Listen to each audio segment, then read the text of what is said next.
Okay, we call to order the Finance Committee meeting of March 12th at 9:34 a.m.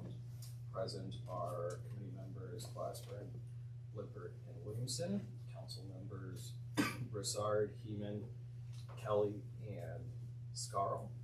The mayor, finance director, assistant finance director, safety director, HR director, special assistant to the mayor, and our best guest.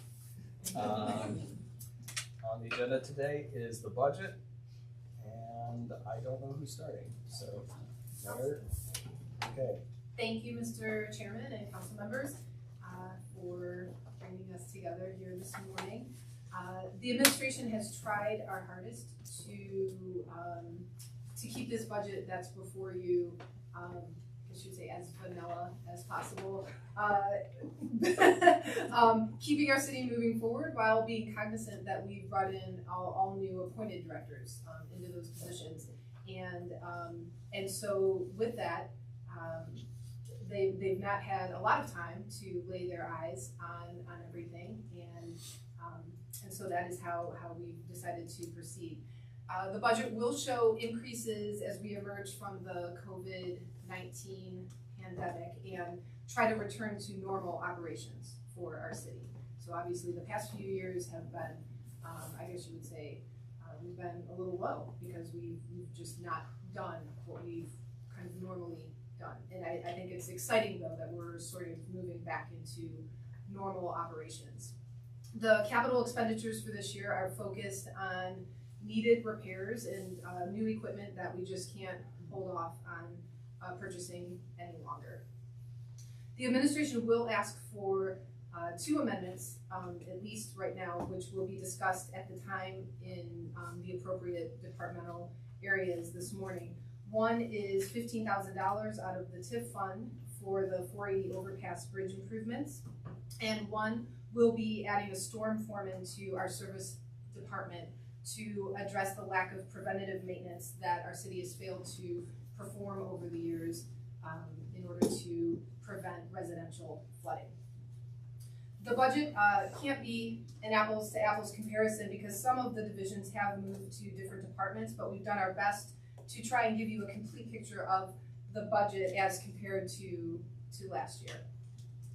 And now that council's approved all of the appointed directors, each of those directors are charged with going through their divisions to find efficiencies for our operations, making sure that city services are provided for our residents in the most efficient ways possible is the top priority for my administration. And one of the things that we are asking council to support us in this year is a shared administrative assistant for some of our director positions. The plan is for economic and safety to share an assistant and for service and recreation to share an assistant. So we look forward to monitoring that collaboration this year, and hopefully it's something that we can then continue. And I would like to formally thank the employees in the city finance department for coming together and putting this budget together. As I said, but there's a lot of things going on with new people coming in, and so I really appreciated everyone's efforts in putting this together. Just as a general discussion to start off with, and Director Hopfer, please jump in here before we get to the mayor's budget specifically, but regarding the general overall salaries in the city, employees have gotten a 2.5% increase this year, so you'll see that reflected in the expenditures. This year there was an increase in healthcare, which should, surprise to anyone.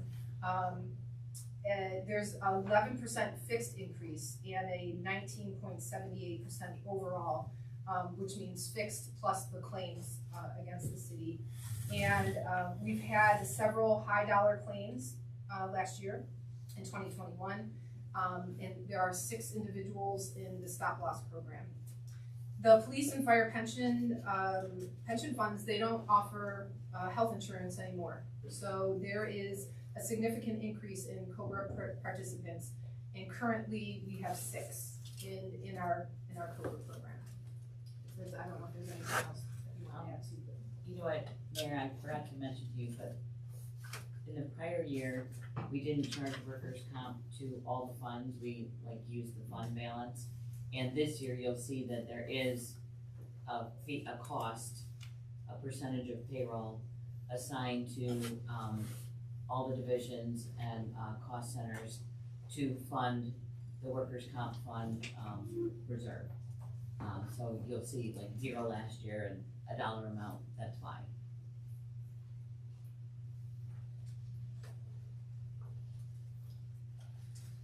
Any specific questions regarding the overall outlook?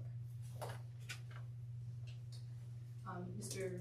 Chairman, would you like to move into the mayor's office budget? Sure. That's under tab 5 in your books. And I hope actually too, council will find the presentation in your budget books a little bit more easy to follow along. But obviously, please ask if you need to know what page we're on or what line item. Let us know too if you have questions about specific line items. Let us know which one it is so we can address it. So regarding the mayor's office, we did add 1 new employee, which is the special assistant to the mayor. The mayor's office had previously had other divisions. So for example, recreation, Springdale, those were then moved to the new recreation and public engagement department. And the part-time communications person, which had been in the former planning department, has now moved over to the mayor's office. And then IT has moved from human resources to the mayor's office.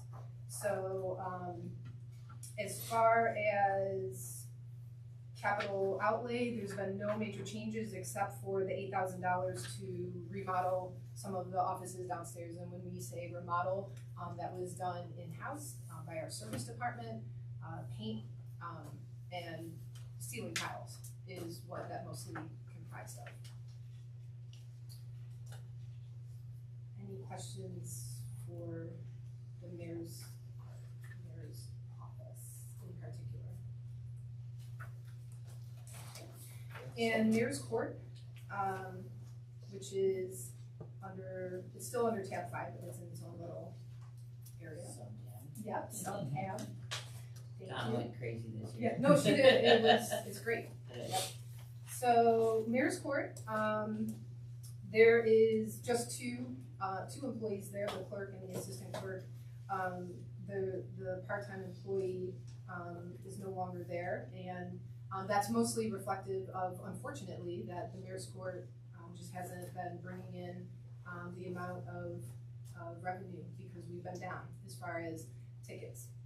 So revenues are just expected to remain flat this year for mayor's court. If you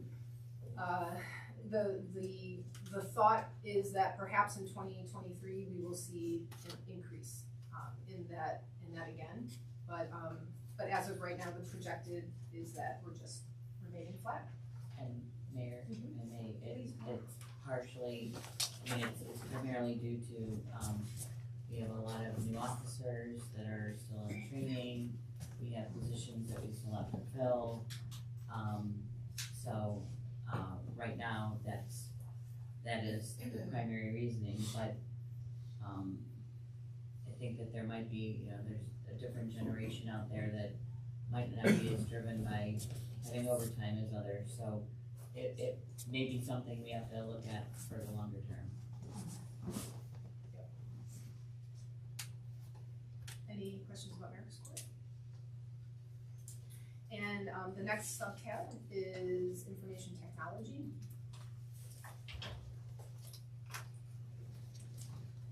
And there's no changes to salaries or anything in IT. There's the capital outlay expenses, actually mostly happen in last year's budget. We're currently working on those things now to implement them. So there's no major capital outlay expenses in the budget you see before you for this year. The biggest changes are actually just trying to continue to increase the security of our system. So that's the main goal that I've set for IT this year, is to then utilize what council has allowed to be expended, move us to the cloud and do whatever we need to do to make sure that the employees are able to continue to work on the system, even if it's even if there is a compromise to that. We don't want to be shut down like we've been in the past. And so that's the main goal in this year's budget for IT.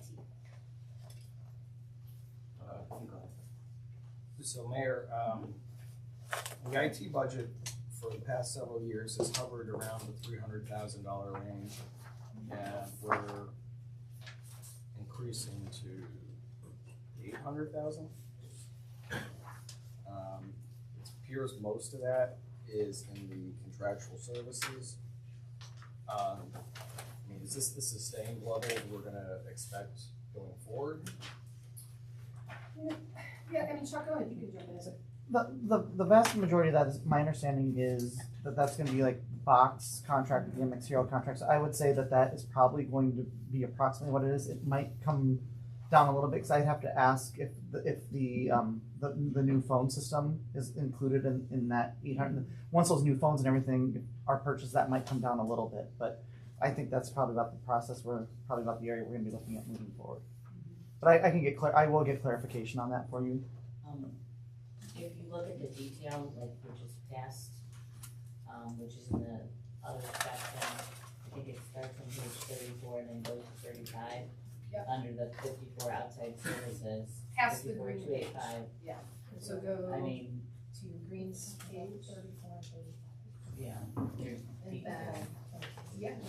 then, And you can tell that, I mean, their phone system, email security platform, sonic capture client, and these are all Hold on. things.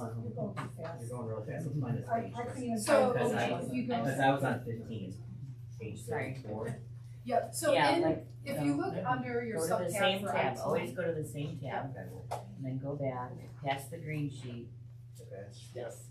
Okay. So And then this the- is the detail. Okay. So this first part under each area is like kind of that general budget, and then it's Yep. separated by a green piece of paper, and that will give you the actual detail, like what each line item, what the expenditure is. We're trying to do it by division. Can you reference that though when you call out page numbers, that it's behind the green? Yes. Absolutely, sorry about that. Please.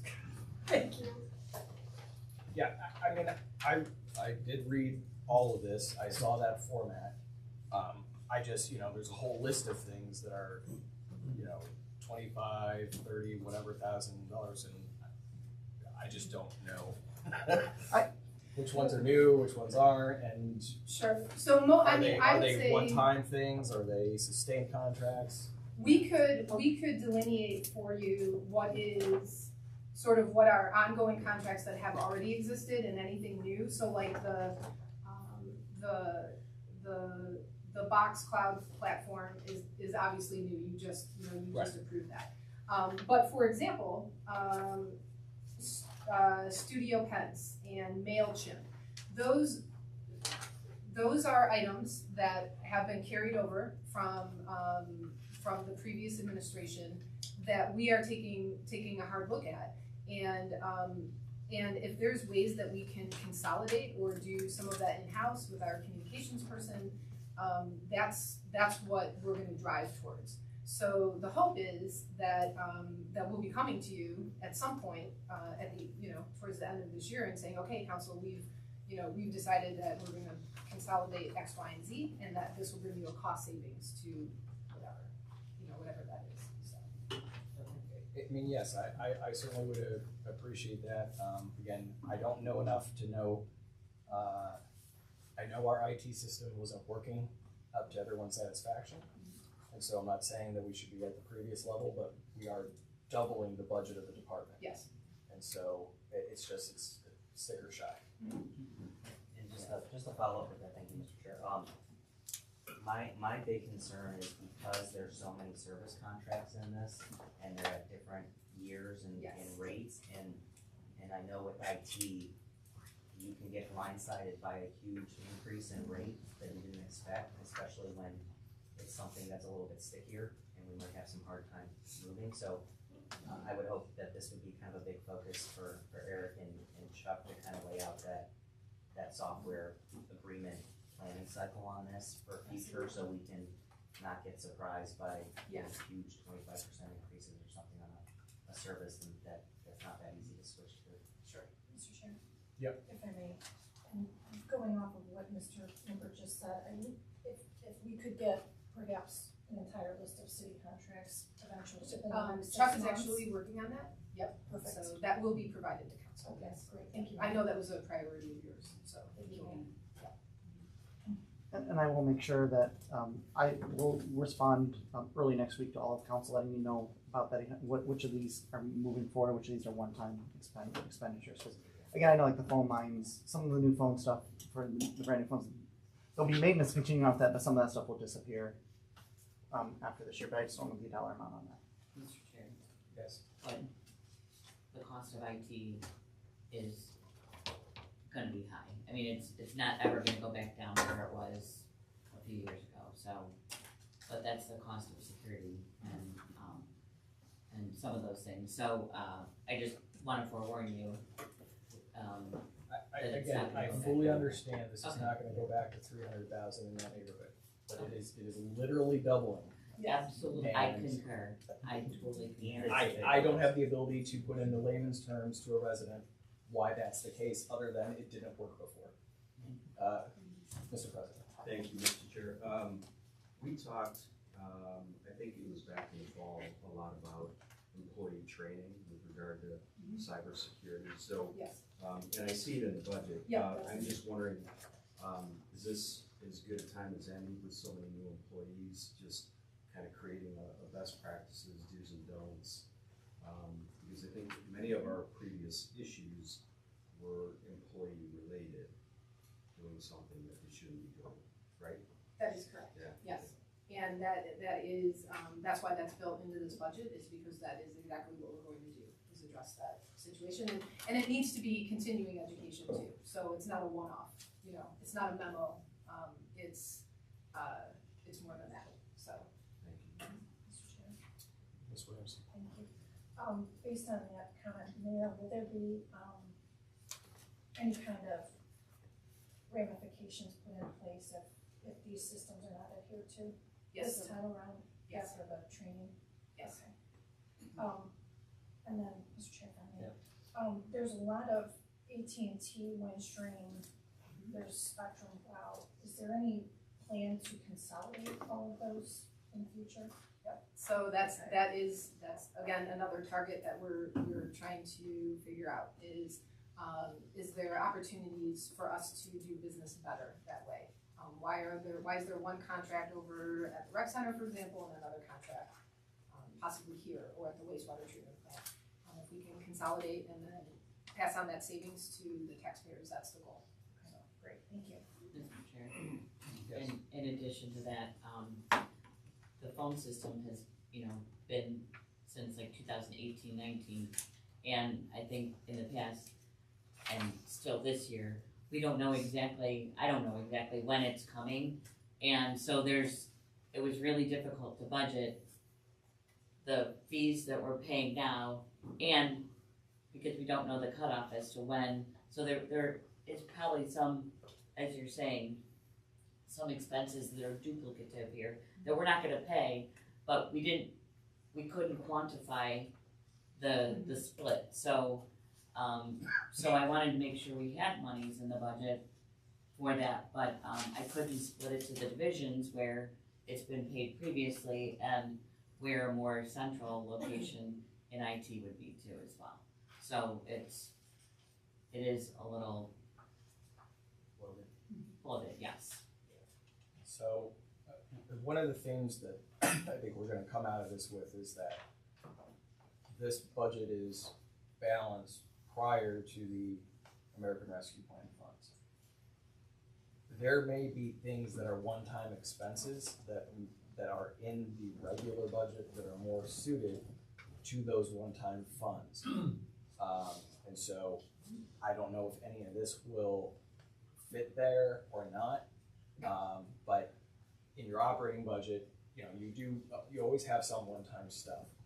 But if we have one-time funds, it's better to do that than to block out ongoing funds. Yes. For things that are not ongoing expenses. Right.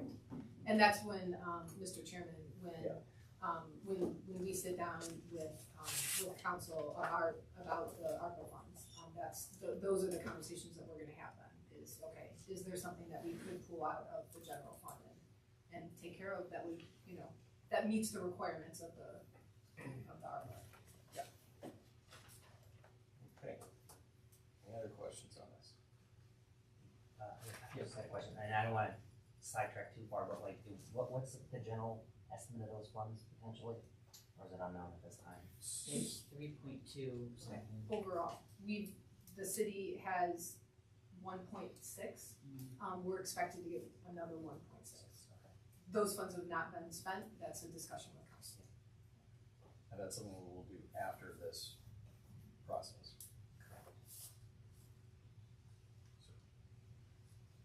Okay, any other questions on this? Okay, Thank you very much. thank you. And now I'm going to turn the discussion over to our Human Resources Director. Good morning. You will find HR under tab 8. So we do not have any new positions in our office this year. We do have some people changing seats, but no new positions. We have seen a few slight increases in the area of office supplies, advertising, and pre-employment, and that is mostly because the new administration brings, you're expected to see an increase in those costs because we have hiring, more pre-employment testing that needs to be done. We have to order new ID cards, letterhead, business cards, such like that. Labor relations has increased because we are happy to bring back our employee appreciation stuff. We have not done that in the last 2 years because of COVID, and the employees are excited to have that back. So we will have our Christmas breakfast and summer cookout, and we have opening day, although it's a little different this year because opening day is not really an opening day. But still, we're gonna roll with it. And then we're gonna be introducing a breakfast with the mayor every month to get the employees to have a chance to sit down with her and talk about whatever.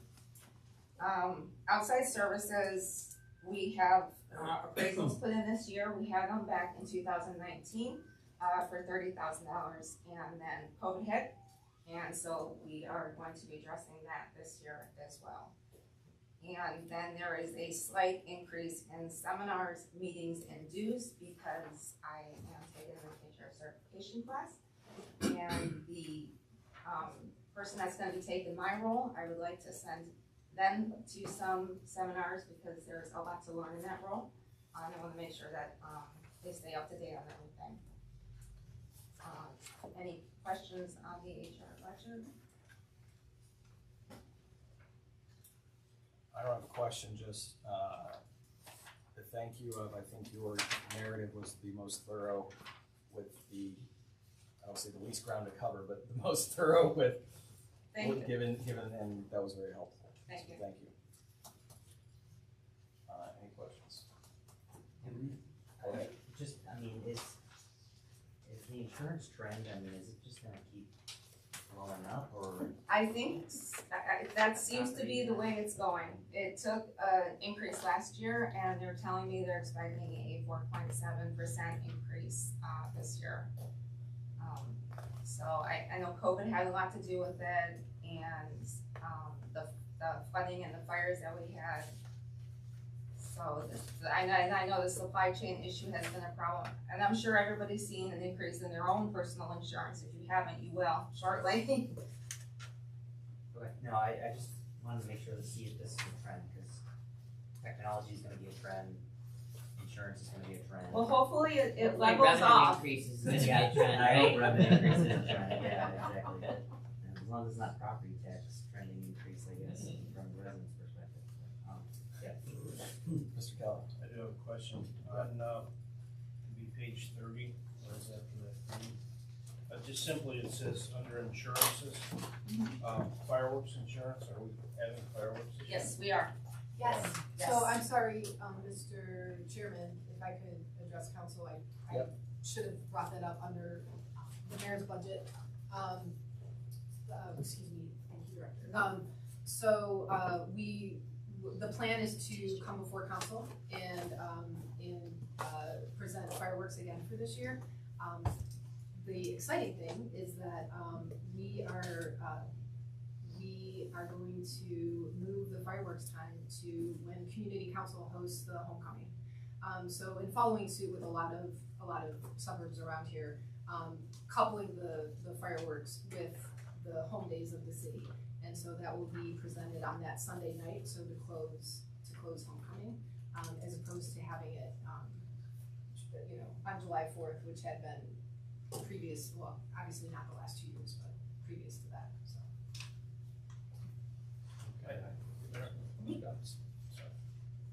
So I know you're gonna bring that to us at the close of homecoming.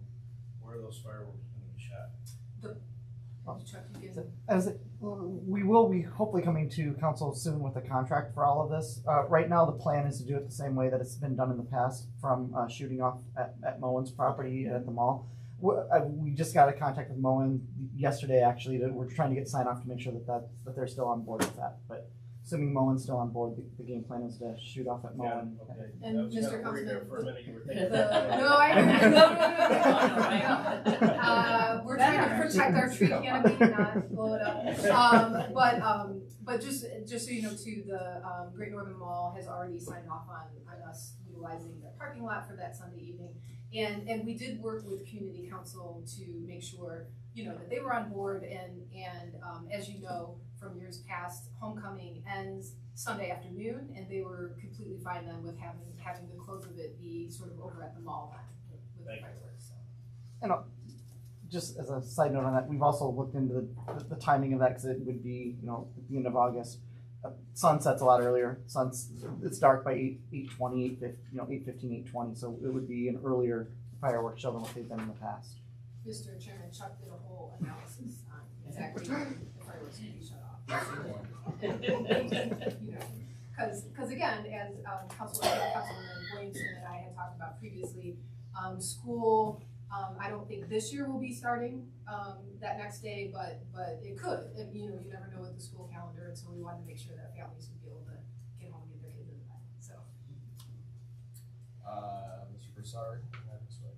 Thank you, Mr. Chair, she just answered my question. Okay. Mr. Chairman. What would the rain out day be? We're still working through that. Yeah, we will work with Matt Baumer. Yeah. Don't rain on our parade. Chuck will have the weather forecast out. That'll be downer. Please. Somebody's gonna fireworks. ask, somebody's gonna wanna know. You're right. We're working on putting Could that snow in contract together August. now, Never so know. it'll be. Ms. Heeman. Thank you, Mr. Chair. Mayor, I was curious to know, was there an analysis done of a cost savings to have it the same time as homecoming is closing versus a whole separate event? In Yes. overtime and all of those things, so it's gonna be a significant savings, I would assume. Councilwoman, we're hoping to see a savings. Obviously, again, as we've just talked about, what we're being told is, costs are increasing, et cetera, and so part of the thought process was moving away from that high, that high holiday, so to speak, and moving it to a different time would hopefully, allow for our city to see those savings. Thank you.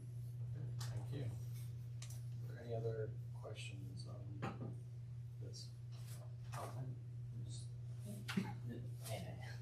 So we're gonna have more conversations on that, or get an update on what the plan is later in the year, right, as far as cause I know Mr. Warner did a really good job of overviewing the plan for that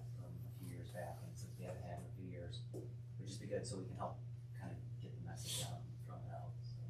Absolutely, Mr. Chairman. I mean, we'll bring all that before council, but, you know, just as part of the savings to the councilwoman's point, it was difficult for us to get police, and fire who would be available to work if we had it during the July 4th weekend, because most of them had already scheduled vacations. So this is all part of the equation, and yes, council will be provided with that plan. You have to approve the contract, and so it'll be coming at that point. Yeah, Yeah. sorry. It has to come before Sorry. us. No, it's okay. Okay, any other questions? What's next? Civil service. Okay. So we did see some personnel changes in civil service. Our civil service secretary, that we had before was split between us and the court. She is full-time down in the court now, so the civil service secretary duties have been absorbed by, my admin secretary.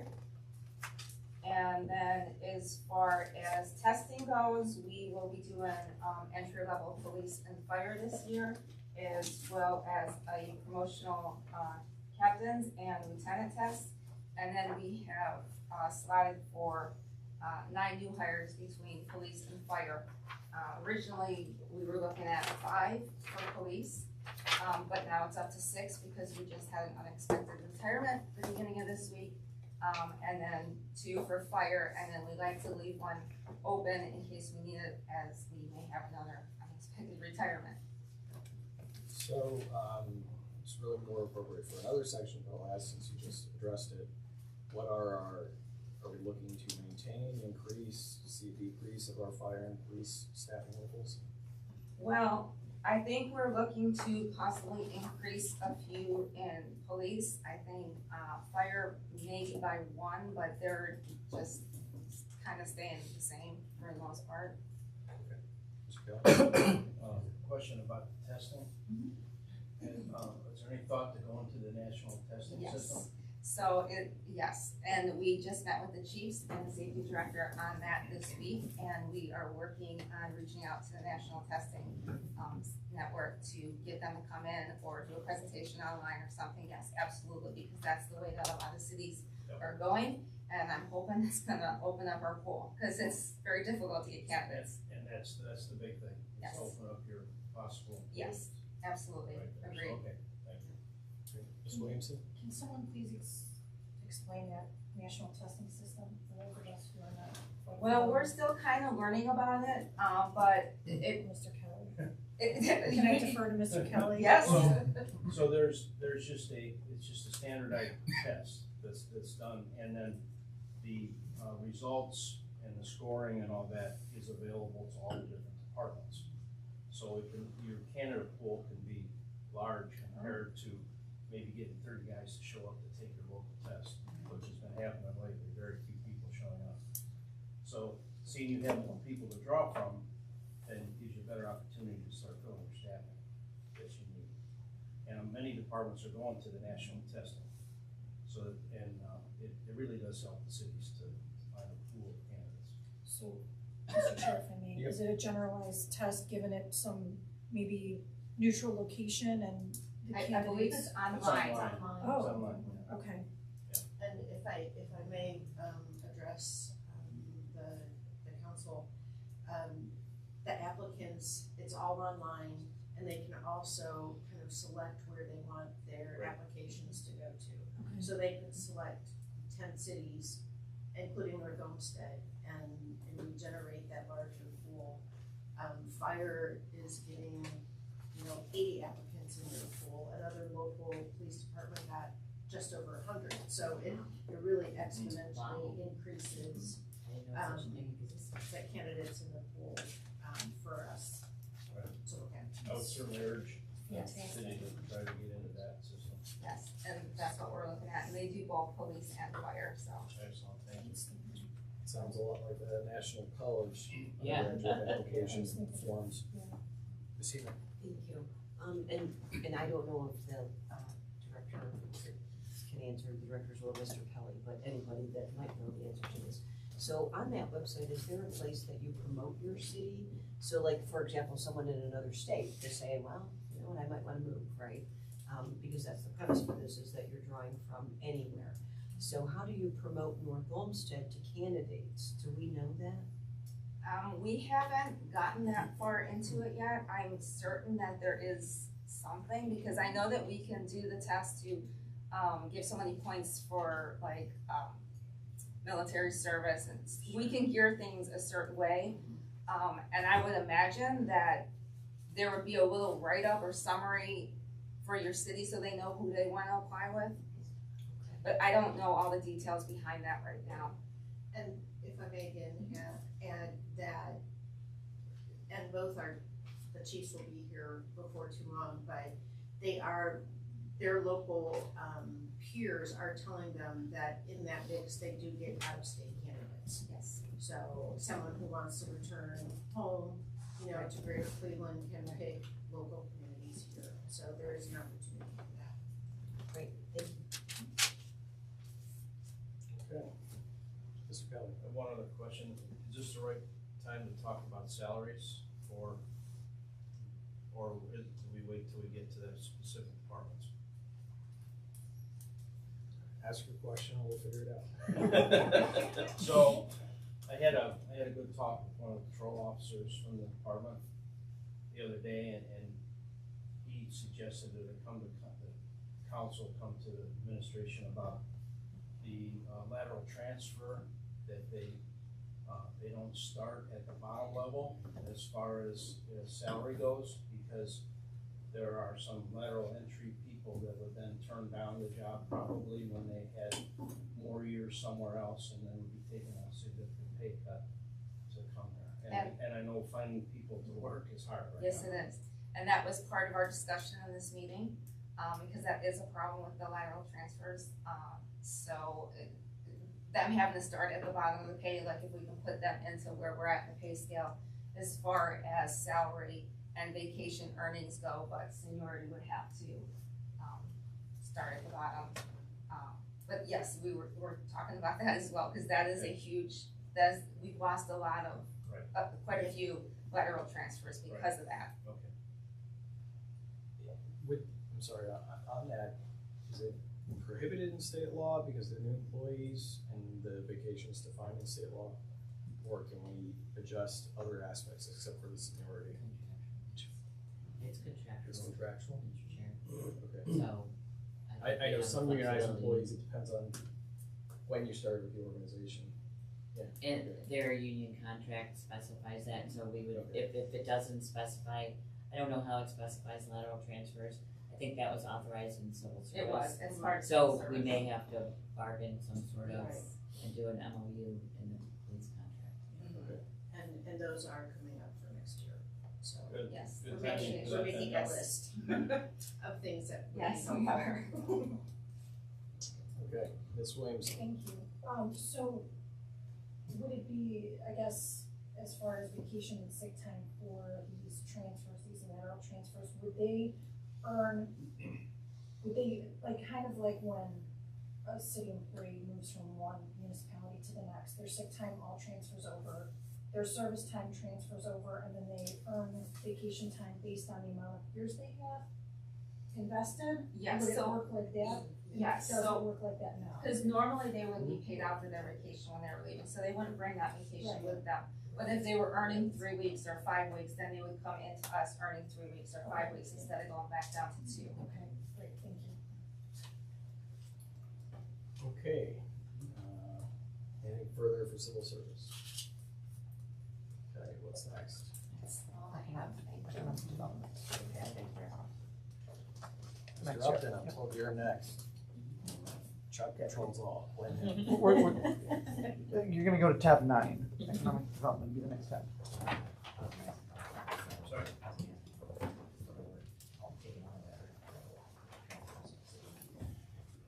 Good morning, Mr. Chairman, members of council. At the front of my tab, you'll find a brief overview of all of the substantive changes from year-over-year differences that are of note. I'll start first with boards and commissions. You'll see that there are increases in outside services or materials and supplies and contractual services mainly because the events that we have done through various boards and commissions, i.e. Arts Commission with Party in the Park, and other things have been suspended over the last couple of years due to COVID-19. We will be bringing a lot of those public events back this year, and that accounts for those increases in those particular line items. The seminars line item is increased by $500 to account for all of the members of Planning and Design or Building and Zoning Board of Appeals to attend the APA Planning and Zoning workshops if they so choose. Next, in Community and Economic Development, there is an increase in the salaries line item. This is due to filling the planner position that, it's my understanding, was cut out in 2020 and wasn't rehired when the pandemic first started. We have since hired a planner, and that accounts for the increase in the salary line item there. As council's aware, we are currently out to request for proposals for professional services related to our strategic economic development plan, and that $70,000 line item represents the increase in that particular budget item. In terms of engineering, one thing I would like to note, on balance, engineering expenditures are relatively stable.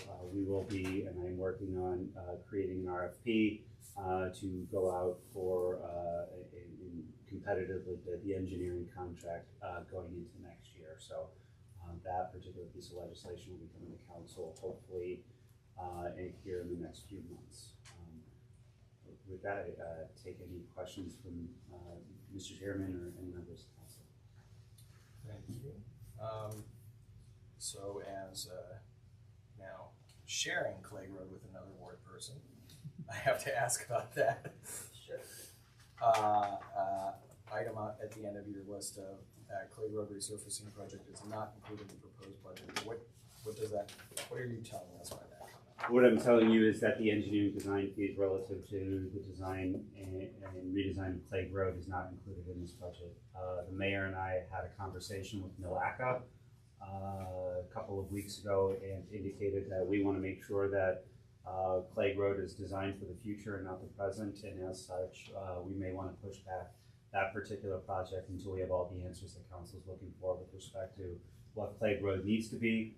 There's also some underground infrastructure that's in the public right-of-way that also needs some work, so we don't want to be in the position of paving a road and then tearing it up to do the underground infrastructure. We'd like to do the underground infrastructure, then pave the road, so we open it up one time and close it up, and we have a road that's designed for the future needs of Clay Road and not just a mill and fill, as they say. So that particular project is not included in this budget. Well, I can tell you the residents of that part of Clay Road that had their road dug up for the natural gas pipeline last year or the year before would certainly appreciate not doing it twice or three times. Correct. we don't want any inconvenience to residents by having roads blocked off for multiple years on end, and so certainly agree. Mr. Lundberg. Okay, just one other thing around the Clay Road component. So I think we had approved from council, like approval for an auxiliary crosswalk, and then did that go forward, or did that grant money not get submitted and approved? Are you referring to the walking path at the park and the No. restrooms? The hybrid beacon. There's a hybrid beacon crosswalk. Okay, I can get that answer for you, Councilman. Okay, yeah, so it was right across from Clay Park. I think it was awarded, but I'll double check. Okay. I know there was some confusion. I got at the end of whether it was approved, and then we got it like extra funded, and then I think as the previous director was on their way out, I don't know if that changed. Yeah, there was no summary memo or peaceful transfer or anything that let me kind of know where some of the projects in limbo were, so I'm still kind of Okay, yeah, if you could putting track those that down, pieces that'd be together. great. Thank you. So there is the item for the strategic economic development plan. Again, I'm not going to make a comment so much on whether we fund it or not, as much as to say that this is one of those items that is a one-time and might be better suited for the ARPA funds if we want to go that route. But if we're looking to have a sustained item in the budget of economic development long-term, I think that's also relevant here as well. So I don't know if that makes sense to anybody, but. Mr. Chairman, I'm picking up what you're putting down, and we'll certainly conference with the mayor and get that answer to you. If there are no other questions from council, I do have a request for a particular amendment within the budget after submission. So I'll hold until any of the members have questions. Underway. Part of what I have been digging into when I got here is kind of where everything sits, and unlike my predecessor, I'm looking at these Tif revenue funds that we have. We have one existing Tif in the Great Northern Boulevard. It's a district TIF that has about $2.6 million of a cash balance. Well, excuse me, $2.3 million of a cash balance at this point in time. And it's for anything that the ORC says reasonably benefits the TIF district. In conferencing with the mayor, we received word from ODOT that the Great Northern Overpass Bridge is going to get a little bit of work this year, and the mayor wants to put a gateway sign, the Welcome to North Olmsted sign over the bridge. We conferenced with Director Grow, got a legal opinion from the TIF Council that said that those funds are an eligible use, and so we will be engaging Guide Studio, who has done a lot of our design work for everything else, to make sure what we put in that overpass comports with the overall brand that is about with everything else we have in the city. And later on this year, hopefully we will have the Great Northern Overpass streetscape, Welcome to North Olmsted, a nice gateway for when people are driving through that puts us in a really good light. Ms. Williamson. Thank you. Will that also cover the one, the overpass near Stearns? No, because the language in the Ohio Revised Code as it relates to TIF, and this is related to the expenditure of the funds, it has to reasonably benefit the TIF district. The TIF district is the Great Northern Mall complex, so that's the shops and the mall itself. So because the Great Northern Boulevard entryway is right there, it reasonably benefits the TIF parcels, and reasonably benefit is the standard within the statute that you have to satisfy. Do you know if the cost isn't outrageous? Is it possible that we could get the same kind of signage over on the Stearns Road overpass as well, and perhaps maybe like a, buy one get one half off? I'm not quite sure that's how it works. But certainly can conference with the mayor and ascertain that cost and bring it to council so that they can make an informed decision as to whether or not they want to do one overpass or two overpass. So you have all the information you need to make that decision. Thank so we can do that. Let's just not say welcome since it's in the middle of the city. Correct. No, but Westlake has one that just says Westlake. Yeah. And I think that's great, I think it's good. if I we think it's good. could just have one on sign. Westlake has one, Strongsville has one.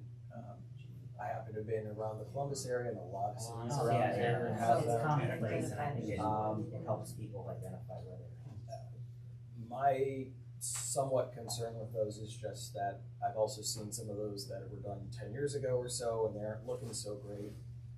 I would just encourage us, whatever we do, that it's maintainable. Mr. Chairman, that's absolutely taking that into account. The TIF revenue funds are in place. The TIF was enacted in 2012. The revenues are in until 2043 at this point in time. Annually, the TIF generates about $400,000 plus or minus, depending on property tax valuations, and our annual debt service is $302,000. So, on balance, so long as property values remain stable, there's a net surplus above debt service of about $98,000 every year that comes into that TIF fund. That's in addition to the $2.1 million that is already in that TIF revenue account. So, like I said, we're taking a hard look and trying to put those TIF revenues to good use, because at this point in time, they're not even earning interest, is my understanding. So, they are? Okay. So, seem to be corrected there. Is, my last question on this is it correct to assume that the 480 bridge at Butternut Ridge Road is not within the TIF district? I don't think that would pass the reasonably benefit threshold within the statute. Okay. We could certainly ask outside counsel. I just counsel. didn't know how large this was. That That was the next closest bridge. Yeah, it's part art and part science at this point in time in passing that reasonably benefit threshold. Yeah, I mean, it's right down here between Right by that Victoria Lane Country Club and the Pocket Park. ox cart range. So the TIF district circles a lot of Lorraine Road, and so it's a Lorraine Road centric district, and it doesn't. My understanding is it doesn't fully encircle all of the rear of the mall, more of the front face of the mall. Because the TIF district has to be by statute a maximum of 300 contiguous acres. So you can, as you can appreciate, Mr. Chairman, you can get very creative with how you draw lines to get those 300 acres. I promise you, I could draw 300 acres, make it to Butternut Ridge Road. Yeah, that's all right. I have that skill. That appropriation, Mr. Chairman, we're just requesting a $15,000 amendment out of the Tif Revenue Fund balance to account for the professional services related to designing the overpass. Yep. And I think at some point later on this year, we'll come to council once we ascertain the cost of the installation. So. Buy one, get one, right? I will try my best. Buy one, get two. Come on, we got free. Yeah, oh yeah. And the third one's little. It should be free. All right, we've got a few overpasses beyond those two as well. Are there any other questions for Mr. Upton? Okay, I think you're off for that. What's next? Thank you, Mr. Chairman. Thank you. Next would be rec. Happy So, birthday. yeah. So there's no questions for somebody on their birthday, right? He's got his Iowa colors on, just noticed that. Oh, jeez. So, as you know, there's been a new division or new department created for recreation community engagement. So I'm sorry, it's on tab 10. Correct. I'm sorry. So there is a completely new creation of the director's office. That is going to be a director which council has already appointed, and then there will be a part-time, or it will be a full-time admin assistant, but it'll be shared between the service department as well. So those are both new items into the budget in terms of expenditures. And then the only really thing in there is basic office supplies, things for some seminars, things like that, and then capital expenses are just basic desks, if there's any desks or any furniture, anything that needs to be bought. But those are kept very basic and very in line with the other directors' budgets and what they've had to spend on similar items. So that's the director's office. I don't know if there's any specific questions about the director's office. I did. I'm still finding whether there are any questions from anyone else. This was another area where I saw a decent jump, and I didn't write in my notes how much the jump was for recreation on the contractual services. It's $1.35. Under recreation? Under recreation or the director's office? I'm sorry, under recreation. Okay, I was just starting with the director's. I haven't. I'm Okay. sorry. No, it's okay. It's okay. Please continue. No problem. As far as the recreation department, their budget is pretty much the same. There isn't a lot of changes in terms of payroll and things like that. They said that they are starting to see fitness rebound now as things are coming out of COVID. They did record the highest rink revenue to date in 2021, and they're expected to match that here in 2022. Other than that, the big thing with in terms of expenditures is related to some of that is the Tot Town is budgeted to reopen in 2022. If council approves this budget, then they'll start looking for staffing related to Tot Town. Capital outlay for the recreation center. The two things that they've got in there are to finish the North Olmsted Park walking path. That's expected to be around $25,000. We're hoping to use some of our service department to keep some of the costs on that down. So hopefully it won't be that much, but we are budgeting $25,000 for that. And then HVAC, they're looking to replace the HVAC unit above gymnastics. That's budgeted for $55,000. There are 2 HVAC systems there. There's one in gymnastics and one in tennis. They both need to be replaced. Gymnastics is the worst, so that's the one that they are asking for replacement on this year. And that's the overview for the recreation center. Those are the big expenses. Ms. Williamson? Thank you. The 25,000 at the local Homestead Park, is for the walking path, but what are the plans to fix the ramp and the gazebo? When is that gonna get done? I know we've had issue with that in the past with it being so steep. That's not in the budget right now. I can certainly look into that, and I can ask the director to take a hard look at that as well. That was, I think, one of the things that was going to be addressed, like if you look at the recreation master plan and then sort of the future plans for North Homestead Community Park, with the changes that could come from that would be addressed at that time. But that is something, again, that we wanted to bring to council and talk about possible ARPA funds for. So as Chuck said, it's not in this budget, but that's sort of one of the things that would be globally addressed if council moves forward and decides on the redesign for the park. So long as it's on the radar. It is on the radar, yeah. Thank you very much.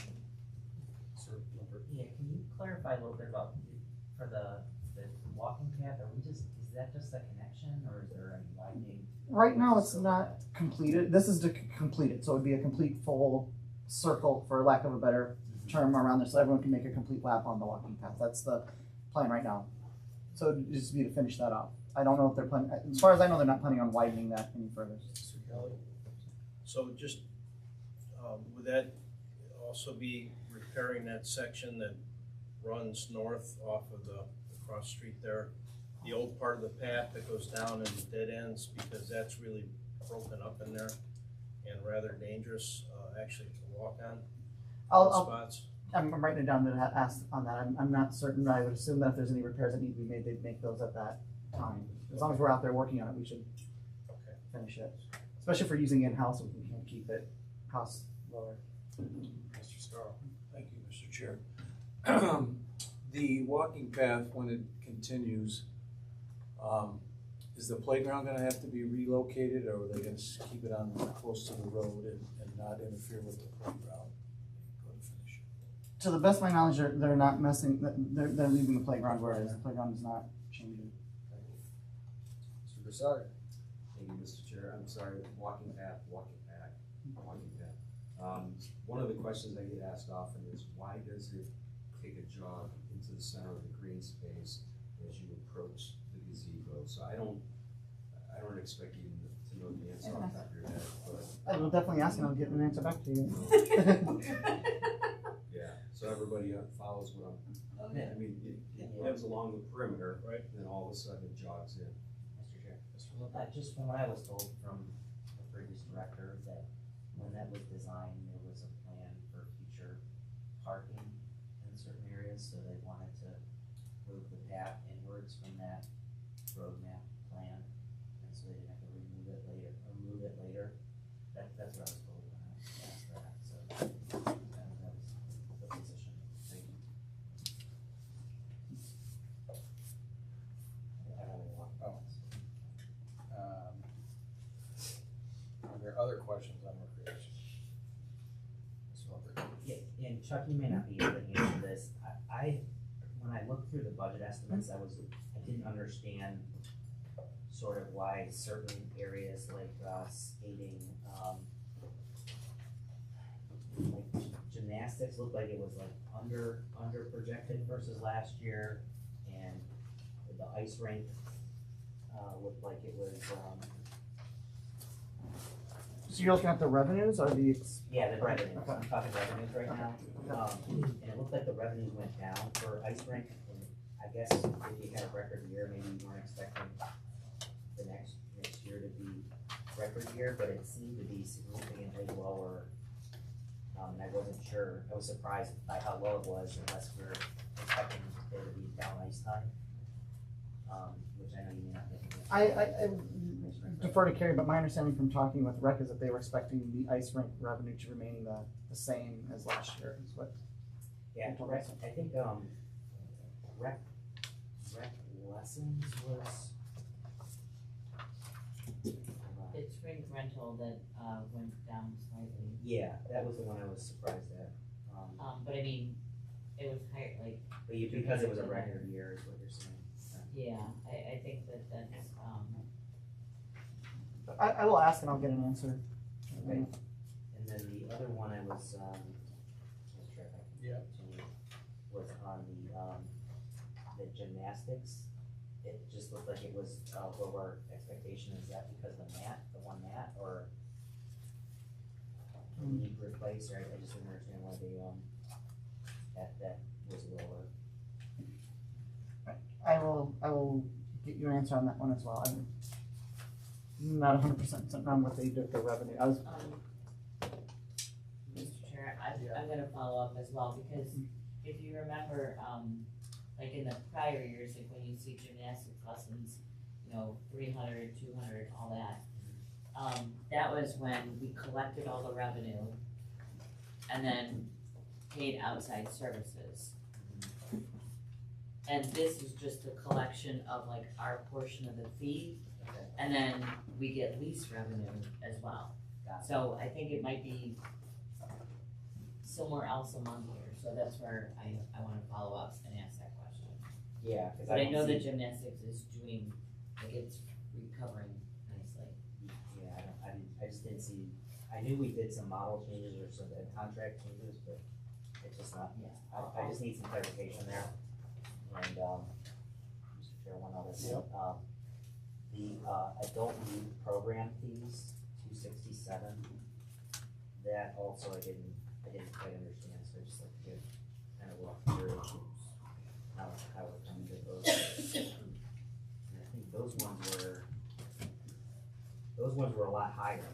Yeah, that one was really higher, so I was surprised that it was so much higher for adult and youth total estimates compared to whatever, anything we've done in the past. So it seemed ambitious, I guess, and I just didn't, okay, thanks. No problem. Mr. Chair, I Yeah. think the question you were gonna refer to about contractual services was some of the ad promo and the seminars those being increased from last year. Were those the? Well, so again, you look back 3 years ago, Yep. in contractual services, we spent 56, 2 years ago, 50. Last year dropped to 30, we all understand why. Mhm. This year, 62, and then it's jumping up to 75. And so I figured something of this was one time, but I just didn't know what or why. I'll get it. I know some of those that have increased in there because we didn't from last year. They increased because we stopped doing some of the programs with COVID, and that now we're ramping them back up. But I'll look and see if there's anything in there that's actual 1 year. Give me 1 second. Let me get the page.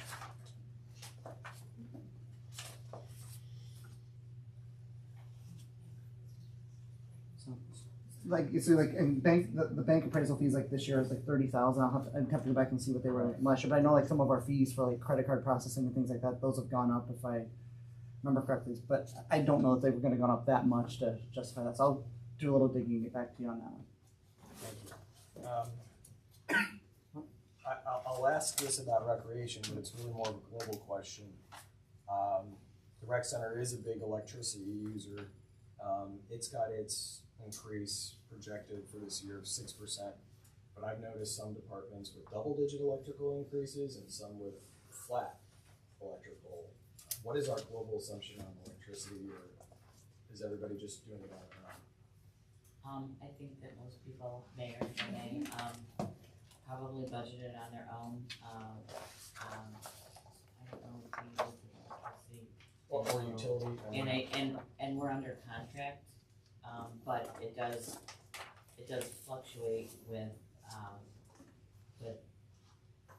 some statistic, not library anymore, but, so it kind of does fluctuate with the economy, which everyone knows is going up, so I think those that are flat, we should look at. Those that are up are probably more correct.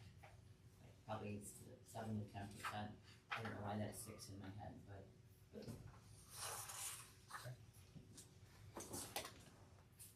Anything else about the rec center, or are we going to Springdale? Any other questions on the rec center before we move on? Okay, go ahead, Ms. Springdale. For Springdale, again, just as a lot of the other departments and divisions, they've increased some costs due to supply chain issues, COVID-related things, and just with inflation. They those are the kind of the big expenses that you'll see outside of the capital outlay. It's all just cost increases from issues like that. And then they are expecting to see an increase in golf leagues this year. And as you'll see in the summary, they have 36 weddings, 4 banquets, and a lot of the numerous pavilion rentals booked through 2022. So I know that they're very happy with what they've booked so far this year, especially with their weddings and their banquets. When we move into their biggest expenses, the biggest things they're asking for this year is for some money to update and repair their fuel stations and a sand silo. I'm going to skip the T-mower for a minute, because we'll come back to that in a second.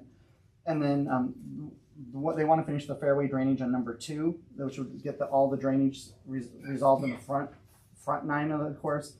And then next year, I think they're looking at doing another drainage in the back 9. But this year they want to do cart path maintenance on the back 9 holes.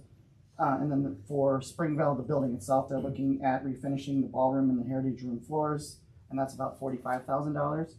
I'm going to circle back to the T-mowers, because that's actually on, that's come before council on their legislation. You guys are going to get legislation for Tuesday's reading on that. The number has changed. Just in the time since this budget was prepared, the cost of those mowers have gone up. So I was going to kind of defer to Carrie here for a second to talk about because right now what they're asking for is asking for 2 T-mowers, and the cost that's coming before you guys is 105. What's in the budget is 88. And I just noticed that this morning. So I want to let her kind of talk about what options we have there, either having get 1 instead of 2, or some other options. The fund balance projected at the end of the year for 2022 is $293,000. So I think that the fund can absorb that additional cost if that's what you choose. If that's what we choose to do, I think we can amend it and it should be fine. If they want to do 1, well then they'll just buy 1. So, but I think that we should increase it if you move forward with the legislation. We should definitely increase the budget to accommodate that. That can also be discussed. I mean, obviously we need to discuss it as the budget, but then that can be a discussion with Springdale when we have the committee meeting on that. They originally wanted 3. We brought them down to 2. But since we've gone out and got quotes, they've gone up to prices have gone up over $10,000 for each mower since they've gone and got the quotes on the mower. And it's pretty much a citywide thing going on with equipment. So, Mr. Kelly and then Ms. Heenan. I think she's starting this morning. Go ahead.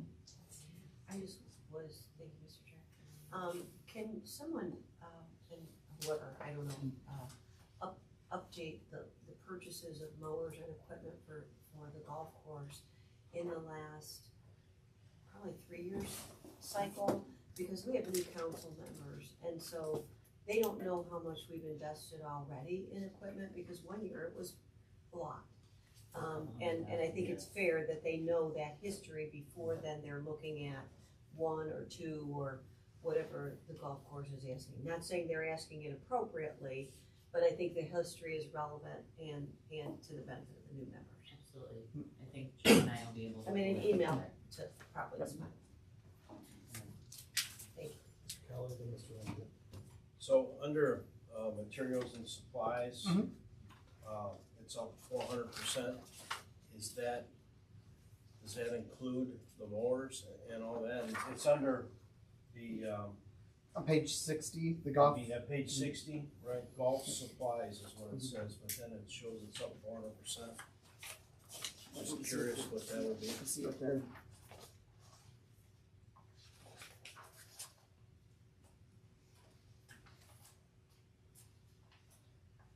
So, Carrie, I don't know if you know off the top of your head what that one is, but I know, if you look at, it has gone up quite a bit.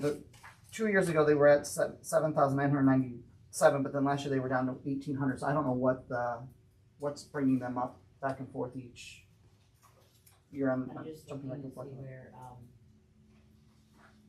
what the line item is. Page golf. 6. It's 53410. Yeah, I'm looking in the detail to see Okay. where that is. 'Cause I feel like that is the clubhouse, not, It is. yeah, and I think, oh, I remember what it is that, they have not bought like things for the clubhouse and stuff, like, like the scorecards and things like that, golf balls, tees, stuff like that, so I think they're trying to restock. Yeah. But I'm looking in the detail to find that. Mr. Lippert? Yeah, can you, for the bond retirement, clarify that too? So it's, still, I will talk about that during my Okay, you will in section, your yeah, section, and okay. city in total, okay. and each piece. Mr. Broussard, then Ms. Williamson? Thank you, Mr. Chair. I want to circle back to the capital equipment requests for Springdale. Not, again, to echo Ms. Heeman's comment, it's not that I think that anybody's asking inappropriately, but from a timing standpoint of those purchases, will our incoming new recreation director get an opportunity to review those, to deem them necessary? Well, ones that would have to come back before council, yeah, I mean, he would have a chance to look at that to make a determine whether he wants to introduce the legislation. The one that would be before you right now would be the mowers. And I know with the mowers, they are facing the issue right now that if they order the mowers now, they're not getting them for this year anyway. They won't arrive in time. They won't arrive for this mowing season. They're back ordered. So, I mean, but yeah, I mean, any of the stuff that once the director's in here, I mean, he would obviously, if there's any issues, if there's any issues, he would have a chance to say no to them. Atlantic with all the Porsches. Ms. Williamson?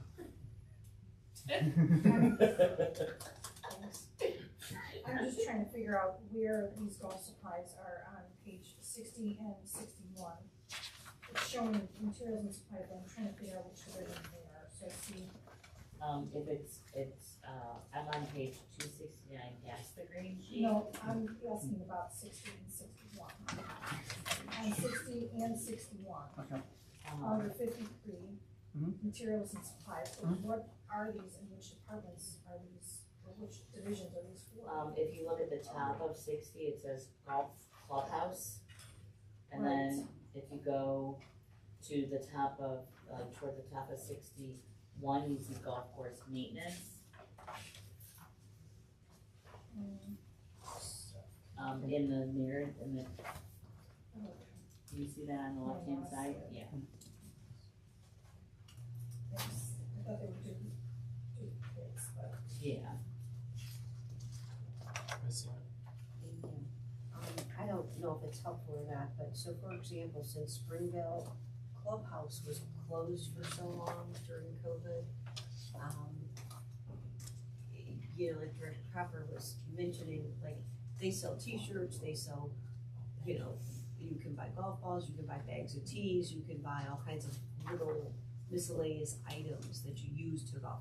And being in that category with the other resale products, I don't know if she's looking for it, but I would think that it's reasonably assumed that that's the restocking she's talking about, of those miscellaneous products for resale, because it's in that resale group. Which I have purchased before. Pardon?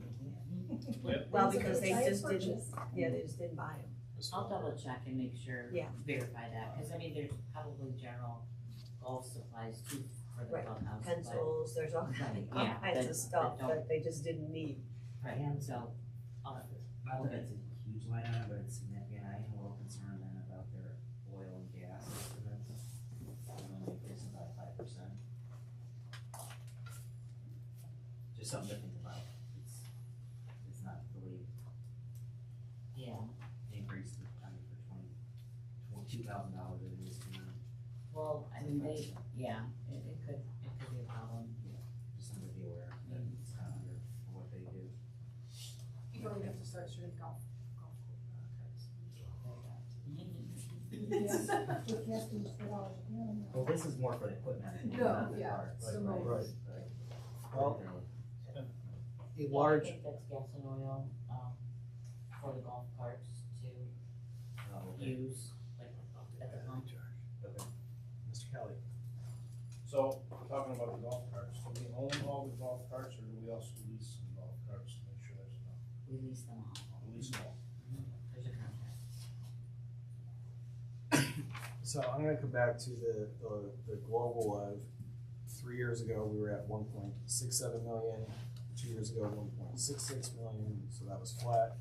It went down, then it came back to 1.62, and now we're up to 2 million. So that's a big jump. It's not the largest jump out of things in the budget, but it's a double-digit jump.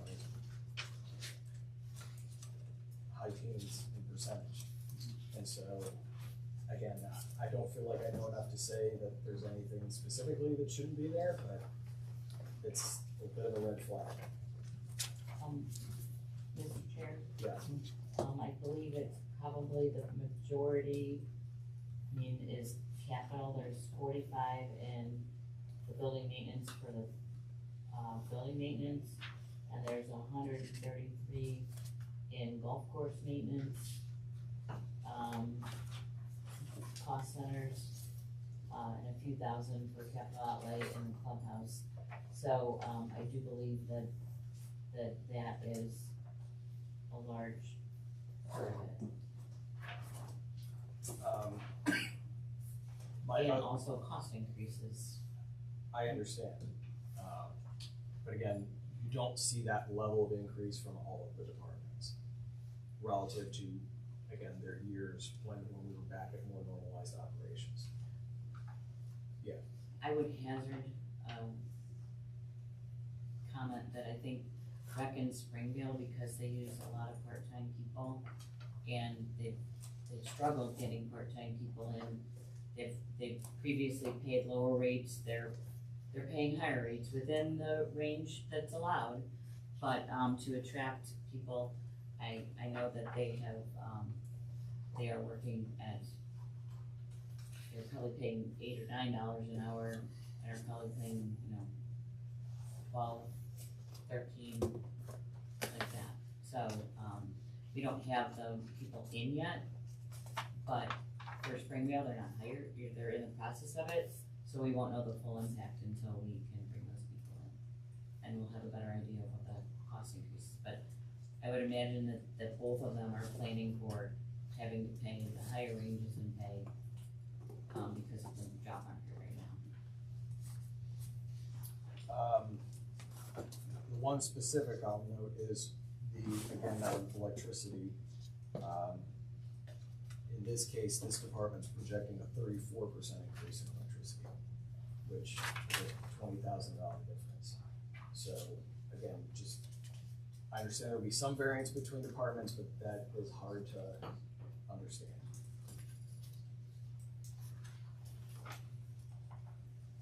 Unless there's something that has changed, or bringing something in line that it doesn't plug in. Well, I was wondering about that, if the clubhouse was closed, I was just asking, but I think it was open last year. But I will look at all the electricity line items, usually we do that, and, I didn't, so. If I did, I looked at it last fall, and I don't remember, so, and the world's changed even from then till now, so we'll look at it. So was the clubhouse open 3 years ago?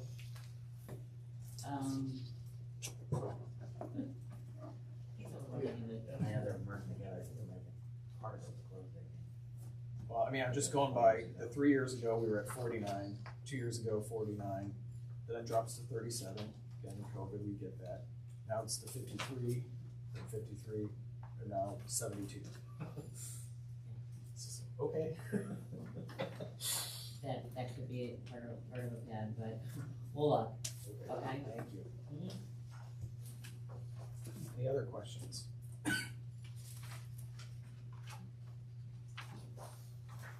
Okay, what's next? Juvenile Diversion, in there, they are having kind of a record year. I don't know that that's a good thing, but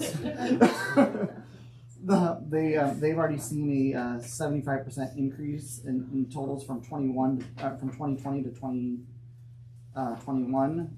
This year they've already exceeded the number of criminal cases from 2021, and they're already this year they're already at 75% of their 2019 case total.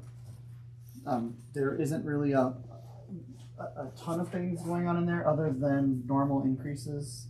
There's not from their budget, so I don't really have a lot to talk about regarding their budget other than they're seeing there's some increased expenses with some of these increased case totals that they're seeing.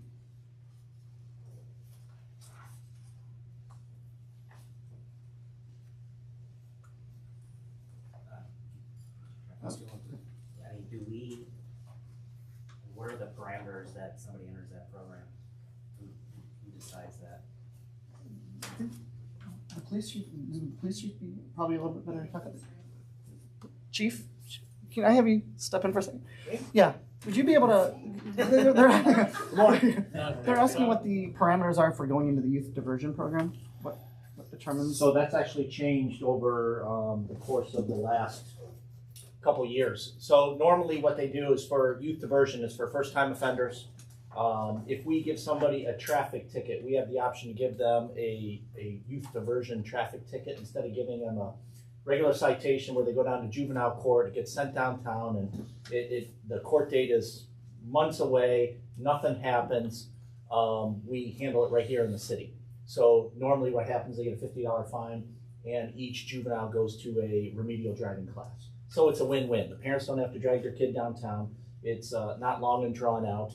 And if they don't get another traffic ticket in that time period, then it never goes on their driving record. So it's great. It doesn't up the parents' insurance. The kid learns a lesson. So there's a lot of win-win situations for that. That's the traffic side of it. Criminal side of it, it's usually a one-time thing. Again, if somebody gets caught with a vape in the high school, they'll get a citation for it. They'll come to youth diversion as long as they do their probation and they stay out of trouble. It never goes downtown to juvenile court. If they mess up again, then both cases get transferred down to juvenile court. Because juvenile court is a disaster, they are taking second and third time offenders now here in our youth diversion. They're also taking low-level felonies, which they never did before. We had a situation where a 12-year-old kid was walking through the mall parking lot, found a credit card on the ground, picked it up and went and bought a new pair of shoes with it. Is that a felony? Yeah. Does he deserve to go downtown to juvenile court? No. So it was handled here. We are starting to handle some low-level felonies that has never happened before. But frankly, Cuyahoga County court isn't even taking felony 4s and 5s drug charges for us anymore. So you get caught with a small amount of meth or cocaine, they don't even want it. They want it handled here in Rocky River Court. So just the climate that we're in, youth diversion works for us, in a sense. So it's good for the kids. Does that help answer your question? Is that the parameter? So if they do have if they mess up, because we got kids that we deal with 3 times a week sometimes, and those kids need to go downtown through the court system. But Chris Allegra has, taken them multiple times if they feel it meets the needs, and the parents are trying to do the right thing. Sometimes the parents are the problems. So it all depends. It's a case-by-case basis. Okay, thank you, Chief. Ms. Williamson? Thank you. Chief, if those cases do stay here, if they're second and third time offenders, are those diversionable, or do those end up going on the records? No, if they stay here, they do not go on the juvenile's record. Okay. So anything that stays here, the only time it would ever go on the record is if it gets transferred downtown. Okay, thank you. Any other questions? And then the final thing under this Thank you, Chief. department is the ox cart pantry. Again, just normal increases on things. They did have a door issue that they had to get repaired and replaced. That's going to cost them about $1,500 to $2,000. and they're hoping to get that handled this year. They've already made the changes that they have to make to get it, so it's secure and everything, but they're looking to finish that up. And then they're looking to, the biggest thing they have in their capital expenditures is to enclose the existing walk-in freezer on the rear of the building, so everything out there matches and it looks nice compared to just, you see this big freezer kind of sticking out as like a sore thumb on the outside of the building. That they're asking, that's their biggest expense right now, is asking to be able to enclose that. Mr. Lippert? Yeah, I'm just curious, just take a note, that's fine, that's in the budget, it's good. I'm interested to see if there was any grant programs or donation abilities that we can leverage with the pantry to address some of those things. We definitely can look into that and see what there is out there to assist with that. So yeah, I'll look into that. So. Any other questions on this? Okay, what's next? Next would be going to public safety. Mr. Chair and members of council, this is tab 11 in your budget. What I'm going to do is just provide a summary of the 3 divisions, and then as you see, I have all 3 division heads here in all their glory as the experts in what they're doing. So I will provide just an overview of which you should have in your budget book already, but just a few things. As you know, the Department of Public Safety was split from service, so it's now a standing alone office for the Director of Public Safety, and it's really pretty straightforward at this point. It's salary and benefits and some supplies and furniture for my office, and 50% of an administrative support position, which will be split with another department. So my office is pretty straightforward. One thing you will see in my office's budget is the DEER program, which is handled by the police department, but it sits in my budget, and so that's the $5,000 program line item that you'll see for me. Again, it's pretty straightforward, but I didn't know if there were any questions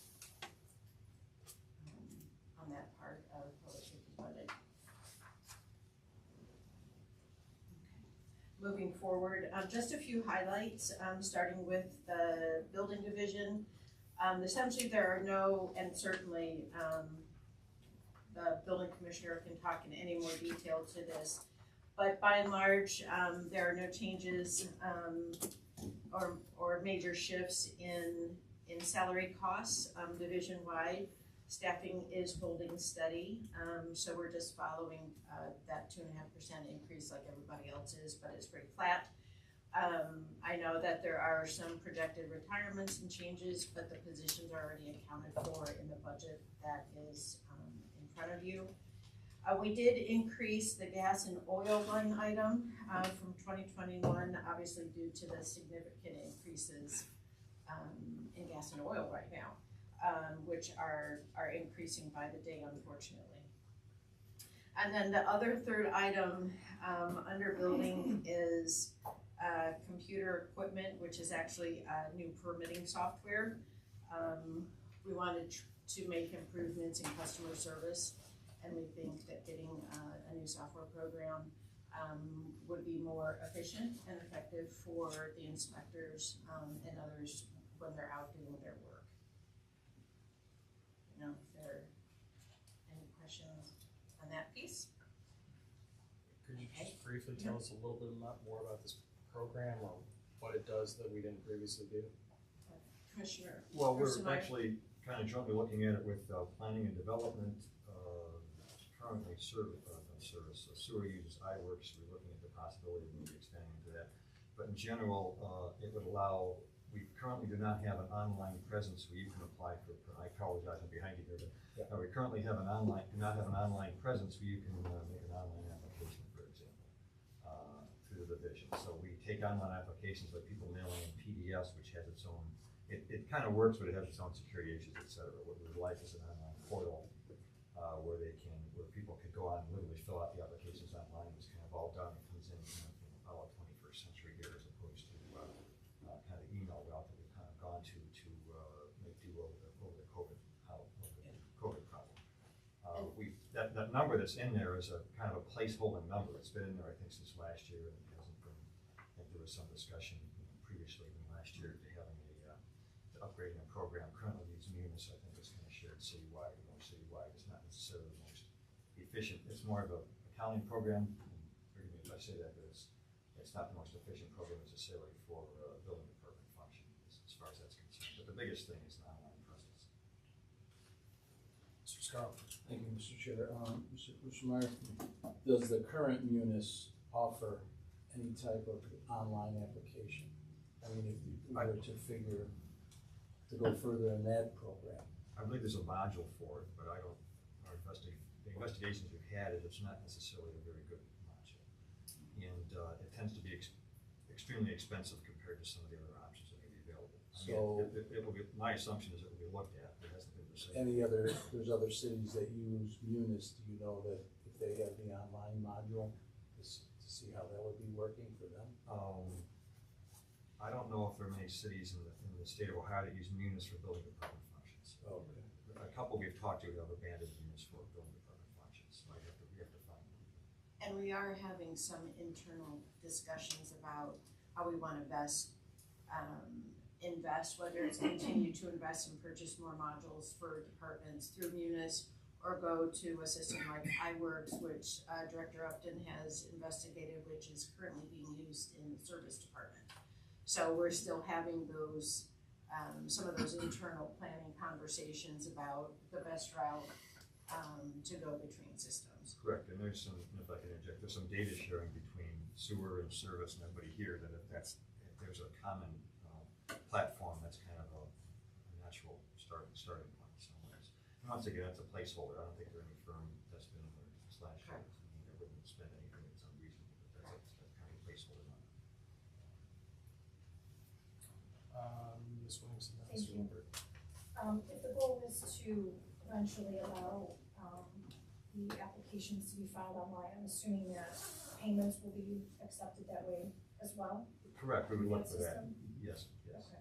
Currently, if you want to apply electronically, we have all the applications available, fill in PDF and things like that. You can download them, fill them in, send everything back PDF. You can pay by calling in, so you can do everything remotely right now. But we'd like an online.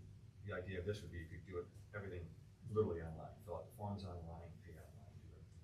Okay. Thank you. Mr. Lippert. I would ask also that you not only work with service, but you also connect with recreation, at least in the interview process. Mr. Pinchek mentioned about trying to move to a better online application process for rec as well, and payment. So there could be a benefit. There could be some other option there too, or another way to collaborate that makes sense. Do you want to talk about iWorks, Matt? Thank you, Director Schofield. Mr. Chairman, as Director Schofield indicated, we have been collaborating on this particular technology piece. I have a little bit of, I call it brain damage, because my former staff, we transitioned everything into an electronic application, and from our department's perspective, in terms of being business friendly, we want to be able to do everything online, register for permits, register your business, all of those sorts of things. And in terms of efficiency, be able to take our Surface tablets for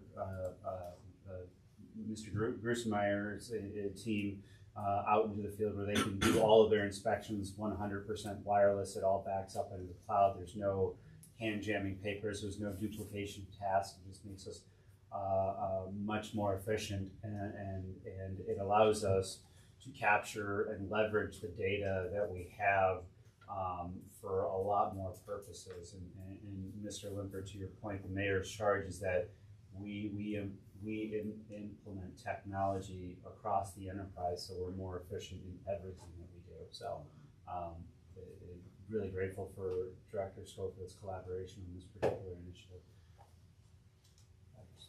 Just one other comment, and I think everything doesn't have to be universal, like it's not bad to have two systems, just for flexibility to kind of adjust with the times of vendors, but wherever we can maximize it, I think it's something that should be looked at hard. Point taken, and right now at our particular analysis that we're doing is looking at our existing vendors and to see which one of those relationships we can deepen, because I think there's already existing data points within those, and the cost can be lower than going to a new vendor and implementing a brand new system. And ideally, even for Mr. Haas in the mayor's office, he should have one system where he could be able to tell anything from water main work to building permits to code enforcement all in one place without sending a half dozen emails and a half dozen phone calls to get residents information. I think the next step of that is creating a public GIS data portal for residents to access things to get more information into their hands as well.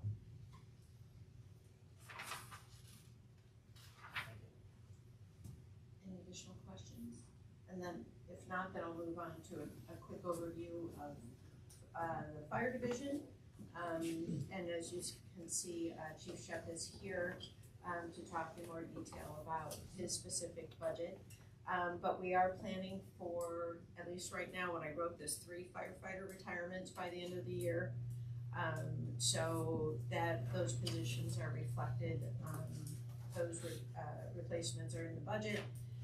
There are some capital investments coming from the hotel motel tax fund, which includes replacement of 1 command vehicle. You will see for the cost of $70,000.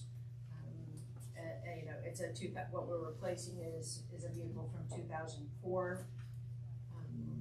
Traditional firefighter gear replacement, we're getting 10 sets over the course of the year for a total of $42,000.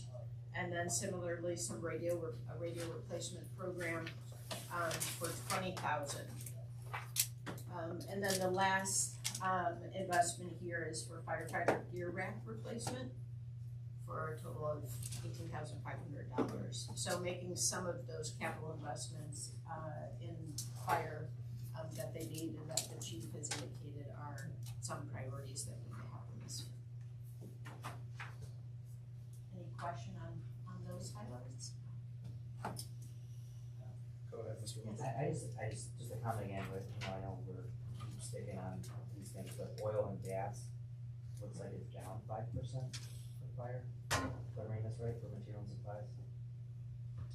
We went with what our previous budget was from last year, and we were within it. We fell within it. Now, granted, we did not anticipate fuel at $4 a gallon. So if we would have seen that crystal ball, we obviously would have increased it. But yeah, I'm just looking for places where I'm needing to make adjustments. So that's likely one of them. And in the past, wherever we've had to make adjustments, we work very well with Director Copper on making adjustments, or we work well with that.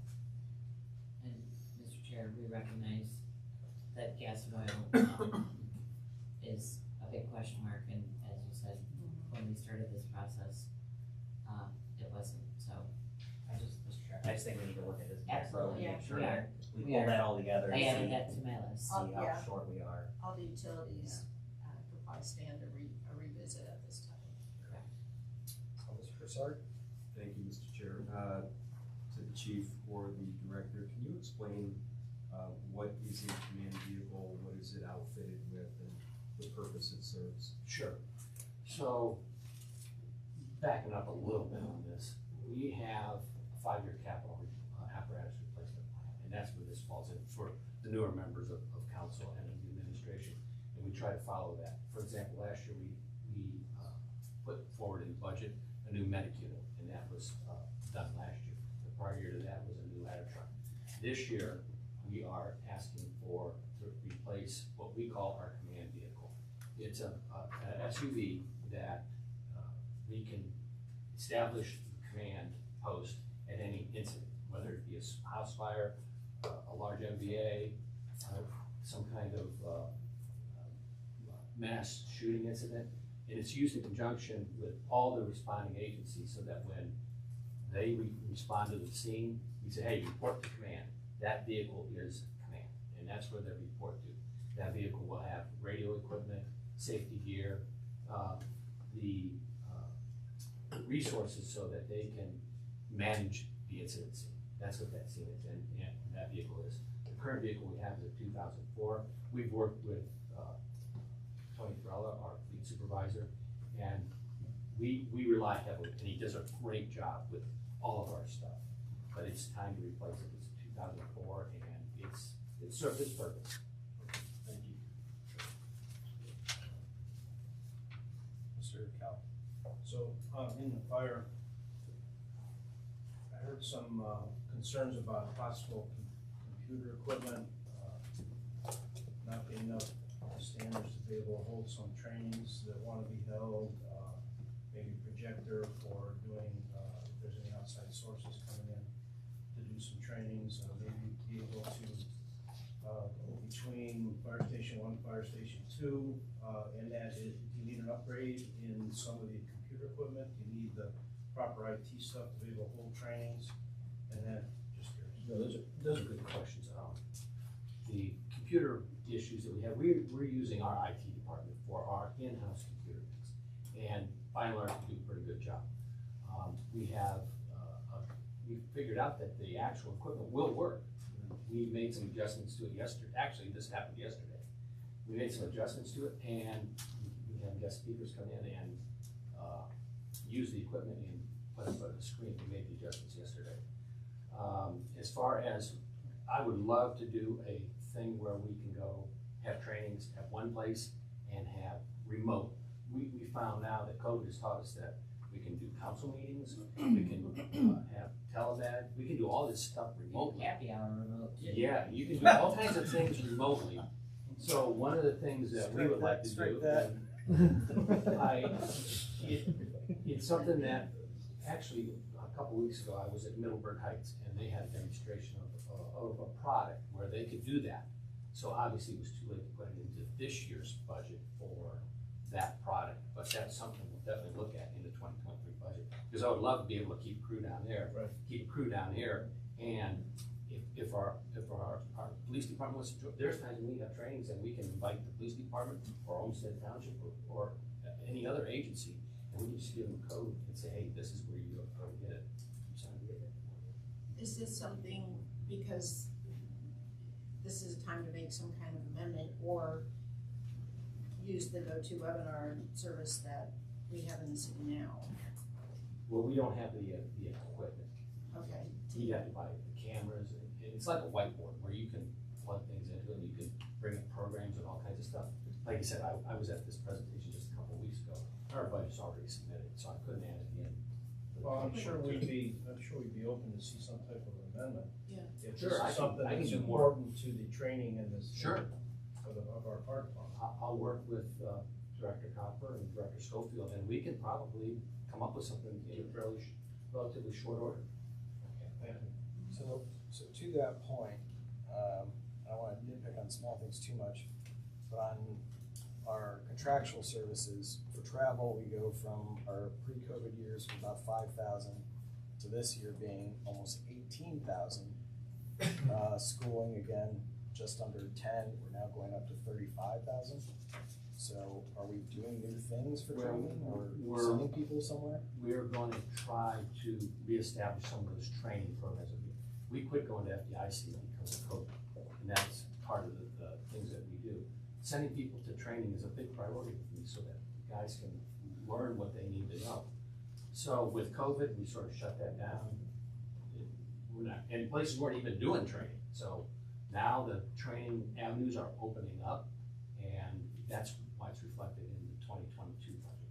Mr. Chairman, would you also say, I mean, you just started having all these retirements, so you have a lot of newer emergency response officers as well? That's a big part of it, and when we promote people, in the past, we were able to either get by with their current training because they didn't offer it, or do something in-house, which really didn't give them the certifications or the broader base knowledge. As you train people, you either train them in-house and get in-house ideas, or you can send them to other places and bring in those new ideas to the community, to the department, to everybody. So with COVID, a lot of that was shut down. They didn't have conferences, they didn't have seminars, they didn't do all that stuff. Now we're seeing that stuff open back up. Great. Training's important. So again, I understand the COVID, so I look back to 2 years ago, 3 years ago, and I see our contractual line at that time was around 120, and now we're up to 240 3 years later. That's doubling in 3 years. So is 3 years ago not a benchmark that is relevant towards how life was in pre-COVID? Well, Oh, you're looking at me, I'm sorry. No, I mean, I would suggest, we can certainly revisit this, but I think it does reflect, one, the absence of training over the last couple of years and trying to make up some ground, but then also starting with new recruits who need the additional training that has not been made available to them. And those trainings and those standards, can change. So the chief has put in what he thinks is necessary for his crews. Okay. My other question would be, I know the city is looking into different options with the PSAP changes. Are those net increases, decreases? We don't know. How might that end up reflected in fire if we make a change? In the fire budget, very little is in the fire budget for dispatch. That falls more under purview of Chief Wagner because he knows the budget for dispatch and everything. The only thing that we contribute to the budget part is the TAC aspect of it, or the CAD dispatch, which is the computer-aided dispatch, which we need for things that station alerting, the incident log, those kind of things, alarm reports. Any other questions for fire? Mr. Lindbergh. I apologize, I did step out. So, with new hires, have you been, has there been lateral transfers or most new hires coming in? So, in 2021, we did 2 lists. We did a entry-level list, and we did a lateral transfer list. Now, the genesis for creating the lateral transfer list for us was we were not getting the number of candidates that we needed for our entry level. So we were looking, how else can we supplement or build that candidate list? Well, that was a lateral transfer option that we decided to try. And for us, it was a 1-for-1. So if you hire one off the entry level, you had to hire one off of the lateral, and vice versa. You could, as long as you hired in that pattern, you were okay. We had 4 openings in 2021, and we had 12 entry-level candidates and 12 lateral transfer candidates. So we had a total of 24 candidates. And because of delays or whatever, the candidate could have taken another job, which that did happen to us. We had candidates we'd call and say, hey, would you come in for an interview? And they'd say, oh, I've already taken another job. Or they were not a good fit for the organization. We'd get them into an interview and say, no, we don't want it. And off the last list, we were able to hire 1 off the lateral and 2 off the entry level. So that's where we're at right now. So something we're looking at down the road is we're going to approach civil service, and we've just had discussions with it this past week on how do we one, build up that candidate list? How do we get people to take the list? One of the things we're looking at is a national testing format, which They talked about. Yeah. Oh, Yeah. okay. We discussed it earlier. I brought it up earlier, I might have jumped the gun on that. No, that's Talked good. about it, No, but- that's good. So that's one of the things we're looking at, because we want to build that candidate pool up so that we have another options. But we want the right candidate. We just don't want to go out there and go, there's a warm body, there's a warm body. show up at 24291 on Monday. That's not the way we want to do business. We want to put the best candidate in a position that fills the needs of not only the department, but the community as well. So we need to see if we can build that candidate list, pull up, and one of the things we're looking at is that thing. The other thing, and I'm sorry, but lateral transfer is a dual sword, okay? I don't mind somebody who wants to come for us, but come for us because it's the right reason. And I don't want to put the city of North Olmsted in a position where we look like we're poaching other people's employees. We brought this up at the meeting as well. Because I know as governments go, you don't like it when somebody comes along and takes your business and moves it across the border. You don't like that. Why would you do that with employees? So I want to be very careful on how we approach lateral transfer and the entry level list so that we don't get that perception that we're stealing other people's employees. Well, I'm encouraged the way you're doing it then, because it also, I would think, helps with spacing out hires and longevity too, by kind of mixing it up that way. So. And that's one of the benefits we've had with the entry levels. We can bring in those young guys and say, hey, we're going to teach you the North Olmsted way. But once again, they have to be the right person. I just don't want to go because, and then the other thing with if they come from another organization, you may get somebody else's headache, and I don't want to do that either too. Thanks. Thank you. So I just want to briefly say, I think I would target us to have a few-minute break around noon, probably after police, but go ahead, Ms. Williamson, and then Mr. Keller. Thank you, Mr. Chair. Chief, I know you're planning on replacing 3 officers for retirements. Are there any more that are eligible that could possibly go at any time? We're projecting 3 people retiring. One is an officer, one is a lieutenant, the other 2 will probably be firefighters. So with that being said, we'll probably have to have, well, we've got a current promotion list, so we're good there. One thing we really need to do is conduct another test, whether it be a entry-level list or a lab. That's how we'll fill those positions. But do you plan on filling them prior to the retirements happening? Or are you waiting until they do? Usually we try to fill them prior to that person's leaving. In the past, we've had a little bit of pushback where we don't want to bring people on and expand that payroll. So we go above. So we have somebody working, but this guy doesn't retire until, say, September 1st. Well, what if he rescinds his retirement and says, I'm not going to retire? Now we've hired a guy and we've put him in a spot now. I certainly don't want to go to him and say, oh, by the way, he's rescinding his retirement and now you don't have a job anymore. That's somewhat of the position we've been put into in the past. And I want to avoid, I really don't want to tell somebody, this guy decided to rescind his retirement. Right. But do you find that your current staffing levels are suitable, or do you think that you're eventually going to have to increase the number of? I think eventually we're going to have to increase. Our numbers keep going up every year. Is it possible that we can maybe start a plan for Absolutely. that?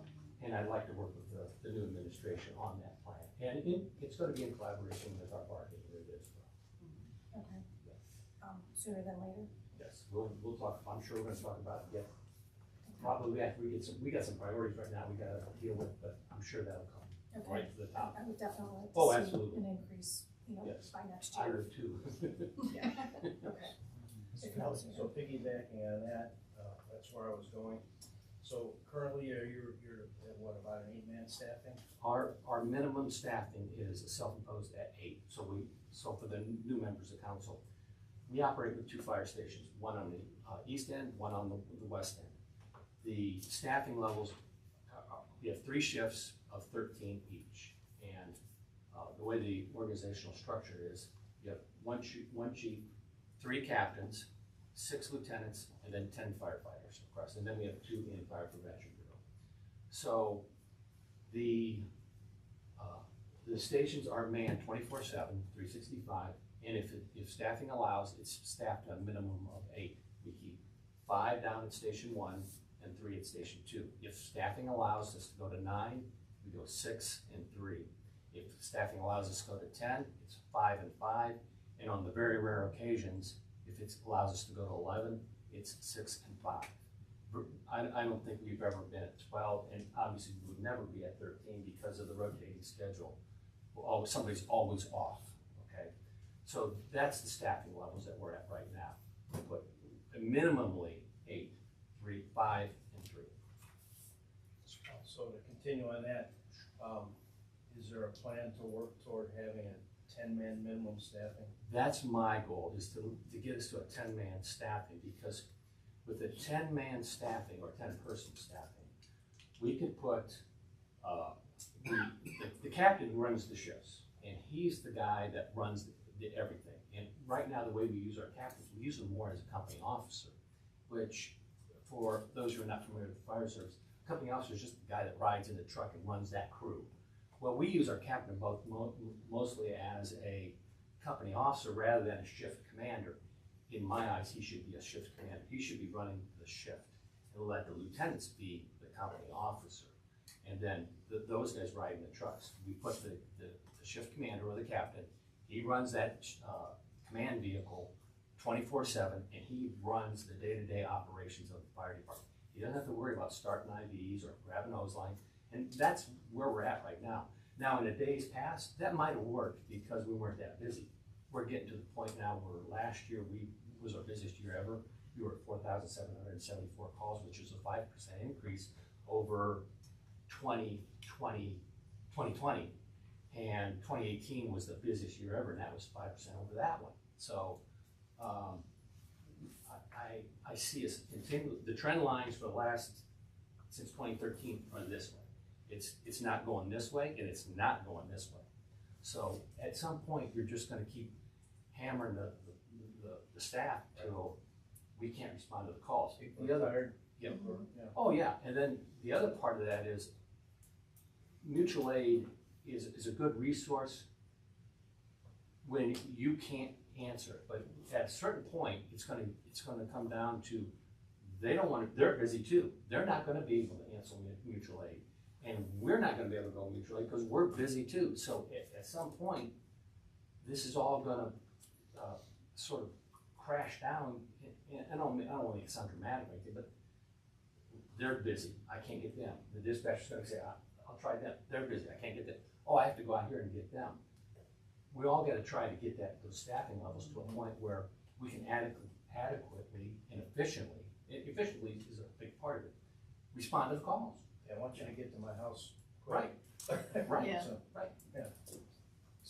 Is there ever a plan to just have a paramedic unit without the firefighter certification, just having straight up paramedics being at No. the firehouse? No, and I know departments have tried it. Cleveland uses paramedics only, and you have a fire department only. For us, the most efficient use of staffing is to make sure that person is trained as a firefighter and a paramedic. For example, at Station 2, where we only have 3 people, if you only put firefighters out there, who's gonna run the med unit? We take the calls as they come in.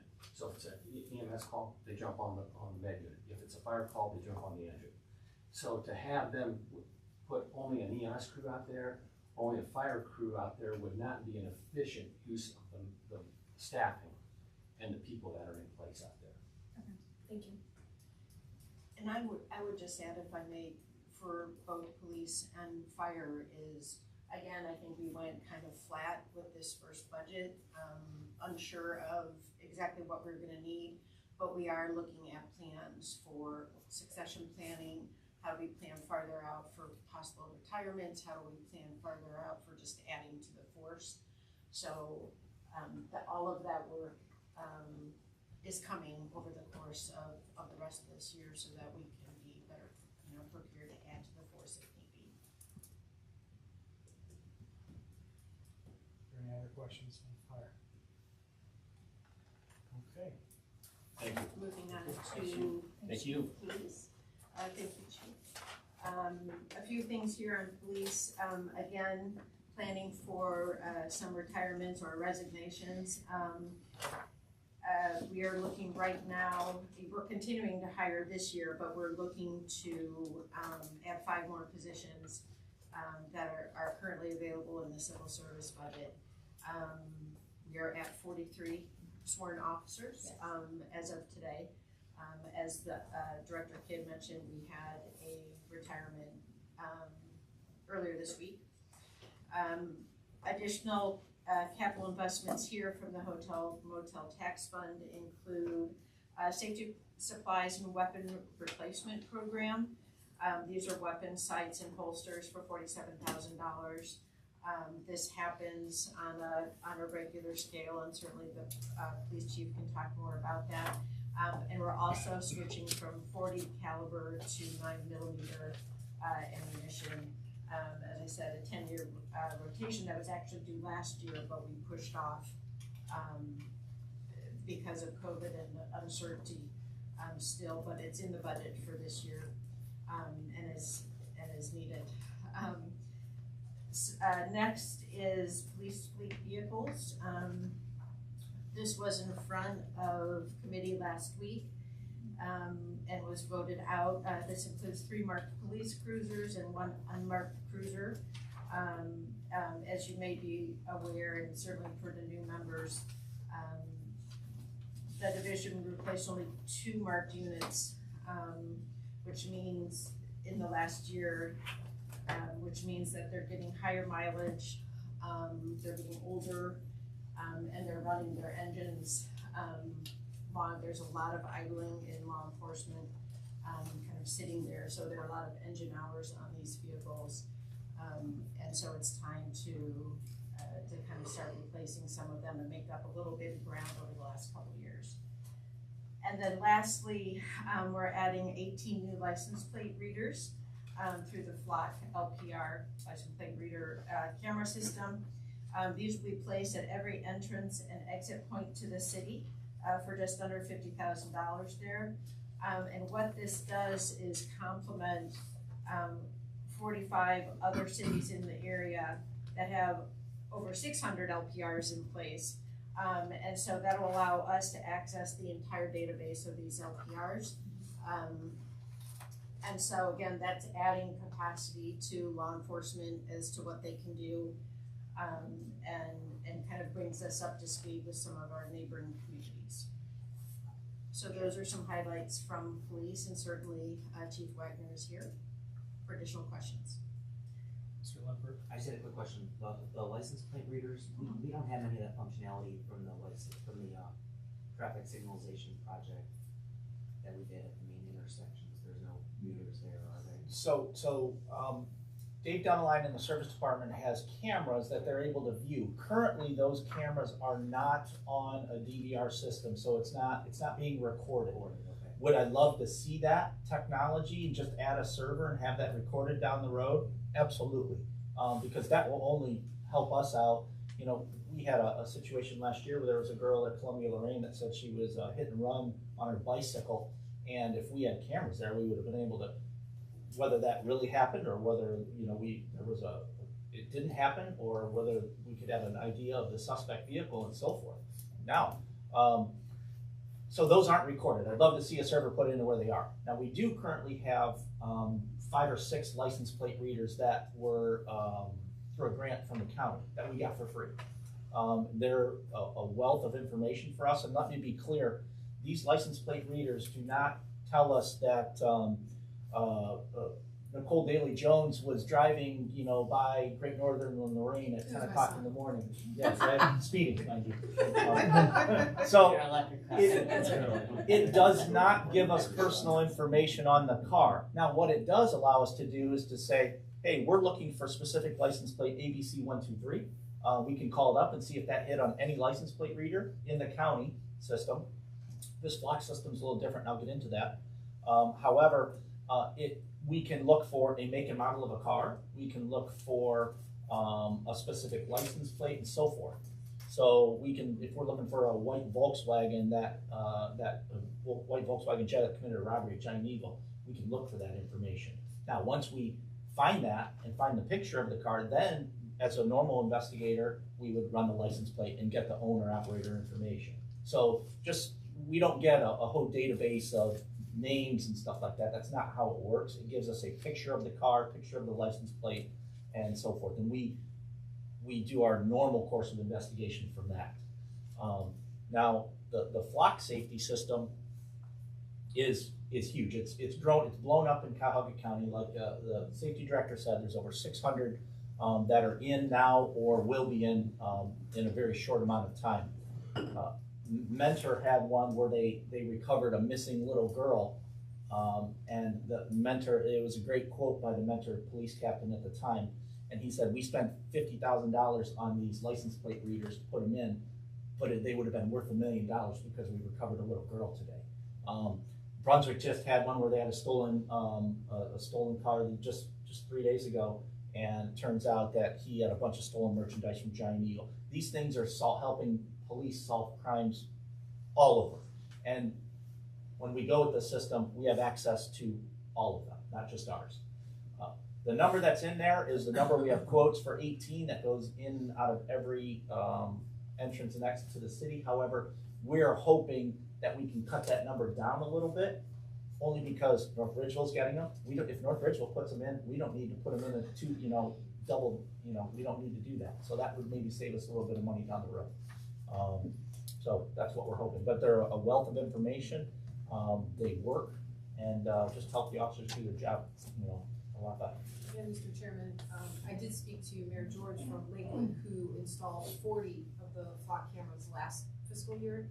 And after being briefed by the director and the chief on what their request was for this year, after speaking with her, it sounded like it was an incredible benefit to the city and to their police force. So we're looking at 18 or possibly even less. I think I would hope that council would consider this.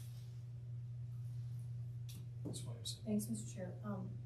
Chief Wagner, is there any idea of putting them internally, like within the parameters of? All depends how much money you want to spend. We can put them everywhere if you want. The thing is though, I mean, if the crimes are occurring in the city, maybe at different ends, maybe these folks won't be going outside of the city limits, so would it benefit anything to get more cameras? And it sounds like a great system. It is. What I can say is this system, we can build on this at any point in time. Now this is a reoccurring fee that we have to pay every year. But we can, like I said, we thought it was beneficial to start with every entrance and exit to the city. And we do have some internally, like at Great Northern Lorraine or Lorraine and 480, or I'm sorry, Great Northern and 480. So that hits our high traffic areas. We tried to get some through the county grant to put in at Stearns. And North Homestead, I think, we got quite a bit, hundreds of thousands of dollars in equipment because we're so close to the airport. And a lot of this was off Homeland Security grant money. So we do have some internally, but I've actually had I talked with, and I can't remember the name, one of our homeowners association groups talked about, they were having people that issues of speeding up and down, their side streets. And the homeowners association actually talked about paying the money to put their own. And they wouldn't get any of the data, but the police department would. We spend an inordinate amount of time, people, hey, we've got people speeding on Berkshire, or we've got people speeding on Maple Ridge, or we've got, and these homeowners associations, like Sandy Ridge or some of the others, Park Ridge, they've got budgets for stuff. If they put them in at their cost, we could surely monitor them. So that has come up in the past. Okay. We can expand at any time. And the more license plate readers, the better for us, for sure. So how would a license plate reader deal with that situation that someone's speeding on Berkshire? So if they would call, they'd call us anyway. We set up speed details and stuff. We put up our electronic speed signs that we have. We have 2 of them currently. But if there's if the retired guy sitting on his front porch every day that sees, Johnny Citizen speed up and down and he's in a blue Mazda, we can get the license plate off of that and go visit Johnny. That would how it would benefit us. Now, it wouldn't give us the speed or anything like that, but that's what I was. Yeah. That was the link I was. It would not. It would not. Okay. Can I ask you a couple more questions? All right, Chief, I know a couple of years ago you were at nearly 20 officers eligible for retirement. Where are you at now with that? So Right now, I think I counted a week or so ago, we were around 13 or 14. That number goes up and down as, you know, we've had, HR director said we had one somewhat unexpected retirement on Tuesday. We had one about a month ago. So our numbers drop, but then we also have people going into drop eligible for retirement all the time. I will hit that here later on this year. So right now, I think we're around 13. Next year is going to be a big retirement year for us. I think right now we're probably going to have at least 5 go. So we're scraping trying to get people to replace, you know, last year we had 6 leave and then 2 resign. So those 8, you know, it's hard to make up. We're losing ground faster than we're gaining ground. And part of the issue is finding quality applicants. You know, the move to the National Testing Network will hopefully help us with that. My situation was a little bit different than the fire chiefs, where my entry-level test, we had 40 some apply. You always have some that don't show up, you have some that don't pass, and then we had a final list of 21 or 23 applicants. Now my lateral list, when we opened that up for 30 days, we were gonna cap it at the first 50 applicants, and we had 60 before we knew it. That's huge. That's great, knowing that people wanna come to the city of North Olmsted and work as a police officer. Now, you have some problem children that are running from their problems at their current department, so that's on us to vet, to make sure we get quality applicants. We extended 5 conditional offers to people that, one, didn't want to come here because of the starting salary, and they couldn't bring over their tenure, for lack of a better word. They could bring over their sick time hours, but they couldn't bring over their weeks of vacation and so forth. We're looking at now with civil service about bringing them in. If somebody comes to us with 4 years experience, they come into us at that 4-year mark. So they're not necessarily losing. I had two good officers that currently work for RTA. And I'm not knocking RTA, but it's similar to Cleveland. You deal with a lot of mentally ill, a lot of homeless people. They didn't want to come to us because they had to start at the bottom again. So we need to do something to sweeten the deal a little bit, and it's unfortunate. But we hired 2 great rock stars from Cleveland that have only been there a couple years. We hired a great guy that had 7 years on at Mansfield. And we gave extra credit on our lateral list for accident investigators, which is huge. We don't have to train them and send them to accident investigation school. Evidence techs, instructors, if they're firearms instructors, or any of the other things that we would normally send people for, or have to spend money to send them to training to get those people. We gave extra credit, and it worked great for us. The lateral list worked, again, it's a little bit different for me than the fire department, because here's a great example. I hired 2 candidates off my entry-level list last year. We had to send them to the academy. That was 9 months. They just graduated from the academy and passed their state test last week, and both of them 99%, which was great. So we've had them here for almost a year, and now they're just starting their FTO program, which is another 4 months. So I hire somebody, and they're over a year by the time they do me any bit of good on the road. So the laterals help us out. We don't have to spend the money to send them to the academy, which is expensive, and we don't have to wait that 9-10 months for them to go to the academy while we're paying them. We need people, and we want them now. So do the new hires sign contracts that they're gonna stay with the city for a certain amount of time if we're paying for their schooling?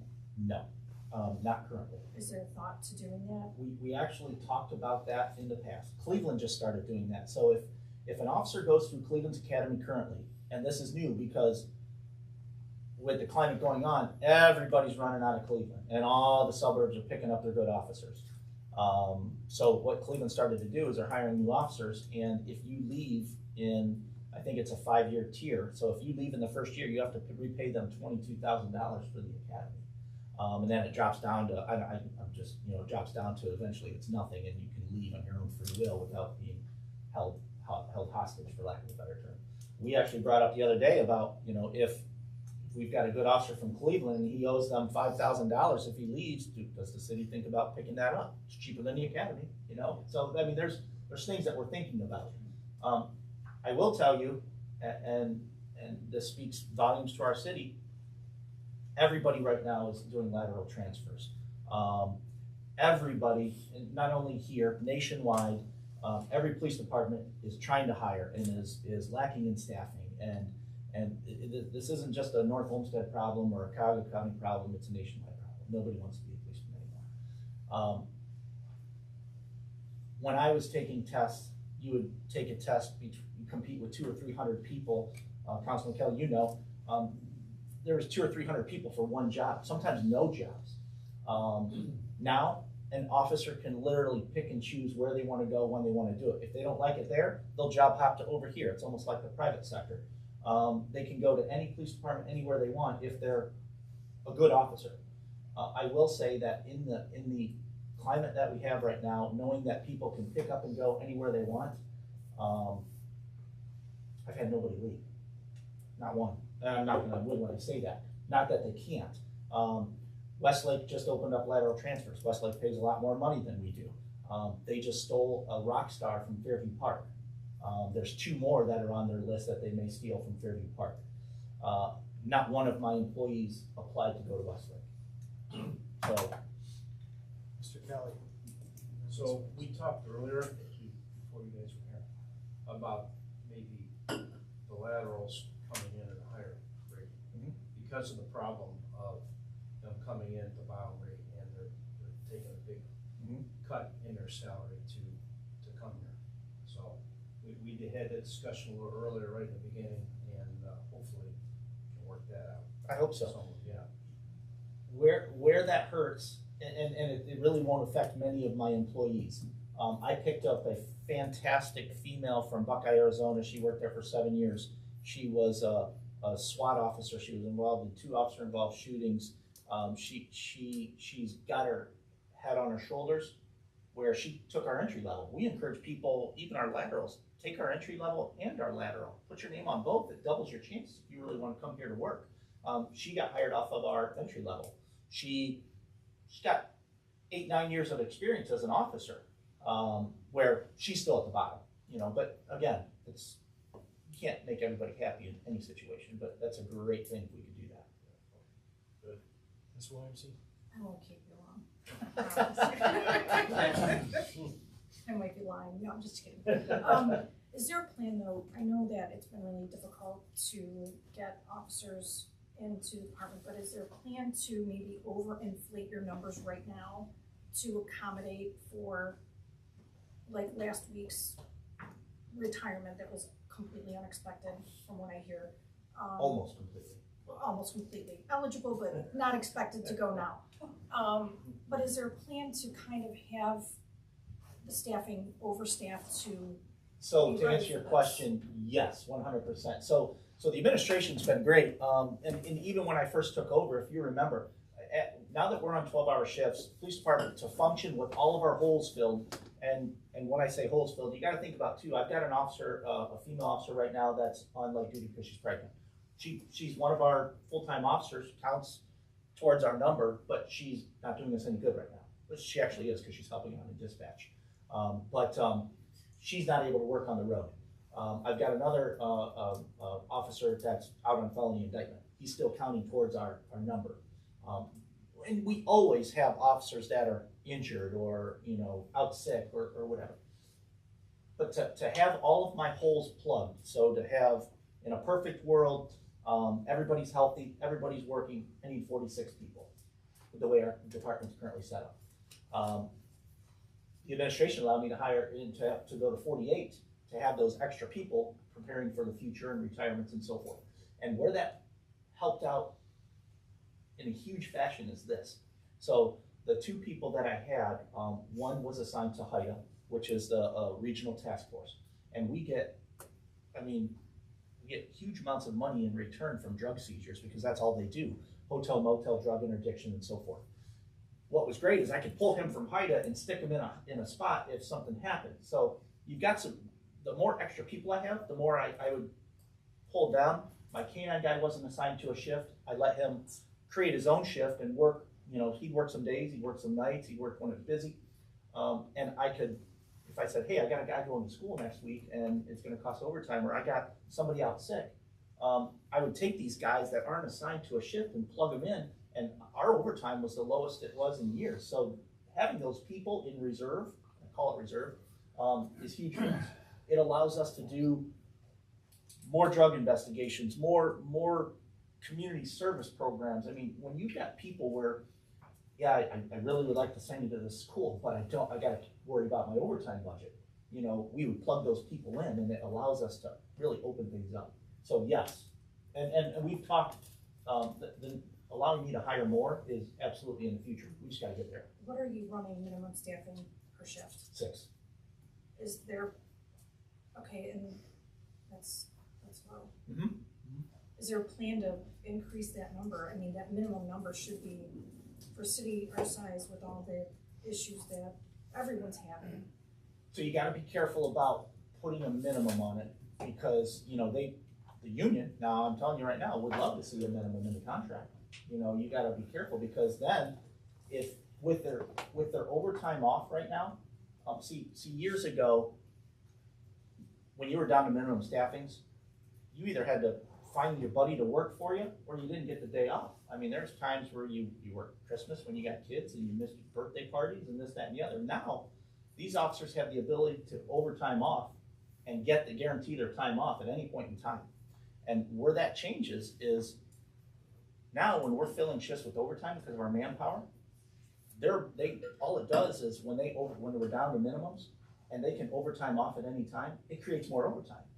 So it's a vicious cycle that keeps rolling. So if we go and say, hey, listen, our minimum's gonna be 7, right now my road shifts, only have 7 guys on each shift. So nobody would be able to take off for vacation. Nobody would be able to take off for paid holidays. And so anytime anybody, 1 called in sick or 2 took a vacation or a paid holiday, it cost overtime. So are there upper commands like lieutenants or sergeants who are not going out on the road in that minimum 6? So how many patrol officers do you have on the street at any given moment? I mean, could that minimum 6 include, you know, command officers? It does include. Okay, so those folks don't leave the street. So at one point, we could only have maybe 3 or 4 folks on the road. And if they're writing up reports and they're sitting on station, we might have no one. Is that what the understanding is? You're absolutely correct, yes. Okay, so that's scary. I mean, that's terrifying, honestly. Completely agree with you. So what are we doing to keep our officers, and I know they can all hate me for this, but I have to ask because it's a safety problem. There's a lot of stuff going on right now. How do we keep them from going on the station? Do we need to get updated equipment for So them they all to make them stay out on the road and do their reports that way? So right now we have, there's supervisor on every shift, and they are manning our jail for the most part when we don't have a correction officer. So we only have 1 full-time correction officer that works Monday through Friday. We do have part-time that comes in the evenings to help out for prisoner visitation and the busy times. The great thing about the 12-hour shifts is when you work afternoon shift before, when we were on 8 and you work 3 to 11, we were humping from the time you come in to the time you go home. So now with the 12-hour shifts, you have at least some time where you're not dealing with complete madness all the time. So that helps out. The midnight shift supervisors go out on the road quite a bit, believe it or not. We mandatory jail checks every hour, so they will assign jail checks, and an officer will be out on patrol, and I got the 2 a.m. jail check, he'll come in, do his jail check, go back out on the road, and the supervisor out patrolling and so forth. Day shift's a little bit more, there's more administrative stuff going on, supervisors aren't able to get out as much, they do. But every officer has the ability to do all of their work from inside their cruiser. Everything, reports upload automatically when they type them and they come into the station. It works, so they have that ability. We don't have guys that, I'm backed up 3 reports and I have to go on station to do it. Is it more comfortable for them, and will they? Yes, but they all have the ability to do it from outside. And they do, for the most part. So, but I completely agree with you that staffing is an issue, and that's one of our main objectives. I find it very problematic though that we don't have, that your We officers gotta don't keep have- moving, guys. I am, but this is important. There's no visibility. We don't have enough officers on the road. Do you hear that? We might not have people on the road at any time. 30, all of our residents completely unprotected. That's not good. Mr. Kelly? Real quick, what manpower do you think the police department needs? I'd love to see 50. 48 gives me, I'd love to get somebody back in Hyder because it's a great financial benefit to the city. You know, and I'm not saying that we need, when I first came on in 98, we were building, we were staffing, we were at 57 for a while, maybe we were at 58 for just a short time, but 57 we maintained and we had a lot. Do I think we need that many? No, I don't. Could we stand to have more than what we do? Absolutely, absolutely. And again, that creates, like I said, some of those extra programs that we were able to do outside of just the basic needs. So yeah, creates some more visibility. When I first started, it was interesting because you would go out at Dover and Lorraine, and you would look left and look right, and you would see cherries and blueberries all the way down both sides because people were on traffic stops. It was just the way it was. It was before the stop program. And I would like to say again that we're working on these plans, but this being the first budget under new administration, we wanted to be a little more conservative in what we were putting forward. But we have had these conversations about what police and fire need and how do we get there. But we didn't add a bunch into the budget for right now, but we are looking at that and we are having those conversations. I don't think it'll be an issue adding down the road. We got to get to the minimum first, and that's the scraping that we're doing right now. And it's not from a lack of trying, and the people we've brought on have been wonderful. I mean, they're good. Some of them are good seasoned officers. The two that just graduated from the academy are good eggs. The learning curve's a lot more for a new person like that. They're green. They don't know how to be a policeman at all. You know, that's where the lateral helps us out. So again, adding staffing is great. We just got to get to the bottom number first, and we're working on it. Okay, thanks. Anybody have any questions about the weapons? I know that was one of the main things in our budget, but anybody have any questions about that? Okay, great, thank you. Any other questions for safety? Yes. So I did want to ask about, again, we've got a situation of when you add up the utilities and phones, we went from 3 years ago at 85,000 to now being at 135. And all of over the previous year, all of the utilities in this, whether it's electric, gas, water, phone, are all 25, 30% increases. So what's going on? What are you looking at on page? I'm looking at 24 contractual services towards the bottom. In police, rather? Yeah.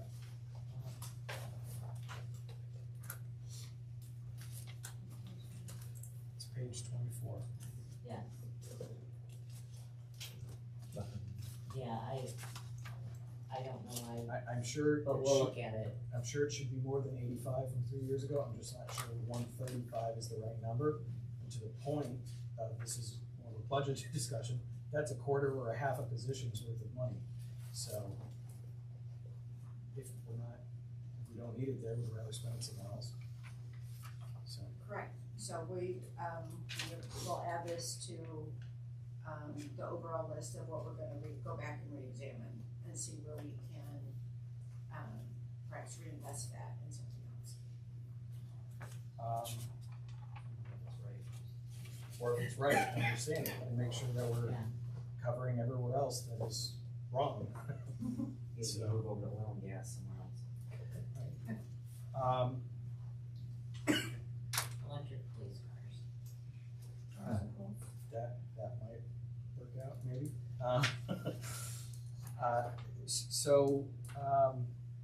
I asked for the fire chief, Chief Wagner, I'll ask you. I know that we're not ready yet to make any kind of commitment, but we're looking at the state law changes on PSAPs and how that might impact our dispatch and whatnot. How would that impact your budget this year versus going forward if we were to make some kind of change? So dispatch is a big area of a big topic to talk about and concern. So right now, the radios in our dispatch we do not have in the budget, but they're currently not supported. That just to replace our 3 current consoles is just over $300,000 for those radio consoles.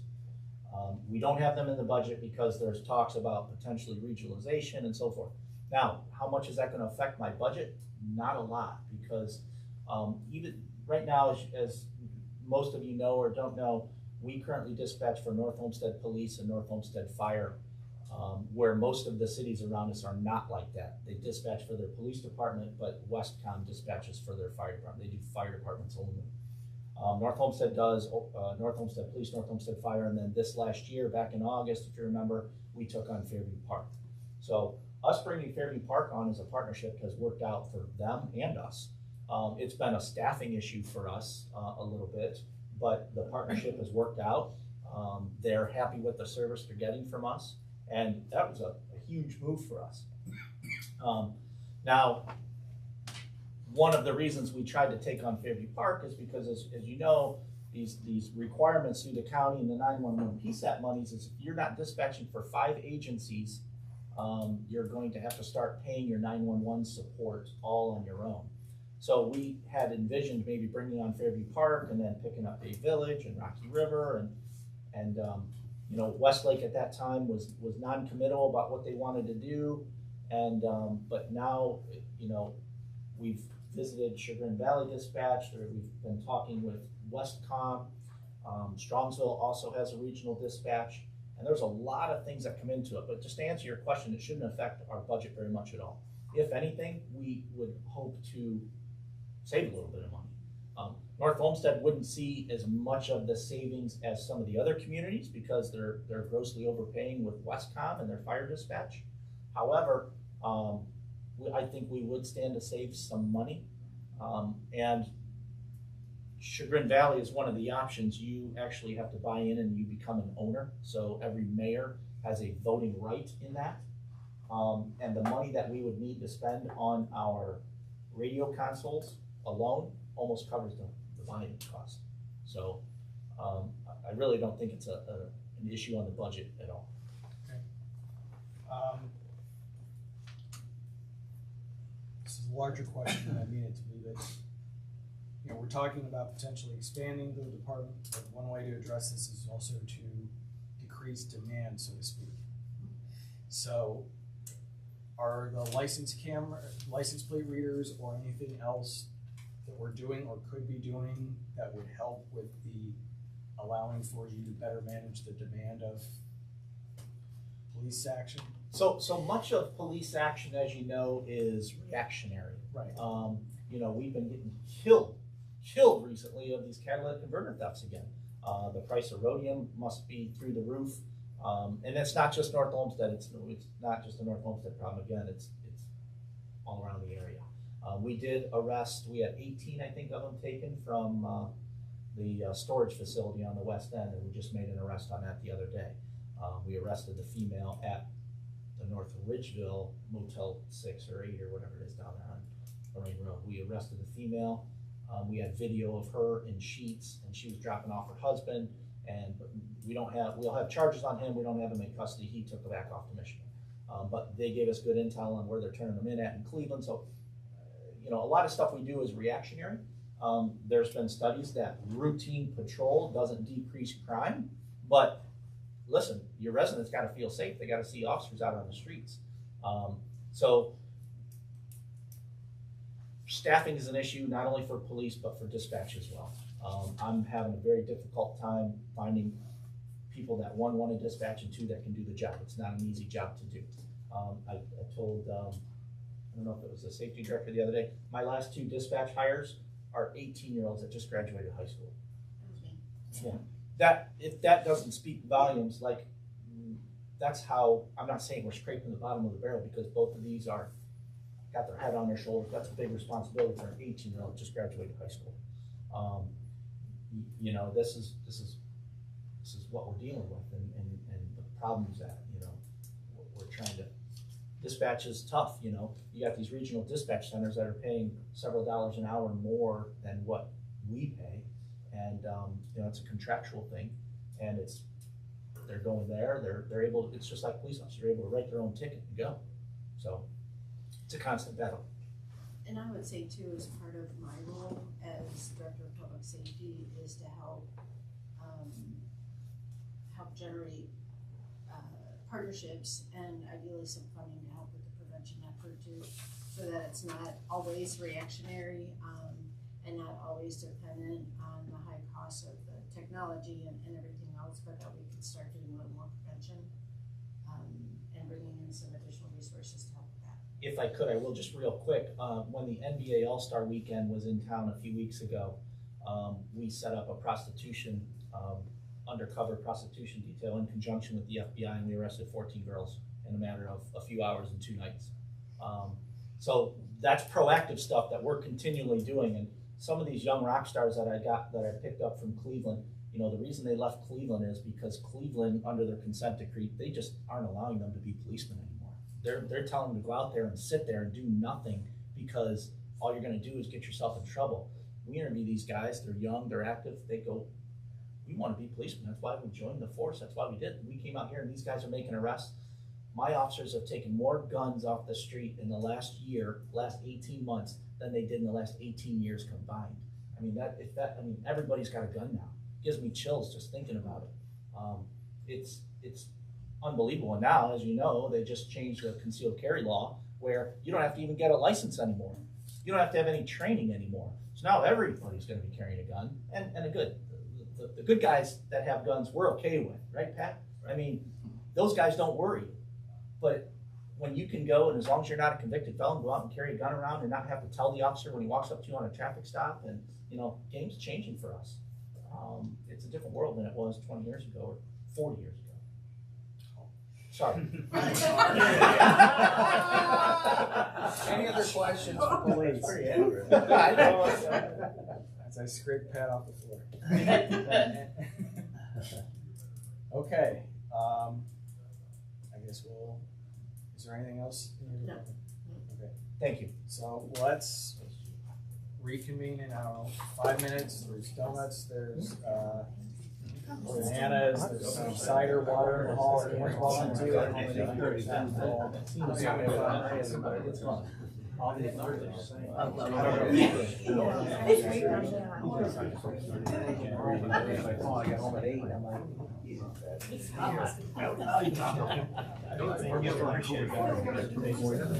Just remember, this camera's still broadcasting. Turn it off. You can't.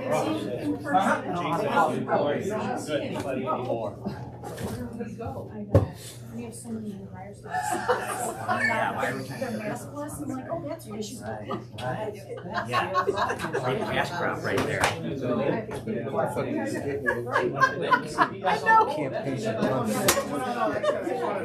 can see your eyes and we're good. Yeah, thank you. Mine hasn't signed a lot. Yeah, we'll sign. Yeah. We'll sign. But he's being tight. Every indication is. Whatever you need, Is he still running for governor? Then we'll sign him. Yes. Yeah, barely above minimum. But the people who are gonna abide by that are voters. That was easy. I know the police and the fire are Right? so much more interesting than government. Exaggeration, but probably wrong.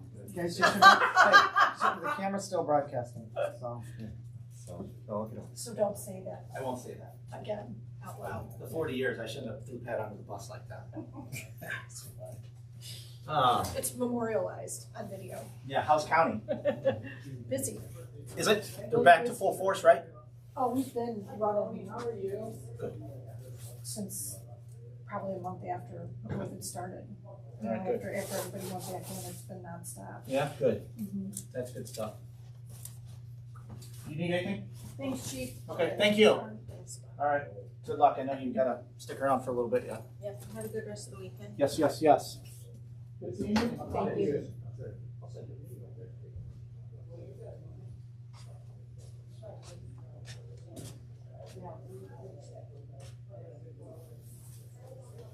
Good luck, guys.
That's right, that's right. Fertilize the fields. I didn't see it. She said it was gonna be at 5 o'clock, so I came home and drank it.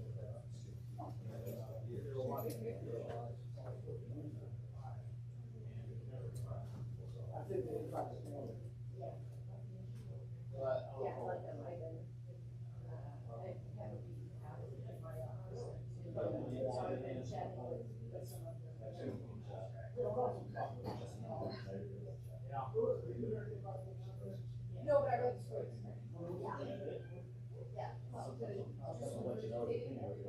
Yeah. And the ending of it was still waiting to find out. I was hearing it's like a story. Well, her, she's okay. We need to step that up a little bit. Whereas, and it is a joke, it's just a joke.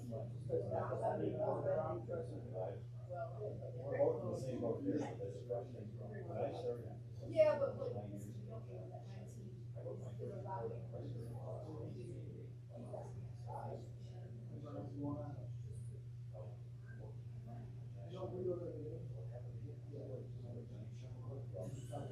That's right. That's right.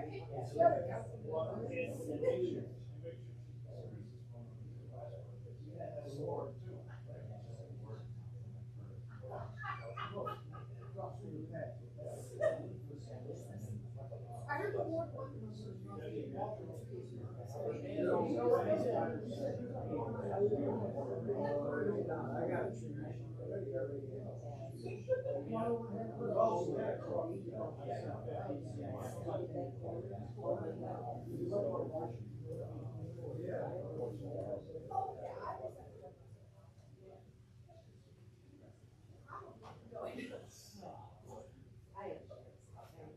That's right.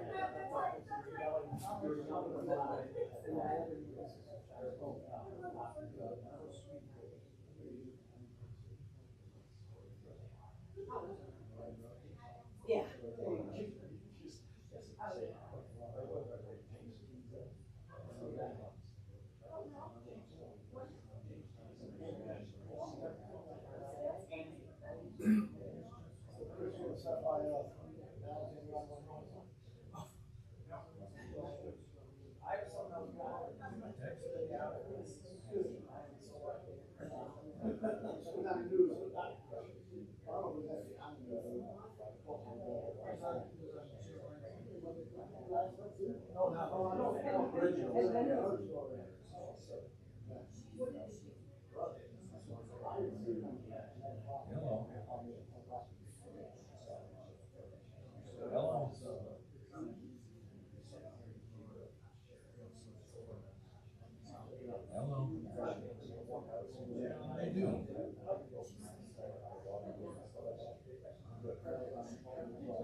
The stove was starting to make noises.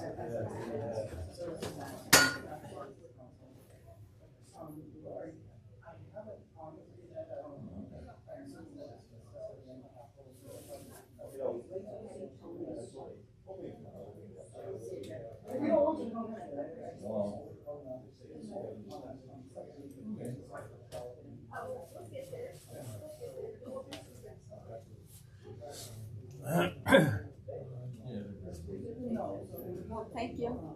There's not much of my section comparably speaking, there's none of these. Thank you. Oh, sorry, Chuck.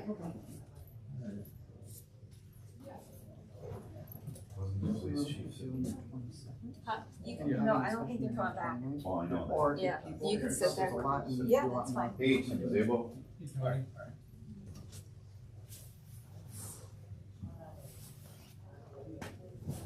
Where's Carrie sitting?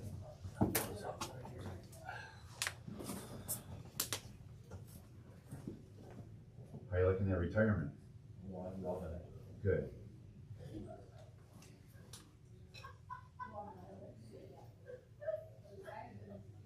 How's your brother? Maybe get knee surgery. Oh, should have done that while he was here. That's what I said. Yeah.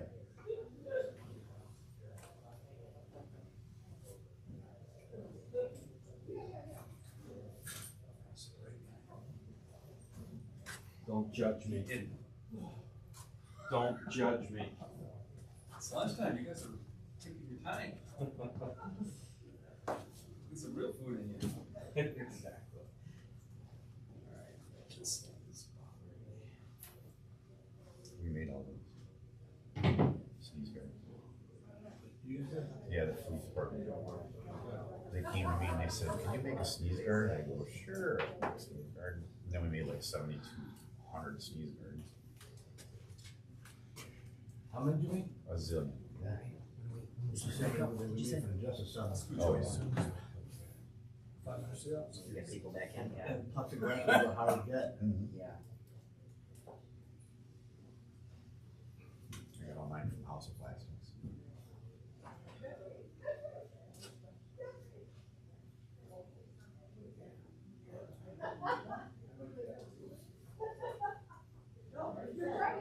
This is the time you learn stuff. And then like when am I starting to move outside of the scope of the budget? You know? It's hard about these meetings. I need therapy. Yeah.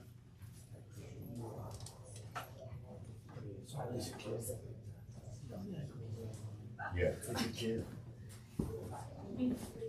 had to ask about those cameras, I'm like, are they the server?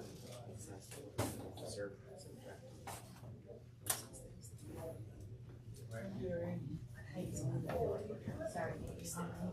I was gonna move on, so Council President. No, I don't see it coming. I'm the head of the table.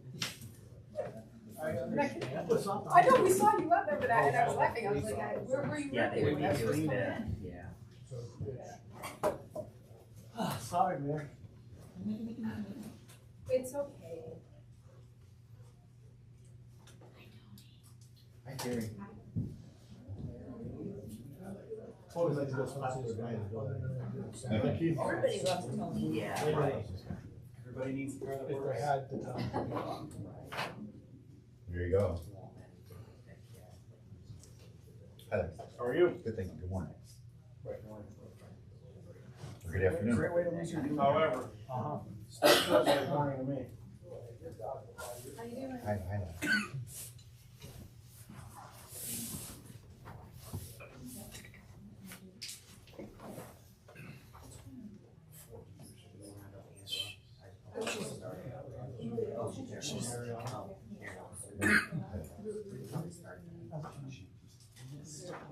What?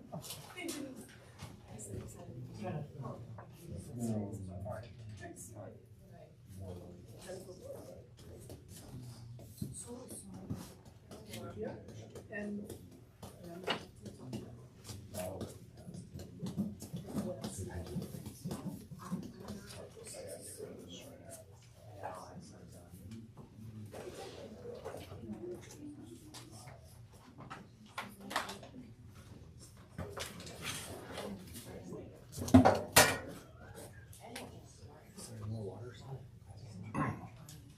Might be in the office.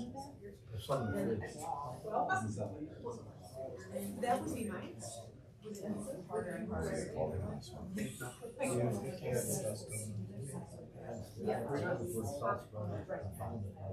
Them and Becky. Yeah, Becky was closer to me, but not in the city, right? So, we're doing the right thing. Probably should go the extra mile.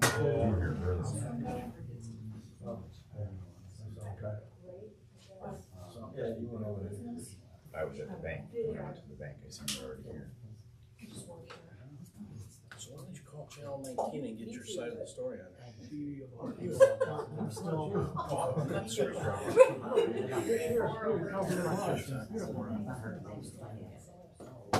All I'm like, committees are-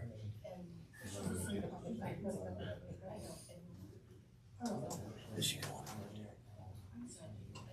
Got an honorary chair for this. What tab are we going to next? I think 12.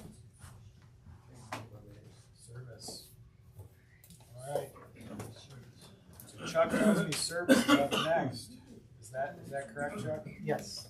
Okay. Mr. Carney. Mr. Glassburn, my paperwork I gave you 2 weeks ago, I know it's not as good as Lisa Kids, but I can try. All I can do is try do better next year. I have written down good morning. I'm gonna change that to good afternoon. Thank you. Just so I don't make the mistake. Everyone received a handout on our big needs this year, but before we delve into that, I would first like to say that it's important to all of us in this room that truck holes are filled, streets are paved, trees are trimmed, and grass is cut. But I also believe that most important to us is houses don't flood. And the mayor and I have been talking, and she wants to do more. Excuse me, Angela. She wants to be more proactive in storm control, storm maintenance, and with that, point on, I'm trying to get a foreman appointed. It's not in my budget. I'm not looking for a new hire. I'm looking for moving someone from the rank and file up to foreman. So it'll be a couple $1,000s, I believe, for the year. And at this time, I do not plan on replacing that person, but I will hopefully come back next year replacing that worker. That being said, I think we all want to do a better job in storm. I'm not saying that if you hire a storm foreman, flooding will stop, but we gotta get ahead of it. That being said, I'll have Mr. Tony go ahead with the fleet and tell us about our biggest needs for this year. Good afternoon, everybody. So I'm Tony Farrell, I'm the fleet manager. This is my 5th year. Try not to tremble as much as I did in the past. The big things that we have the capital outlay, and we're looking still to buy lifts for our shop. We've been working on that project for a while. Fortunately, lift industry went crazy when everybody blames the pandemic, prices went up. That's one of the things we're looking to purchase. I think Kiri, you got a number on that? We changed the number on what the month cost. I'm sorry, I couldn't read. The number of what the lifts would cost nowadays.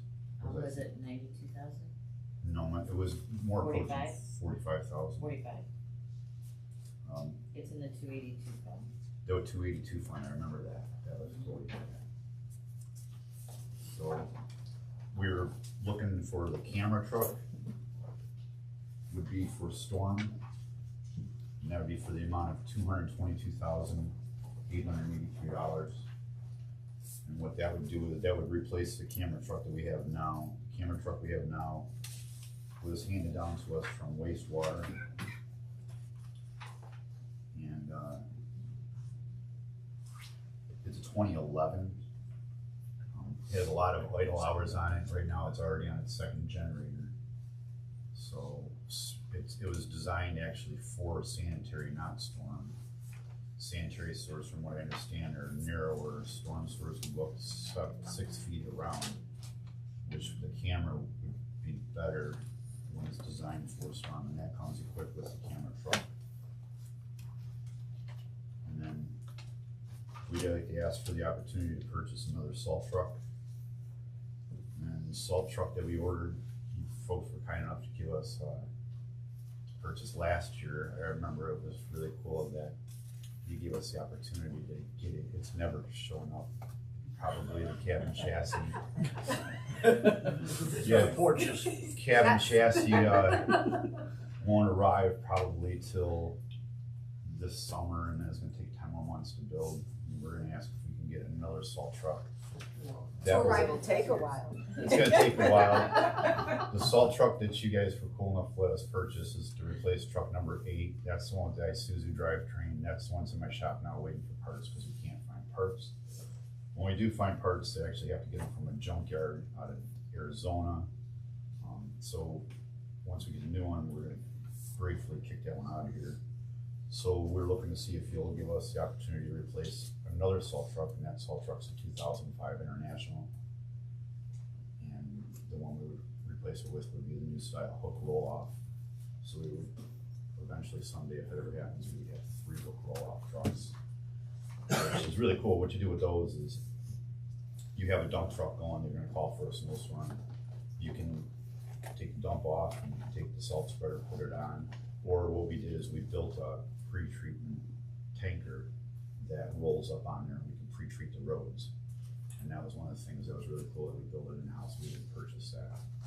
So you pre-treat the roads, gives you, I think it was 24 hours of advanced road safety. So that was a camera truck, salt truck.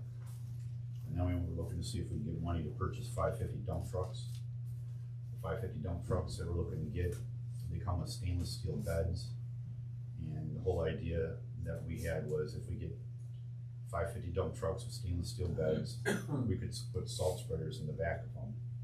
And the salt spreaders, the salt doesn't eat the stainless, so therefore they would last forever, and the salt spreaders would be stainless. Presently, we have salt spreaders in the back of 1-ton pickup trucks, and it just rots the trucks away. In order to keep the trucks on the road, we had to get a replacement bed for one, the other one needs one. I had to buy that at a junkyard because you can't get those. And I don't know if I have anything else. What did I miss? Planer, the Bobcat. Yeah, No, thank you. sorry, go ahead. Oh, we need a new Bobcat. We need a planer for. Yes, that's right. The Bobcat. Bobcat is a skid steer, and we have 2 skid steers now. They're really awesome. They're in Hollands. What we're looking to do would possibly be to purchase Bobcat brand, and it's on state contract. Everything that I mentioned actually is on state contract. There's nothing that I brought up that wasn't. The Bobcat would have more power. It would allow us to run a bigger planer grinder for doing asphalt repairs. We're so fortunate right now, the crews that we have out there, the talent that we have and the ambition that they have, they want to do more work, they want to do more repairs in-house. And if we were able to get the bigger skid steer and get the bigger grinder, they would do more road repairs in-house, and it would just be really cool if that could happen. That being said, Chairman, we're also looking to have Tony make us a box for leaf removal, not to take over the whole city, but to go be proactive with it whenever it's needed, and then also after they do their cleanup, if they miss it, if someone doesn't get it out on time, we go out there and do it ourselves, and just with the pickup truck that Tony will make for us. Yes. Well, what we were planning on that, what we would take, right now, we would take a chipper truck. And right now, when we take the wood chippers, they go into the back of the chipper truck. It's all enclosed. With the salt truck, you have to have area for the pressure to go away. So we would make a removable roof for the truck. And that would just be like a screen top, so you don't build up pressure in there. And then we can, when we want to do chipping, we just put the solid steel roof on the box. And when we want to do leaf pickup, we put the vented roof on the box. And we would get a trailer type leaf machine. That's what the truck we already have, and they just gotta manufacture $10,000 in the budget. That's what I was gonna ask, Okay. is do you have what you need in the budget to do that? Yes. Can you just a little bit more elaboration on like the stainless steel bed versus finding a replacement bed and sort of the timelines of how long it takes for those to rust out and you need to replace the bed? I know you said you found one in the junkyard, but like how much cost are we talking about to replace a bed? The junkyard bed that I found was, I believe it was like only $3,000, but that truck is already like, it's a 1-ton, so it's all its suspension is all, worn down from carrying all that weight. When you get a 550 truck, it's a 2-ton truck, and we're noticing that dump trucks are more suited for what we do out there instead of pickup trucks. You can do everything, but with a dump truck, you can do with a pickup, but you can do more. You can dome. You know, What's the cost difference typically from a 550 truck, my friend, is $88,000. That's equipped with plow, and then we want to do a salt spreader insert on that. I think that's another $7,000. And then what are we talking about these days for the quarter ton or the 1 ton? 1 ton? They didn't price 1 tons. When you have a bigger truck, they're not coming back as often to get salt. They're not coming back as often to get mulch or to dump. They're all multi-purpose. I'm with this guy sitting here, he makes them all multi-purpose if they don't come that way. I'm just trying to figure out the cost Well, difference and the duration of how long it's gonna last. Well, the stainless steel's gonna make it last a lot longer than the regular steel. I mean, because the stainless steel, if it's a regular bed, the steel's gonna get loaded by the salt, it's gonna go down and work, do the undercarriage with the Vanderbilt truck. Yeah, I get that, but like we replace the bed, the rest of the truck at some point is gonna crap out before, like the third bed probably or whatever. I'm just trying to understand, like the stainless steel, same thing, the stainless steel bed's not gonna rust out, but from a truck perspective.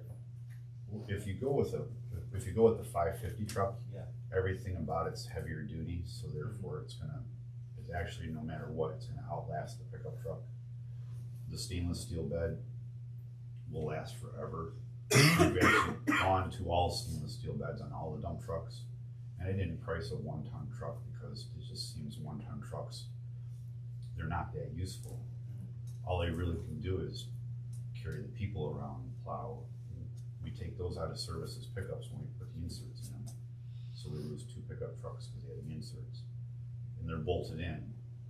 If we go with the electronic salt spreaders, they're held in with ratchet straps. We can take them right out and we can go use the dump trucks as trucks. Okay, right. Thanks. Thank you. Very quick searching 1 ton truck, about 80,000.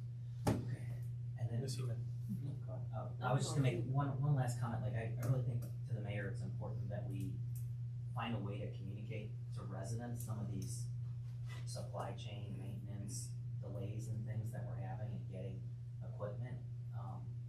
You know, cause again, it really gets challenging when we say, oh yeah, we just bought a new truck, and then we realize that it wasn't there and we still don't have it, even though we approved the budget for it. And then, you know, residents don't get it, and we're not even always on top of that, so I think it's important to put that out to residents, some of the challenges that are occurring. My friend, now that you brought that up, you guys are kind enough to give us a Vector, remember way back? Yeah. It's actually gonna arrive this month. Yeah. Maybe. So. When was that purchased? 2 years ago? Or last year? Thank you. That was gonna be my first question, was when does that come? So the camera trucks now that you want are different, because I thought that back truck, you know, has a camera and does a lot of those functions as well, but it does not. No, actually, the 2 of them work together. What they'll do is they'll send the camera in to see where you need to do your jetting and backing. The other thing that I know about the camera truck is it makes it so you're not going on people's property to find the T's and whatnot. It's cool the way it works. Yeah, for some reason, I don't know why I thought that jetpack truck also had that ability, or was it, that it was an accessory item that was gonna be ordered, but that's okay. They work in tandem. Thank you. Sure. Are there any other questions? Go ahead. So I don't know, maybe it is a Bobcat, maybe it's not, but what does sidewalks right now? Bobcats are, And depending we on have, what you call them, Bobcats, Yeah. they come skid steers here, I call them Bobcats. and we have how many of those? Bombardier. For the sidewalk cleaning, we have the Primroth, it's a Bombardier, And just one? just one. And how much are those? Do you have any idea? It was, I believe, if I remember correctly, it was $125,000. And we do or don't want another one, or you don't? No, we don't need another one. You guys were cool and let us buy the one we have. And it was really neat because. You're the coolest. Here's what happened. This is so. Thank So this is what happened. I'm all nervous and to ask for the money to purchase one, and then you said we were allowed to get one, and we got it, and then it didn't snow. It was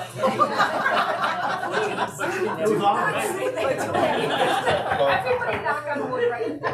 No, this is so for real what happened, right? So it didn't snow, so then I got a lot of people that are saying, Tony, are you sure you did the right thing? We spent that much money and the dang thing sits there, you know, and I know I did the right thing. Well, because we have residents now asking about, can we make like a sidewalk program plowing for seniors or that kind of thing? So that's why I was curious as to what we have now, just so that when those discussions start, we kind of, already know what we have in building. This is another neat thing that just happened. So it did snow and it snowed like crazy, right? And then we had to send the dang thing out there. Well, then after we sent it out there and people saw that it was cutting through all the piles, especially there at Stearns and Lorraine. Now the other cities are coming to us and they're making appointments to come and check out our machine. This week I had the city of Brooklyn and we've already had Bay Village and it's really cool. Everybody's like, hey, look what North Homestead has. We want what they got, you know. And another one, He's the first person to drive it. Might be the. I did drive it, yeah, it was great. Were you the first one though? I was not in the snow. I drove the last one. I drove the last one in the snow, and that was dangerous and scary. I think, Tim, you probably drove the damn thing, right? This one here has a steering wheel. It has heat. Oh, God. Yeah, the other one didn't. It had like these joysticks, and we had a fellow named Billy O'Dell. He hit his forehead on the dash. This one can't do any of that. Safety is important to us. Yep, Steering wheels are safe. good. Are good things. And I remember actually with you, I would show you pictures, and I'm not allowed to this year, so that's I would show you how stuff was unsafe. Listen, I wasn't allowed to take my building tours because of COVID, so I that's couldn't come terrible. and see everything. We have to come For the and see past, the shop. I'll It's be there. changed so much. I will be there.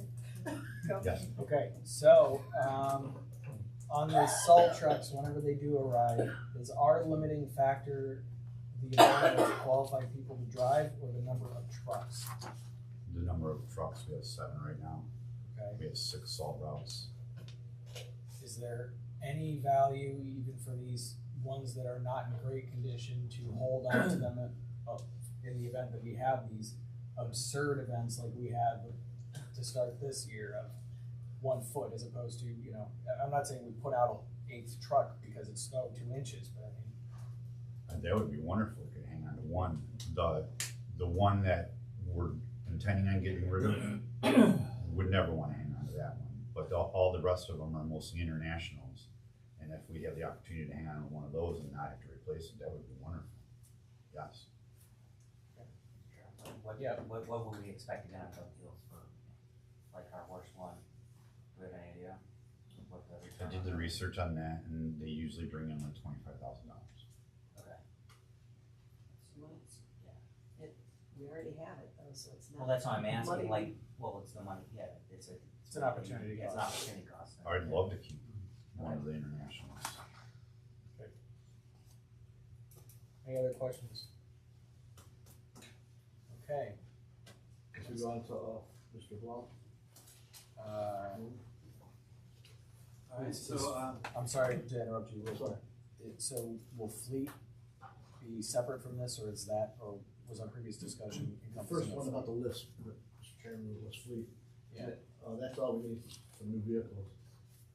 Okay, alright, I'm sorry to interrupt, go ahead. Oh, no, if you wanted to introduce, but, I'm Brian, and I'm in charge of the wastewater department. For those of you that are new, wastewater does not generate its money or pull out of the general fund. Instead, the residents of North Olmsted, Fairview, and Olmsted Township pay sewer fees, and those sewer fees are then congregated, and that's what we use to generate our budget. In a normal year, we usually ask for 1 to 2 items that are in the 6-figure range. And this year, it's one of those rare years where we're not really asking for too many expensive, high-dollar ticket items. Instead, we're backfilling a lot of equipment that needs to be serviced, or we're buying parts for things that have become outdated. Rather than run through the list of the $10,000 and $20,000 items, I'll be happy to answer specific questions that you have on those. The one ticket item that we do have that's in the 6-figure range is a remodel and reconstruction of the crew break room. We do have an estimate from a design from Bowen & Associates and an estimate from Bowen & Associates. We'd like to go out to bid on that item And this is the last thing that will pertain to the construction of the treatment plant, which was completed in 2014 and 2015. For those of you that haven't heard the spiel before, we had $40 million to redo the treatment plant, reconstruct it, and build over the top of what we had. We had to eliminate quite a few things that were wants in favor of needs, and this is the last remaining thing from that last major renovation of the treatment plant that got axed out of the $40 million budget, because we were really looking at about $50 million worth of expenses. So this will officially close out the redo or expansion of the treatment plant back in 2014, 2015. So if you have specific questions on other things, I'm happy to answer those. The last thing I'd like to touch on though is we are asking for one vehicle this year. We put 40, maybe 45 in the budget for it. We were originally going to purchase a transit van.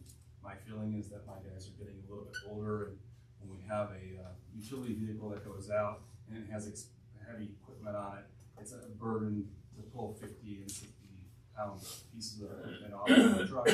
And I thought it would be a little bit nicer for the guys to have a transit van.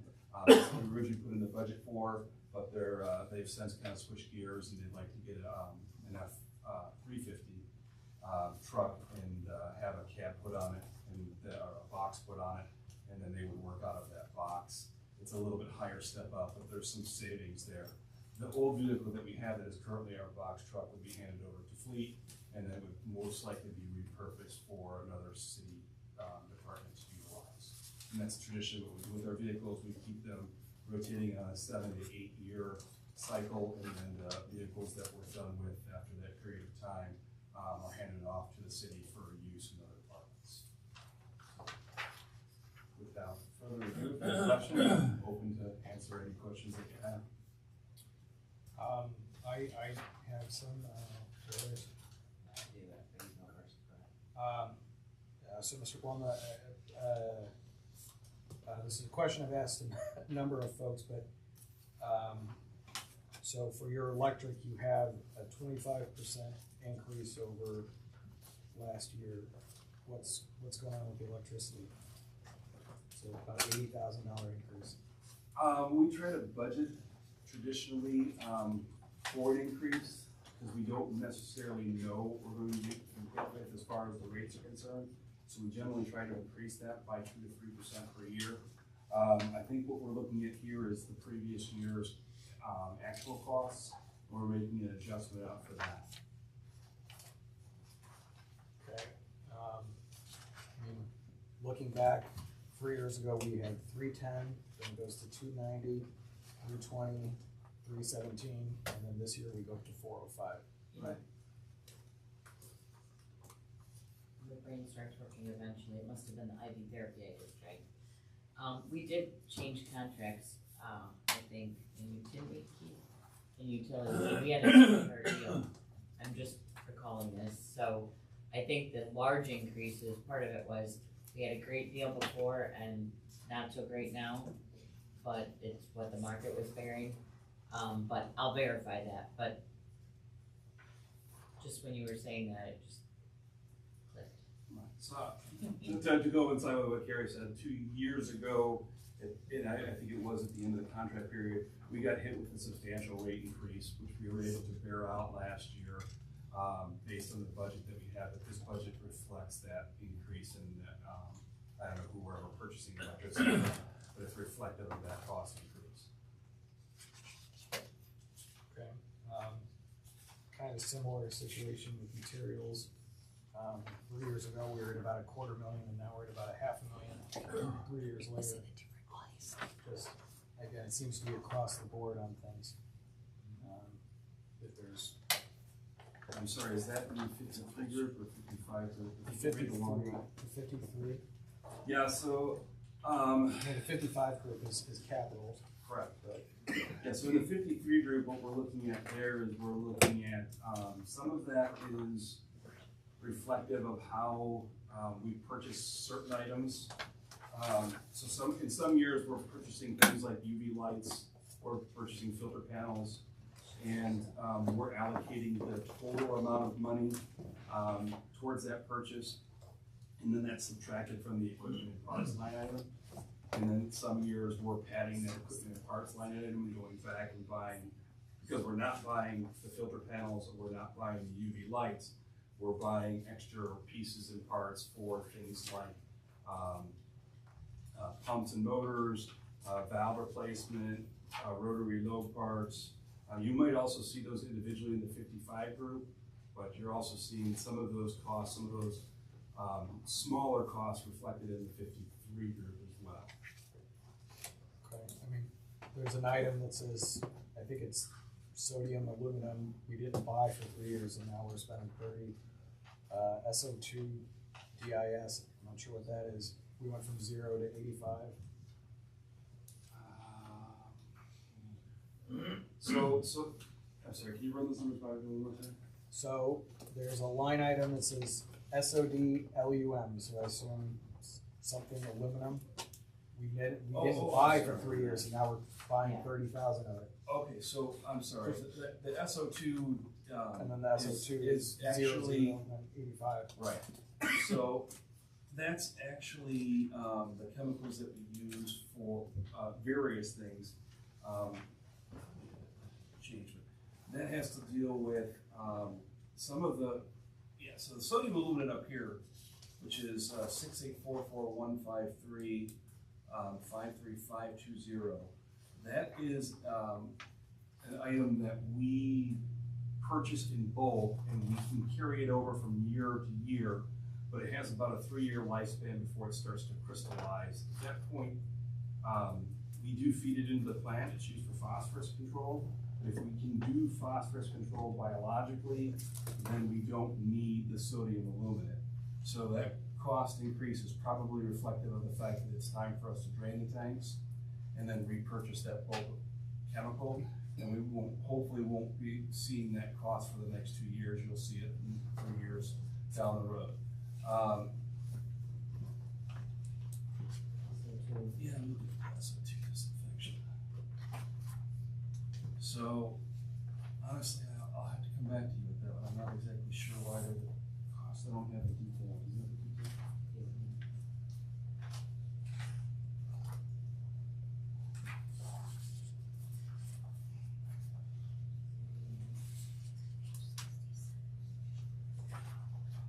Is that the detail? I'm sorry? I think that was 67. What are you saying, Chuck? They're saying it's page 67. Oh, yeah, we're looking at the detail in the back, that's right.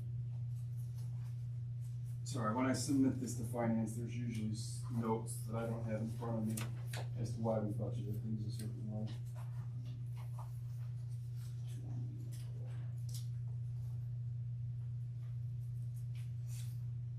I think page 287 has the chemicals.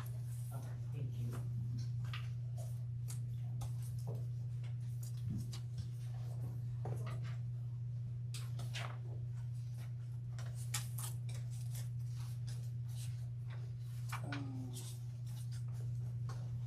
Okay, I'm sorry.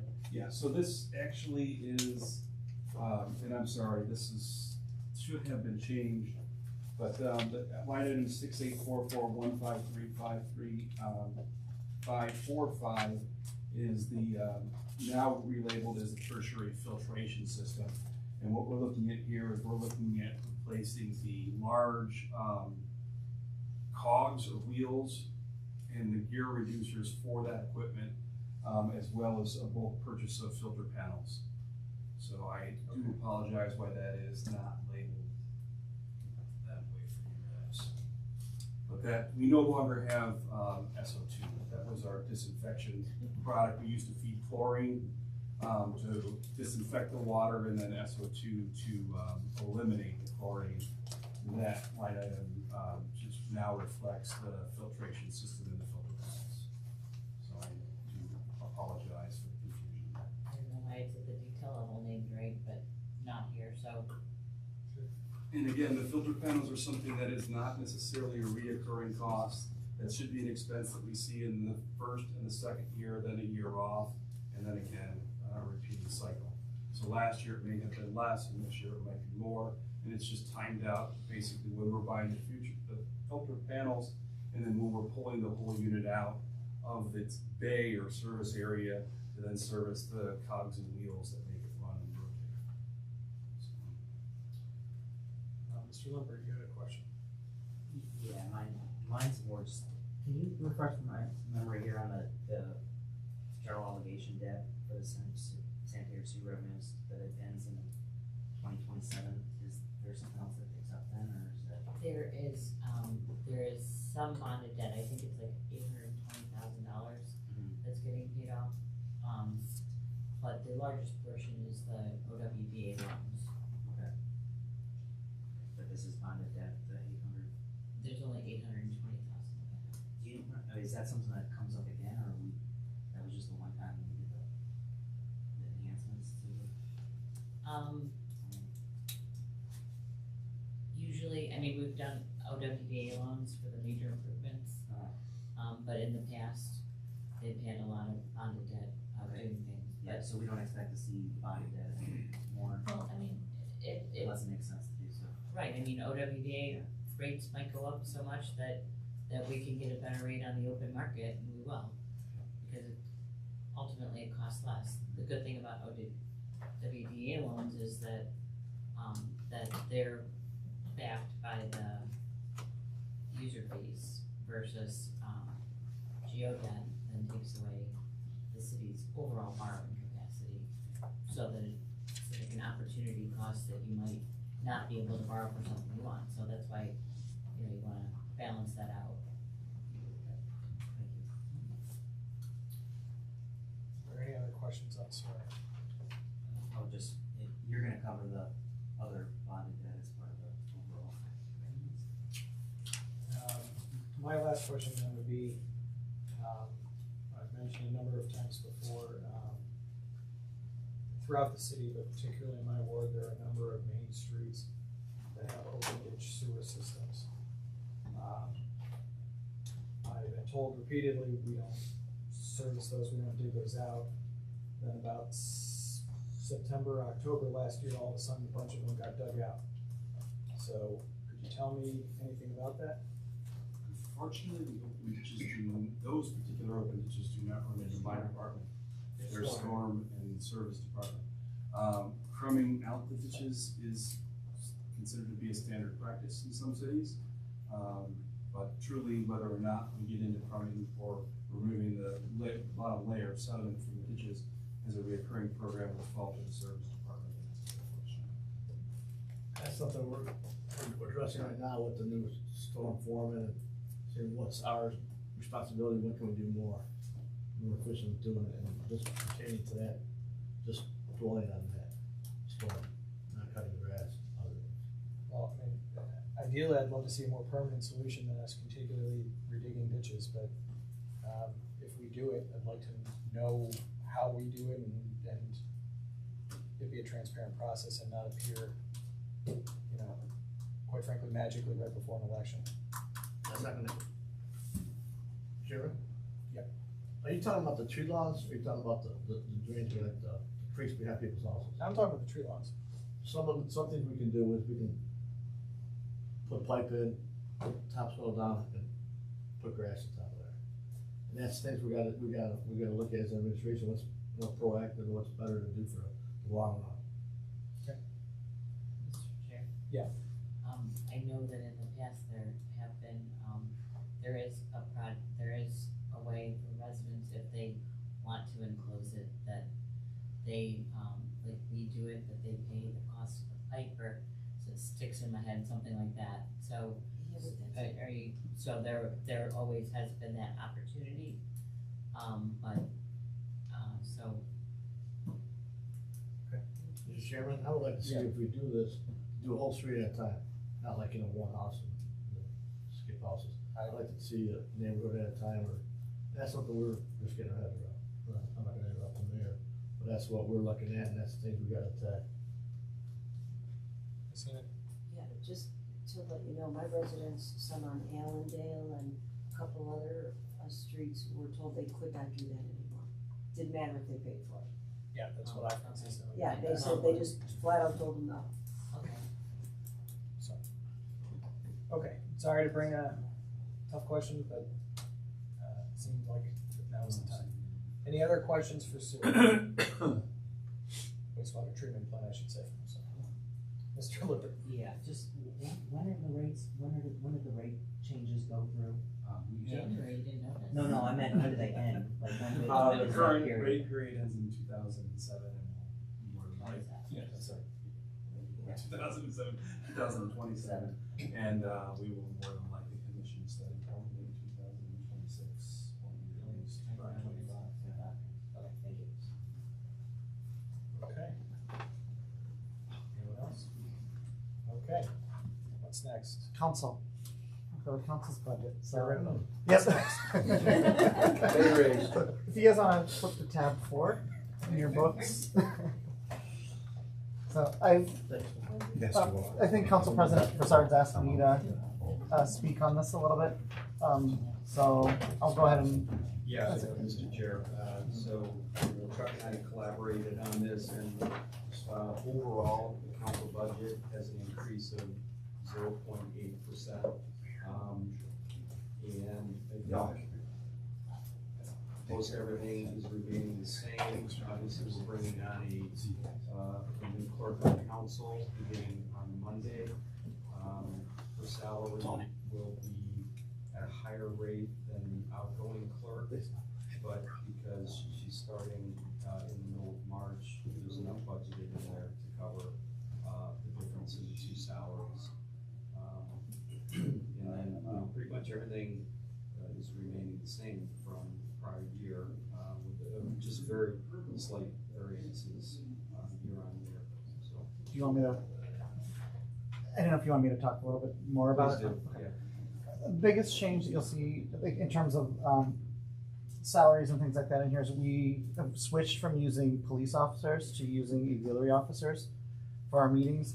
It's been low the past couple of years, so we haven't had a lot of in-person meetings, but now that we're coming back, it's starting to get picked back up. An auxiliary officer would be around $11 an hour, somewhere in that range, where with police, we're having to pay pension, and we're also having to pay overtime because it's an off-duty officer. So there's a significant savings that's in there. I believe we budgeted $6,600 for auxiliary officers for this year.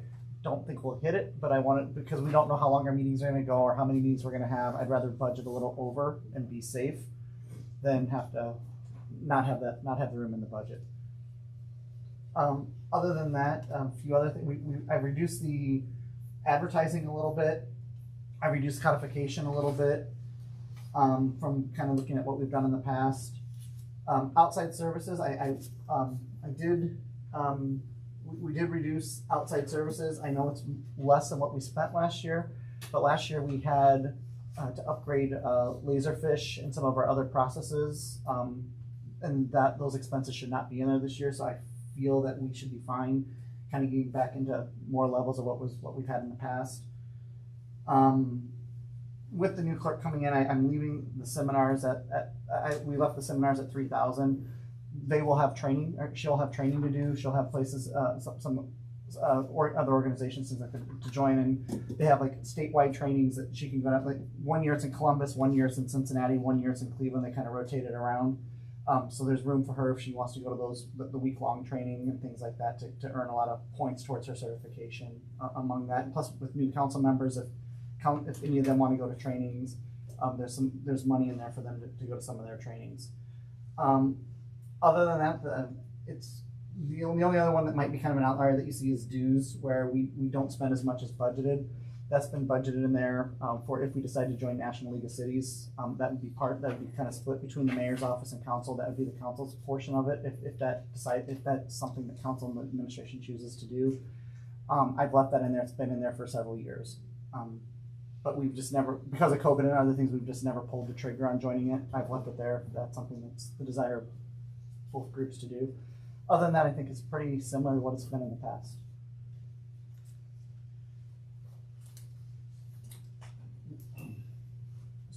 Yeah, I had talked to a couple council members of this, and it's, I would like to have a small amount of money allocated to try to stand up a kind of a recognition program within council that we can recognize residents for good deeds and volunteers. I know we can do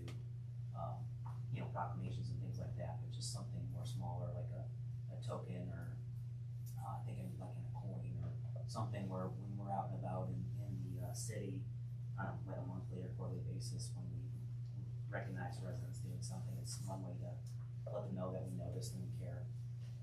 So, it's just an idea that I had. Probably be a couple $100 or something just to stand up, but,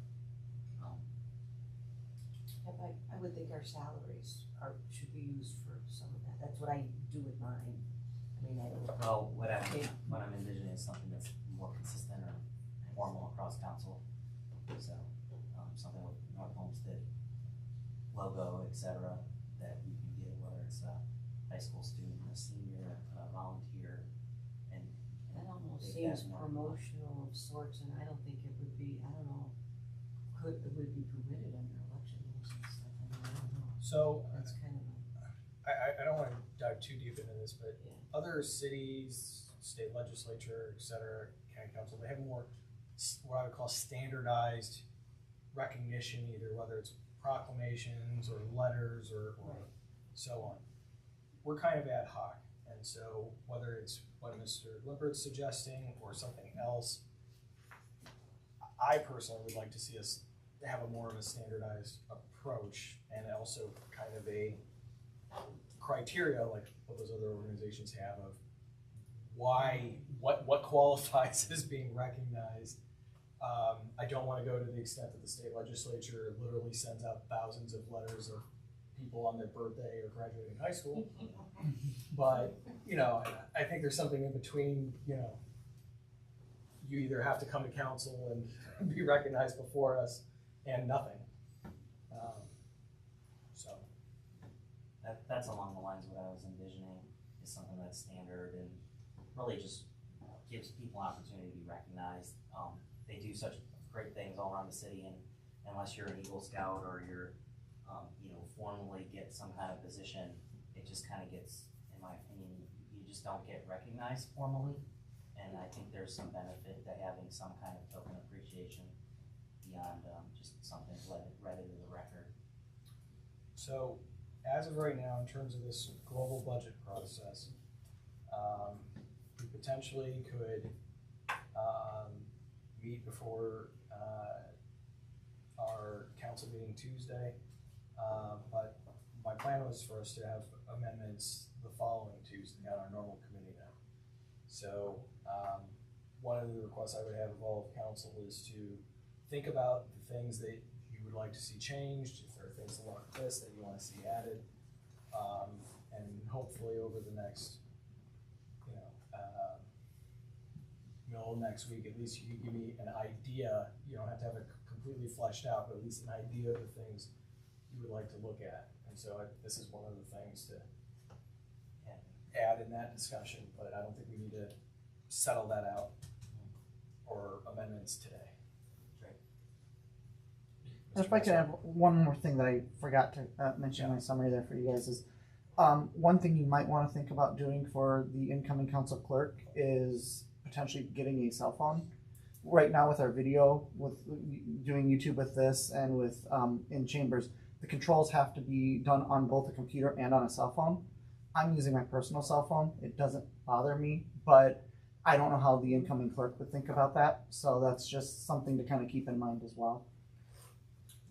Chuck, does it have to be on a cell phone, or can it be on a separate computer? The YouTube is controlled through the computer. The cameras, they're in the process of creating an app, for lack of a better term, on computers, but it's not there yet. The apps are only right now available for Apple. If you had an Apple computer, it might be able to be done through the computer, but Apple computer or Apple phones and Android devices are the way you control the actual camera itself. Could you put it on an iPad? Or I would have to. We might be able to if we had an iPad Surface. We could look at. Surface won't work because that's Microsoft. But if we had like an iPad or an Android tablet, that might be a way to be wireless, right? It doesn't. It has to. Yeah. Well, yeah. I'm running off of Wi-Fi. I'm connected to the Wi-Fi unit here.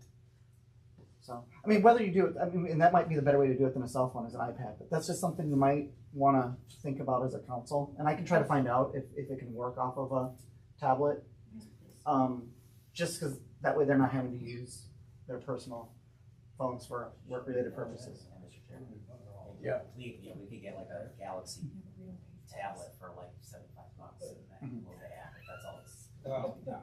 I did it off of my phone for one of our meetings when Chuck wasn't here, so.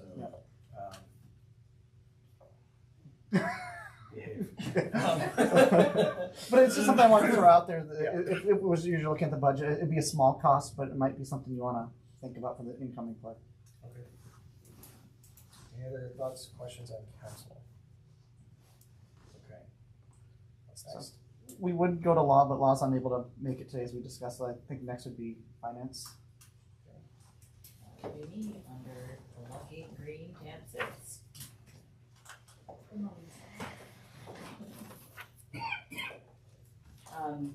In the department itself, the budget, we did budget this year for $1,000 of possible overtime, which we have used 544 so far this year, from our upgrade to the cloud, and also the budget. We've also been helping out a lot while there's been a lot of transitions this year so far, and we've been taking on a lot of other responsibilities in the interim, making sure that things were getting done. So my secretary helped the service department while there was no secretary processing payroll. The payroll clerk went there and helped process payroll, and we got so we've been working with everybody and trying to make sure the essential functions during blizzards and otherwise have been getting done. We did, just as an aside, we did go live on the cloud this week. It was a fun road, but I can say that we're officially on the cloud and it's functioning at 98%. There's one little glitch, but that's just between the finance department, so it's nothing that bothers anybody other than us. The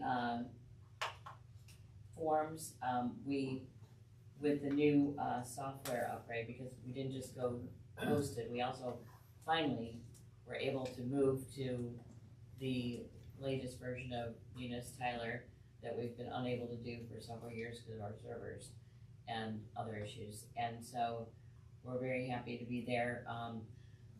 The forms, the one problem is that one of our check stock is antiquated. So we have to buy a new check stock for, is it payroll? For both of them? Okay. So we don't issue many payroll checks, but it's for the, all our AP checks. We need a different form. So that will, cost $400,000. I'm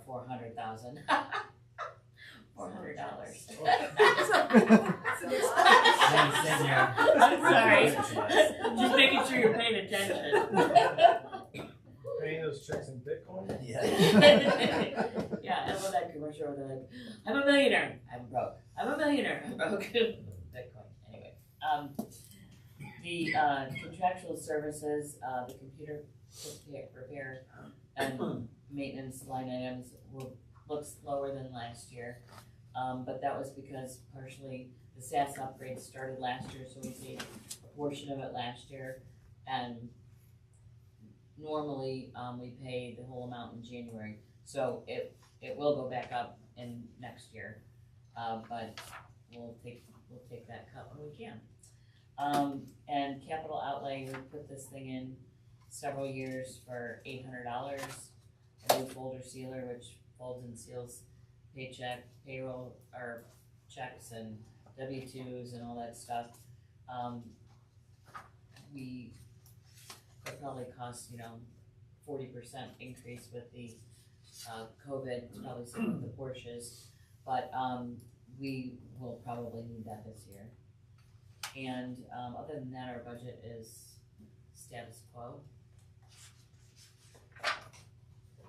And I just want to mention one other is that we did plan this year to go to executime, payroll time and attendance, and advanced scheduling for police. And we thought it would be a more efficient way to go than the option that we chose. The city city chose before. But to my detriment, but to the city's, good, my payroll clerk, is going to be the employment specialist. And so I will be training, we will be training a new payroll person. We have a lot of new administrators and stuff, and IT has other priorities, and they do have to help us, because there's a lot of equipment, associated with a time and attendance, and scheduling system. So I'm not asking for that this year. It's gonna be, though I want it to keep on the radar, that it will be, coming up, because I think it'll enhance the whole citywide process. So, does finance do all of payroll? Do some departments do payroll? Is it a blend, or what's the? Department, it's a blend. The departments, it starts with the department function, the timekeeping, and then they summarize it, by pay week, or by pay period, and then they get paid out. But to electronically do it all, has always been the goal, and now that we're on this newer version, that's our next step, and we do wanna take it, but I think that it's just biting off too much for the city as a whole, and with our limited IT, I think that, and a lot of new people and new faces, that I think next year is a better year for it. Other questions? Ms. Williamson? Thank you, Mr. Chair. The individuals who are doing payroll in each of the divisions, are they cross-trained yet? Because I know that there was an issue with a certain someone down in fire. Well, we have a lot of new administrative positions and some yet to fill. And, those, I know that the mayor is very strongly supportive of cross-training. And luckily, like, my staff has learned some of these other areas. So we've been able to help, and, I think right now, there's a fireman that's doing it for one pay while the new person is learning. So we think that, it's gonna be fine. Okay, thank you. If I may just add, in public safety, because of the situation we found ourselves in fire, with retirement, we absolutely will be cross-training staff in all three divisions to make sure that we're not facing a gap in experience and skill. And Correct, yeah, we're working on it. Mr. Chair, the other is if we do go on a system, that will further enable us to cross-train, because we'll be tracking it in a similar software and similar, so that the time will be, we can use it in each area and we can move people around, so it will enable that as well. Okay, thank you. Any other questions for finance?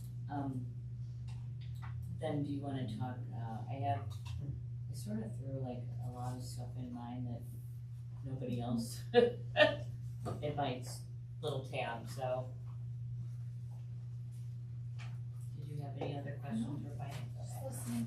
Okay, the largest one is the separation pay fund, and, I'm past the orange page in tab 6. The first one? It's the whole fund, it's like a lot of pages, and, you know, Help we the can't. red, green, colorblind people out here, which is the orange one? Well, Yeah. there's two oranges. That's the orange one. Yeah, oh, there is, oh, sorry, Is this orange? yes, that's orange. Okay. Peach. Some might have pink too. Yes. Thank you. And mind you, I, this thing is, I don't know that I would have, if I had my chance to do it over again, I wouldn't have made the separation pay fund so large. But we try and track in each division where we might have people leaving and where we do have people leaving. But I guess the thing that's most important to know is that we have a plan for, 916,000, if you go to page 13 of that, I mean, that's the real number, of what we're estimating is gonna be leaving this year. And, you know, with the new administration, we've also had people separating employment, so there were even unexpected ones in here of people, you know, leaving, like, for example, Director Gallo, she went and became mayor, so she had a separation from employment from here. So there were some that were unexpected, and so it's a little higher. But you can tell that we did spend $638,000 last year, so, the chiefs are telling us the truth, that there's a lot of people that are retiring and probably more that are getting ready to. So we wanna make sure that we have it in the budget. This is an estimate, obviously. You heard this week that we had someone that we didn't expect to retire. So Ed will watch this throughout the year and make sure that we have it, adequately the appropriations are adequate to cover whenever people leave. And we are funding this as well. I increased it to $750,000 from $600,000 in total, because of this higher number of retirements that, we wanna make sure that the separation pay fund, compensated absence fund is adequately funded. Then after that orange, there's another orange page, paying something. And just so, there's a community development block grant fund, and, What page is that? 47. I don't have two pages. I don't have two pages. Uh-oh. I should have been drinking when I made that budget book. I thought she was in six.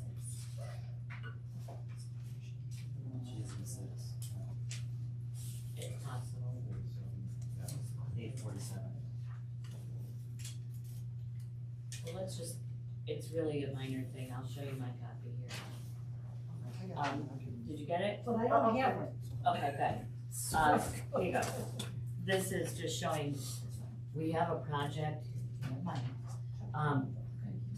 we have a project that, it was the Elm Road that was done last year, but we haven't received the funds yet from it was a reimbursement grant. And so you'll see it advances out, the general fund advanced the monies to the CDBG fund for our share. So the 150, once we get it from the county, or I think it's the counties, then, we will be able to then transfer it back or advance it back to the general fund. Then the next one, we have the bond retirement, then the next page. That jumps to page 52. Yeah, the top would be page 52. Thank you. This is just the loans, obviously, are the principal and interest are the OWBA loan amounts and interest. And the bonds are what we pay and reduce our bond for, and our bond interest fees.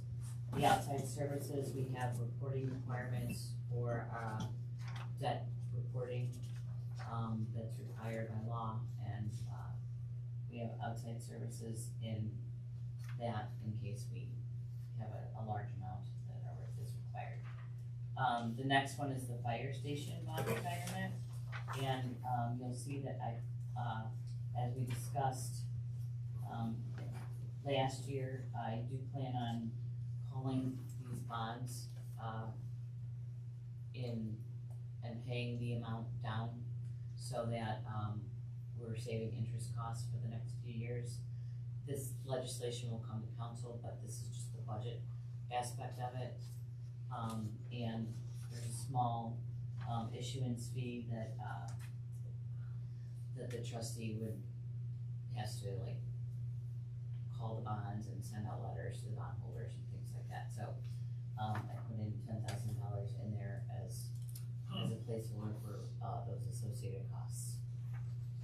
So So we're paying this off 2 years early, is that the idea? Yes, And so we won't collect taxes next year and the following year on it? correct. 0.4 mils. So you can call that a tax reduction. I will. We will. The next, is just capital improvement, and there are no major projects in the capital improvement fund. There is 4,400, I think, in 21, in rec that I think is the remaining part of, is it the Clegg Park, that, just some stuff they have to do to finish up that project. And, let's see, land and building acquisition fund, 50 pages down, page 58. There's 20,000 in there, for closing costs and the cost of property transfer. It wasn't that much, but the budget was set, and it was the two parcels out in, what's that called? The industrial parkway? Yeah, I guess it's the industrial parkway. it would, yeah. And we had bought those parcels for doing a bus garage years and years and years ago, and we've sold them. I think you guys approved it in council to sell them for $438,000, but there are costs associated with closing that have to be paid. And then the last thing is just the trust and agency fund. And the trust and agency fund has a lot of different things in it. We have like cabin deposits that get repaid once the event is done, and we can deduct fees from it if they've done damage or what have you. We have engineering refunds, and then we have some financial refunds, tap-in fee refunds, and it's just an estimate of, it could be more, it could be less, depending on what projects come in and things like that. But there was 636,000 in the fund at the end of last year, so I can reasonably expect that we're gonna have projects that are completed and things that there are refunds that need to go out.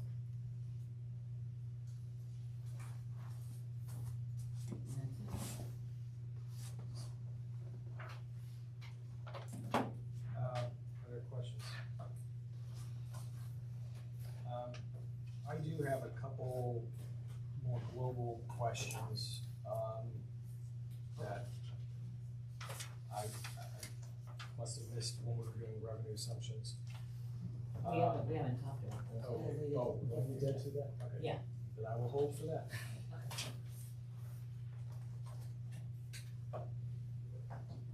That's on tab 2. Is that what's next? That's the final piece. Okay.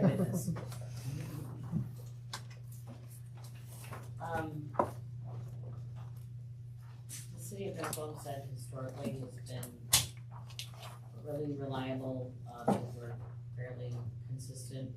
Historic trend has worked well for many of our estimated resources, but I have to say that COVID really ruined that for us.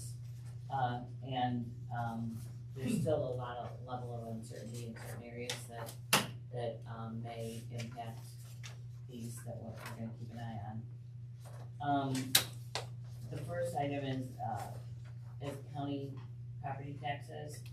We did do the sesquicentennial reappraisal for 2021 tax year, where it started that appraisal, higher value amount collections in 2022. So that those property tax values did go up substantially for a lot of people, but recognize that not all of it comes to the city. But if you go to the attachment 1, you'll see that each fund has, I there's a general fund, geo bond, retirement, library, obviously nothing, fire construction, and then we have police and fire pension funds that are, I mean, that doesn't cover even 1/4 of the pension, payments for police and fire, but those are statutorily and also in our charter. And then the recreation fund. And, you can tell that the general fund did go up because of the reappraisal. The bond retirement fund did not go up because of the reappraisal necessarily. And obviously the fire construction is a voted levy, so that is only what's required to make payments. And then, the recreation fund did receive, is estimated to receive over 100,000 more than what, they received last year. So there is, in total, a 9.5% increase, and as you can tell, I mean, I guess it is pretty much across the board, it's just smaller dollar amounts in those other funds. And then the next page, Rita, revenue projections, attachment 2. This is my little, probably stream of conscience more than it should have been. But as you can tell, our withholding increased dramatically last year. And our net profits did as well. We had a substantial increase compared to 2020 and 2019. And net profit is a very unreliable revenue stream, and it is, companies pay in estimates at the end of the year, which a lot did, so that then they get the tax benefit of write-off on the federal return for paying local taxes. So then they come back, once they file their return, their local return, they can request refunds. And as you can tell, if you look at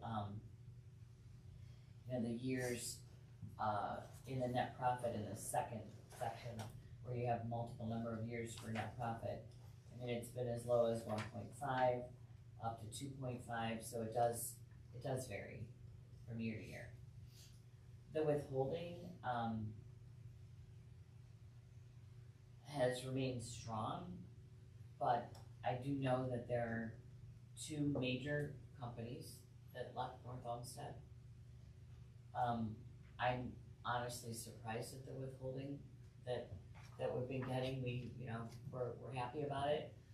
I wish I could quantify that it's because, I think partially it's because of Target having to pay $18 an hour or $15 an hour rather than $8 an hour for their employees and places like that. I mean, some of it is that, I believe.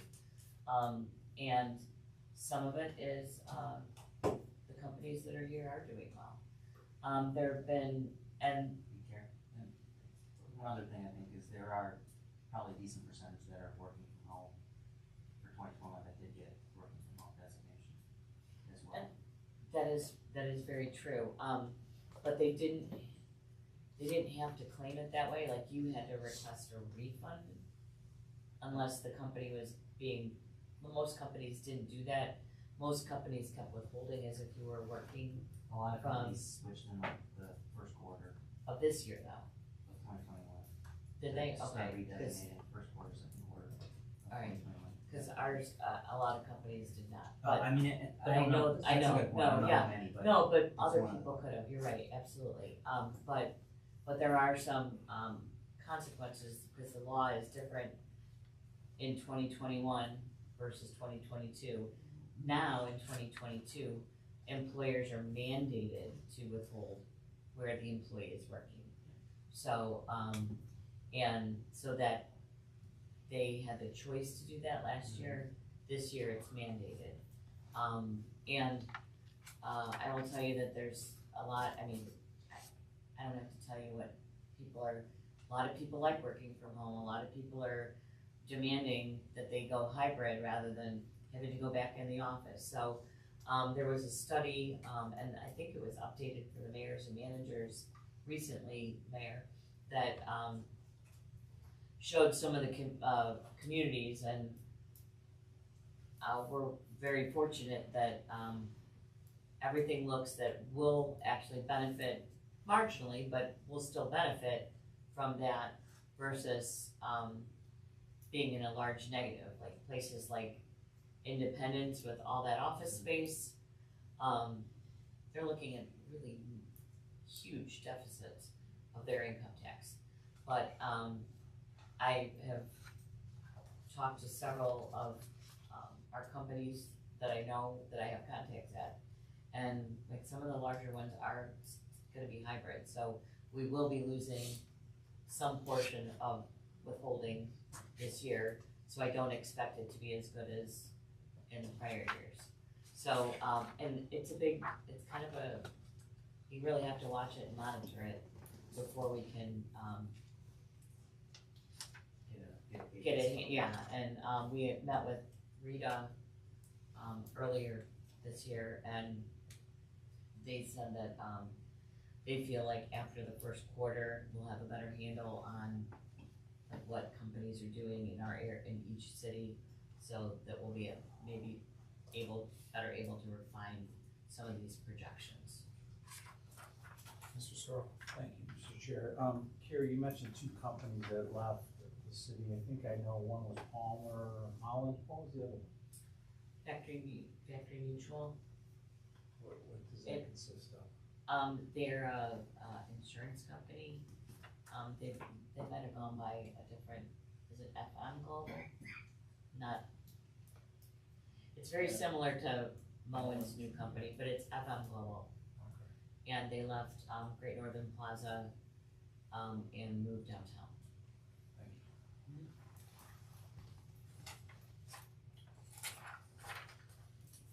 Are there other questions about budget assumptions? Okay. Do you want me to keep going on the revenue or no? Okay. The EMS receipts, and the cost of the billing expenses, we did have a good year last year as far as, it is coming back up. I guess it's good for us, not good for the people who are riding it, right? But we do split, if you, for the benefit of council and the administrators, 75% goes to the 50% goes to the general fund, and 50% goes to the EMS, medical EMS fund. And that fund was a special revenue fund set up to buy like major equipment. Try not to use it for building type stuff, but more the larger pieces of equipment. Like we paid for a squad this year or last year for cash. We did buy a ladder truck out of it, but we're making payments on that because that's over $1 million. I think it was 1.1 or 1.3 million. But if we can manage those purchases and not have to borrow for squads and things like that, that's what that fund is primarily for. Then this next one will give you at least a little bit of insight as to, there's also, that's what the capital improvement was in there for. There's 98,000 that's coming back to the general fund from the capital improvement fund for the grant monies for Northwestern Park, or no, that's Clay Park. That's Clay Park. So the 98 is for Clay Park. That it was a reimbursable grant, and the general fund advanced the monies, and when we get those monies back, we'll be able to then, it'll go back to the general fund. This is just a transfer summary, and it shows that the general fund is contributing $50,000 to our casualty loss fund. That fund is primarily for insurance claims that we don't know someone who's, it was like cause of an accident someone else caused the damage to our property. We know, if we know who did it, the Human Resource Department, does send billing information to work with their insurance company to get that money reimbursed or paid for and the fix done, and that's what that fund primarily has it in and out of, insurance claims. But every now and then, we wanna make sure, cause there are instances where we don't know who damaged our property, but it still needs to get fixed, and we use it for that as well. The separation pay fund, as you can tell, we're increasing the amount to $750. Everywhere where there's wages, regular wages, contribute to that. Additionally, the 27th pay fund, I increased that. It was calculated back in the beginning with inflation and all that, $76,000 a year to get to that 27th pay. But with the cost of employment going up and employees, I've increased it to $100,000 to try and make sure that we have at least one pay in there by the time that 27th pay occurs. And then you can tell the monies and that are coming from other resources to pay the bonded debt and the OWDA loans off. And that's $51,000 from hotel motel, $108,150 from EMS, the ladder truck, the permanent improvement street and storm fund is like 1.440. The TIF fund, as the director mentioned, has a debt service of $301,900. That's for both of the country club improvements. Springdale has $251,650, and the sewer revenue fund has $3.7 million. That includes the OWDA, so it's a transfer from there to the bond retirement fund, because the bond retirement fund pays both loans and bonded debt out of it. And also note, we've done this for several years now. To the right side under recreation, the debt service for recreation is $340,87, but that money is getting paid for out of the tax dollars that are going into the bond retirement fund.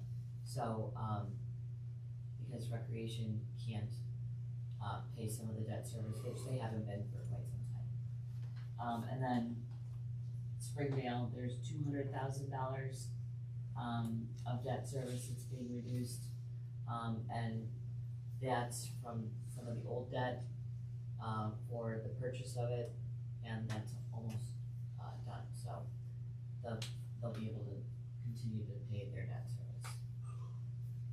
And do we have another page? This is just from our bond. The last page, attachment 5, is our debt table, and this is set from each of the revenue streams, just shown in another way. But this does not include OWDA loans, because they are not part of bonded debt service. Yep. Do you have that diagram that has the full debt timeline? You know, you always have that big chart that shows like what the wastewater plant and everything. We can do that, yeah. Yeah. I'd like to see the chart. Update the chart. We'll get that to you. It's one of my favorites. It'd be cool if you showed the things that got paid off too, like the fire and like the one, the library and the fire. I don't know how They're many included. paid. They're included in that. Okay. It's fun to pay off stuff, right? Shows accomplishment. With other people. Do you have a question, Mr. Scarrow, or here it is? Thank you. Does anyone else have a question on budget assumptions? Doesn't look like it. Is that it, or what's next? Well, that would be everything on the budgets. You need to make a decision, you need to make a motion to hold this one. And then it's just a matter if you want to discuss capital improvement today or just hold off on that one until another one. Okay, so I need to make the motion. To hold this in committee, yeah. I'll move to hold this in committee. Second. Second by Mr. Lippert, all those in favor, aye? Aye. 3-0, and it's 144. Mr. Chair, just a clarification, all the capital that's on the capital improvement ordinance is in the presentation. Right. The appropriation ordinance has that subtractive column for capital improvement that shows, so that we can show you the complete picture and take out those items that our charter requires to be done in separate legislation. Okay, do we have this for everybody? Yeah, it was on first, it's been on first reading, I should be right.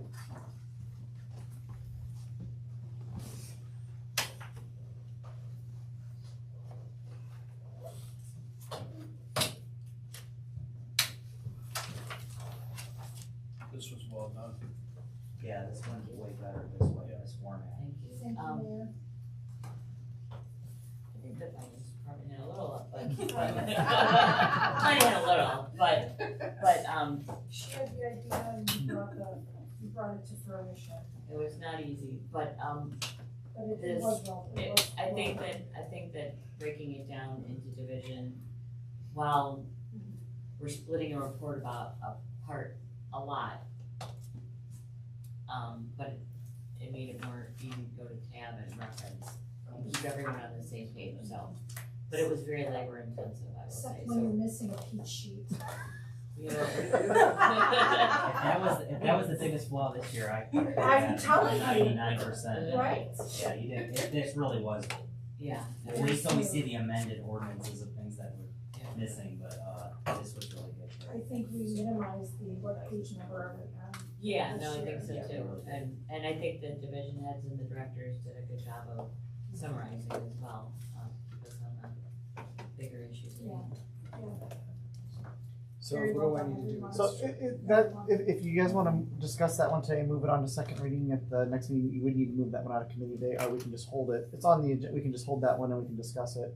It just wouldn't go on second reading on Tuesday night, that's completely your prerogative.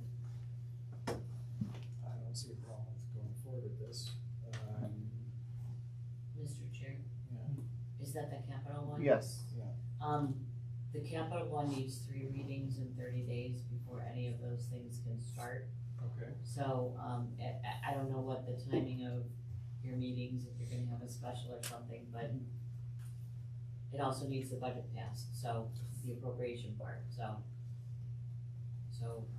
as long as they pass when the budget passes, that's great, but you can't suspend it on second reading.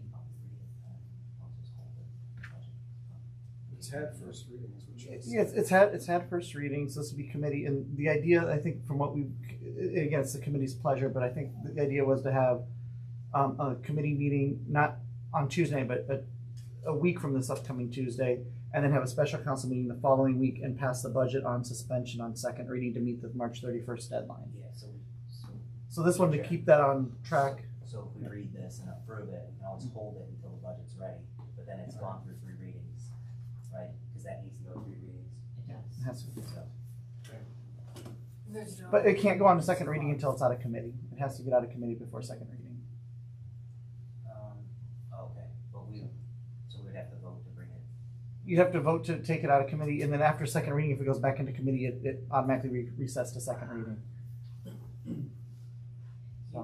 You can have this, you could always have a special meeting. you can have a special council meeting to move that on if you need to. It just has to have 3 readings.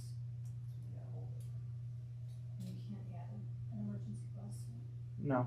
No, Not for it's the a bond. capital. Capital improvement. I mean, if folks wanna take a quick look or want me to read the things on this list, I don't think there's anything that's particularly controversial. It's the walking path completion for 25,000, the HVAC for the gymnastics for 55, guardrail fencing for Park Road, I-480 underpass, which says 120.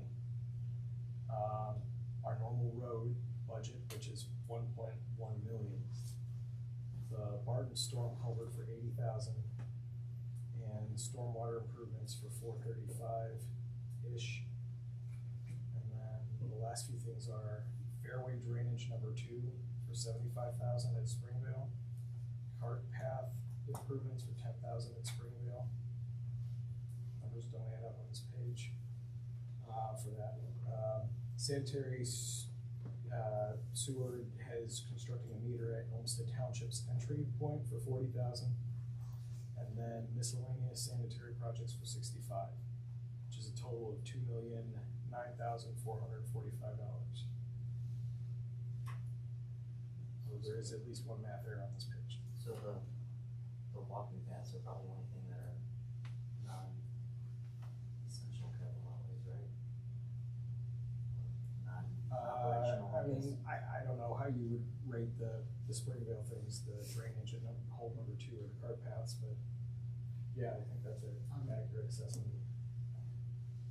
Just for, number 2 fairway drainage, it will give them, that's the last fairway drainage that has to occur, so that we have a complete 9 that will be able to, have play much quicker after a heavy rainfall. Yeah, I see. So that's why that one, and we didn't, I think that we've been behind on that. I think we've wanted to do it, but with COVID, the company that actually bids on it is in Canada, and they can't even get across the border. But this is really important to get done, because then it really keeps us at least with 1-9 open, even on rainy days. Yeah. Is there a timeline of when the walking path at the park would be planned to start? It would be as soon as possible once getting with the service department, because again, the plan was to use it in-house. Yeah. Okay. Yeah, I mean, I get, Mr. Chair, those are the only 2 things that seem, the 2 path improvements are the only things that don't seem like operational or necessarily, I guess, I don't know. I'm fine with all of these projects. I agree, those are, when I said they're not essential, I meant like what you're saying. That doesn't mean I was opposing. Does anyone else have a different thought on this? Okay, then sounds like we should just move forward. Then you guys are just, if you wanna discuss or if you think you can just make a motion to approve it. All right, well then I will move to approve ordinance 2022-018 and ask for a second. Second. All those in favor? Aye. 3-0. And I guess that will conclude our finance committee at 1:52. Yay. Before 2 o'clock. Director, I apologize, I didn't know you had started, I didn't know that was the goal, but. Earlier. Called my name like my dad, I was like,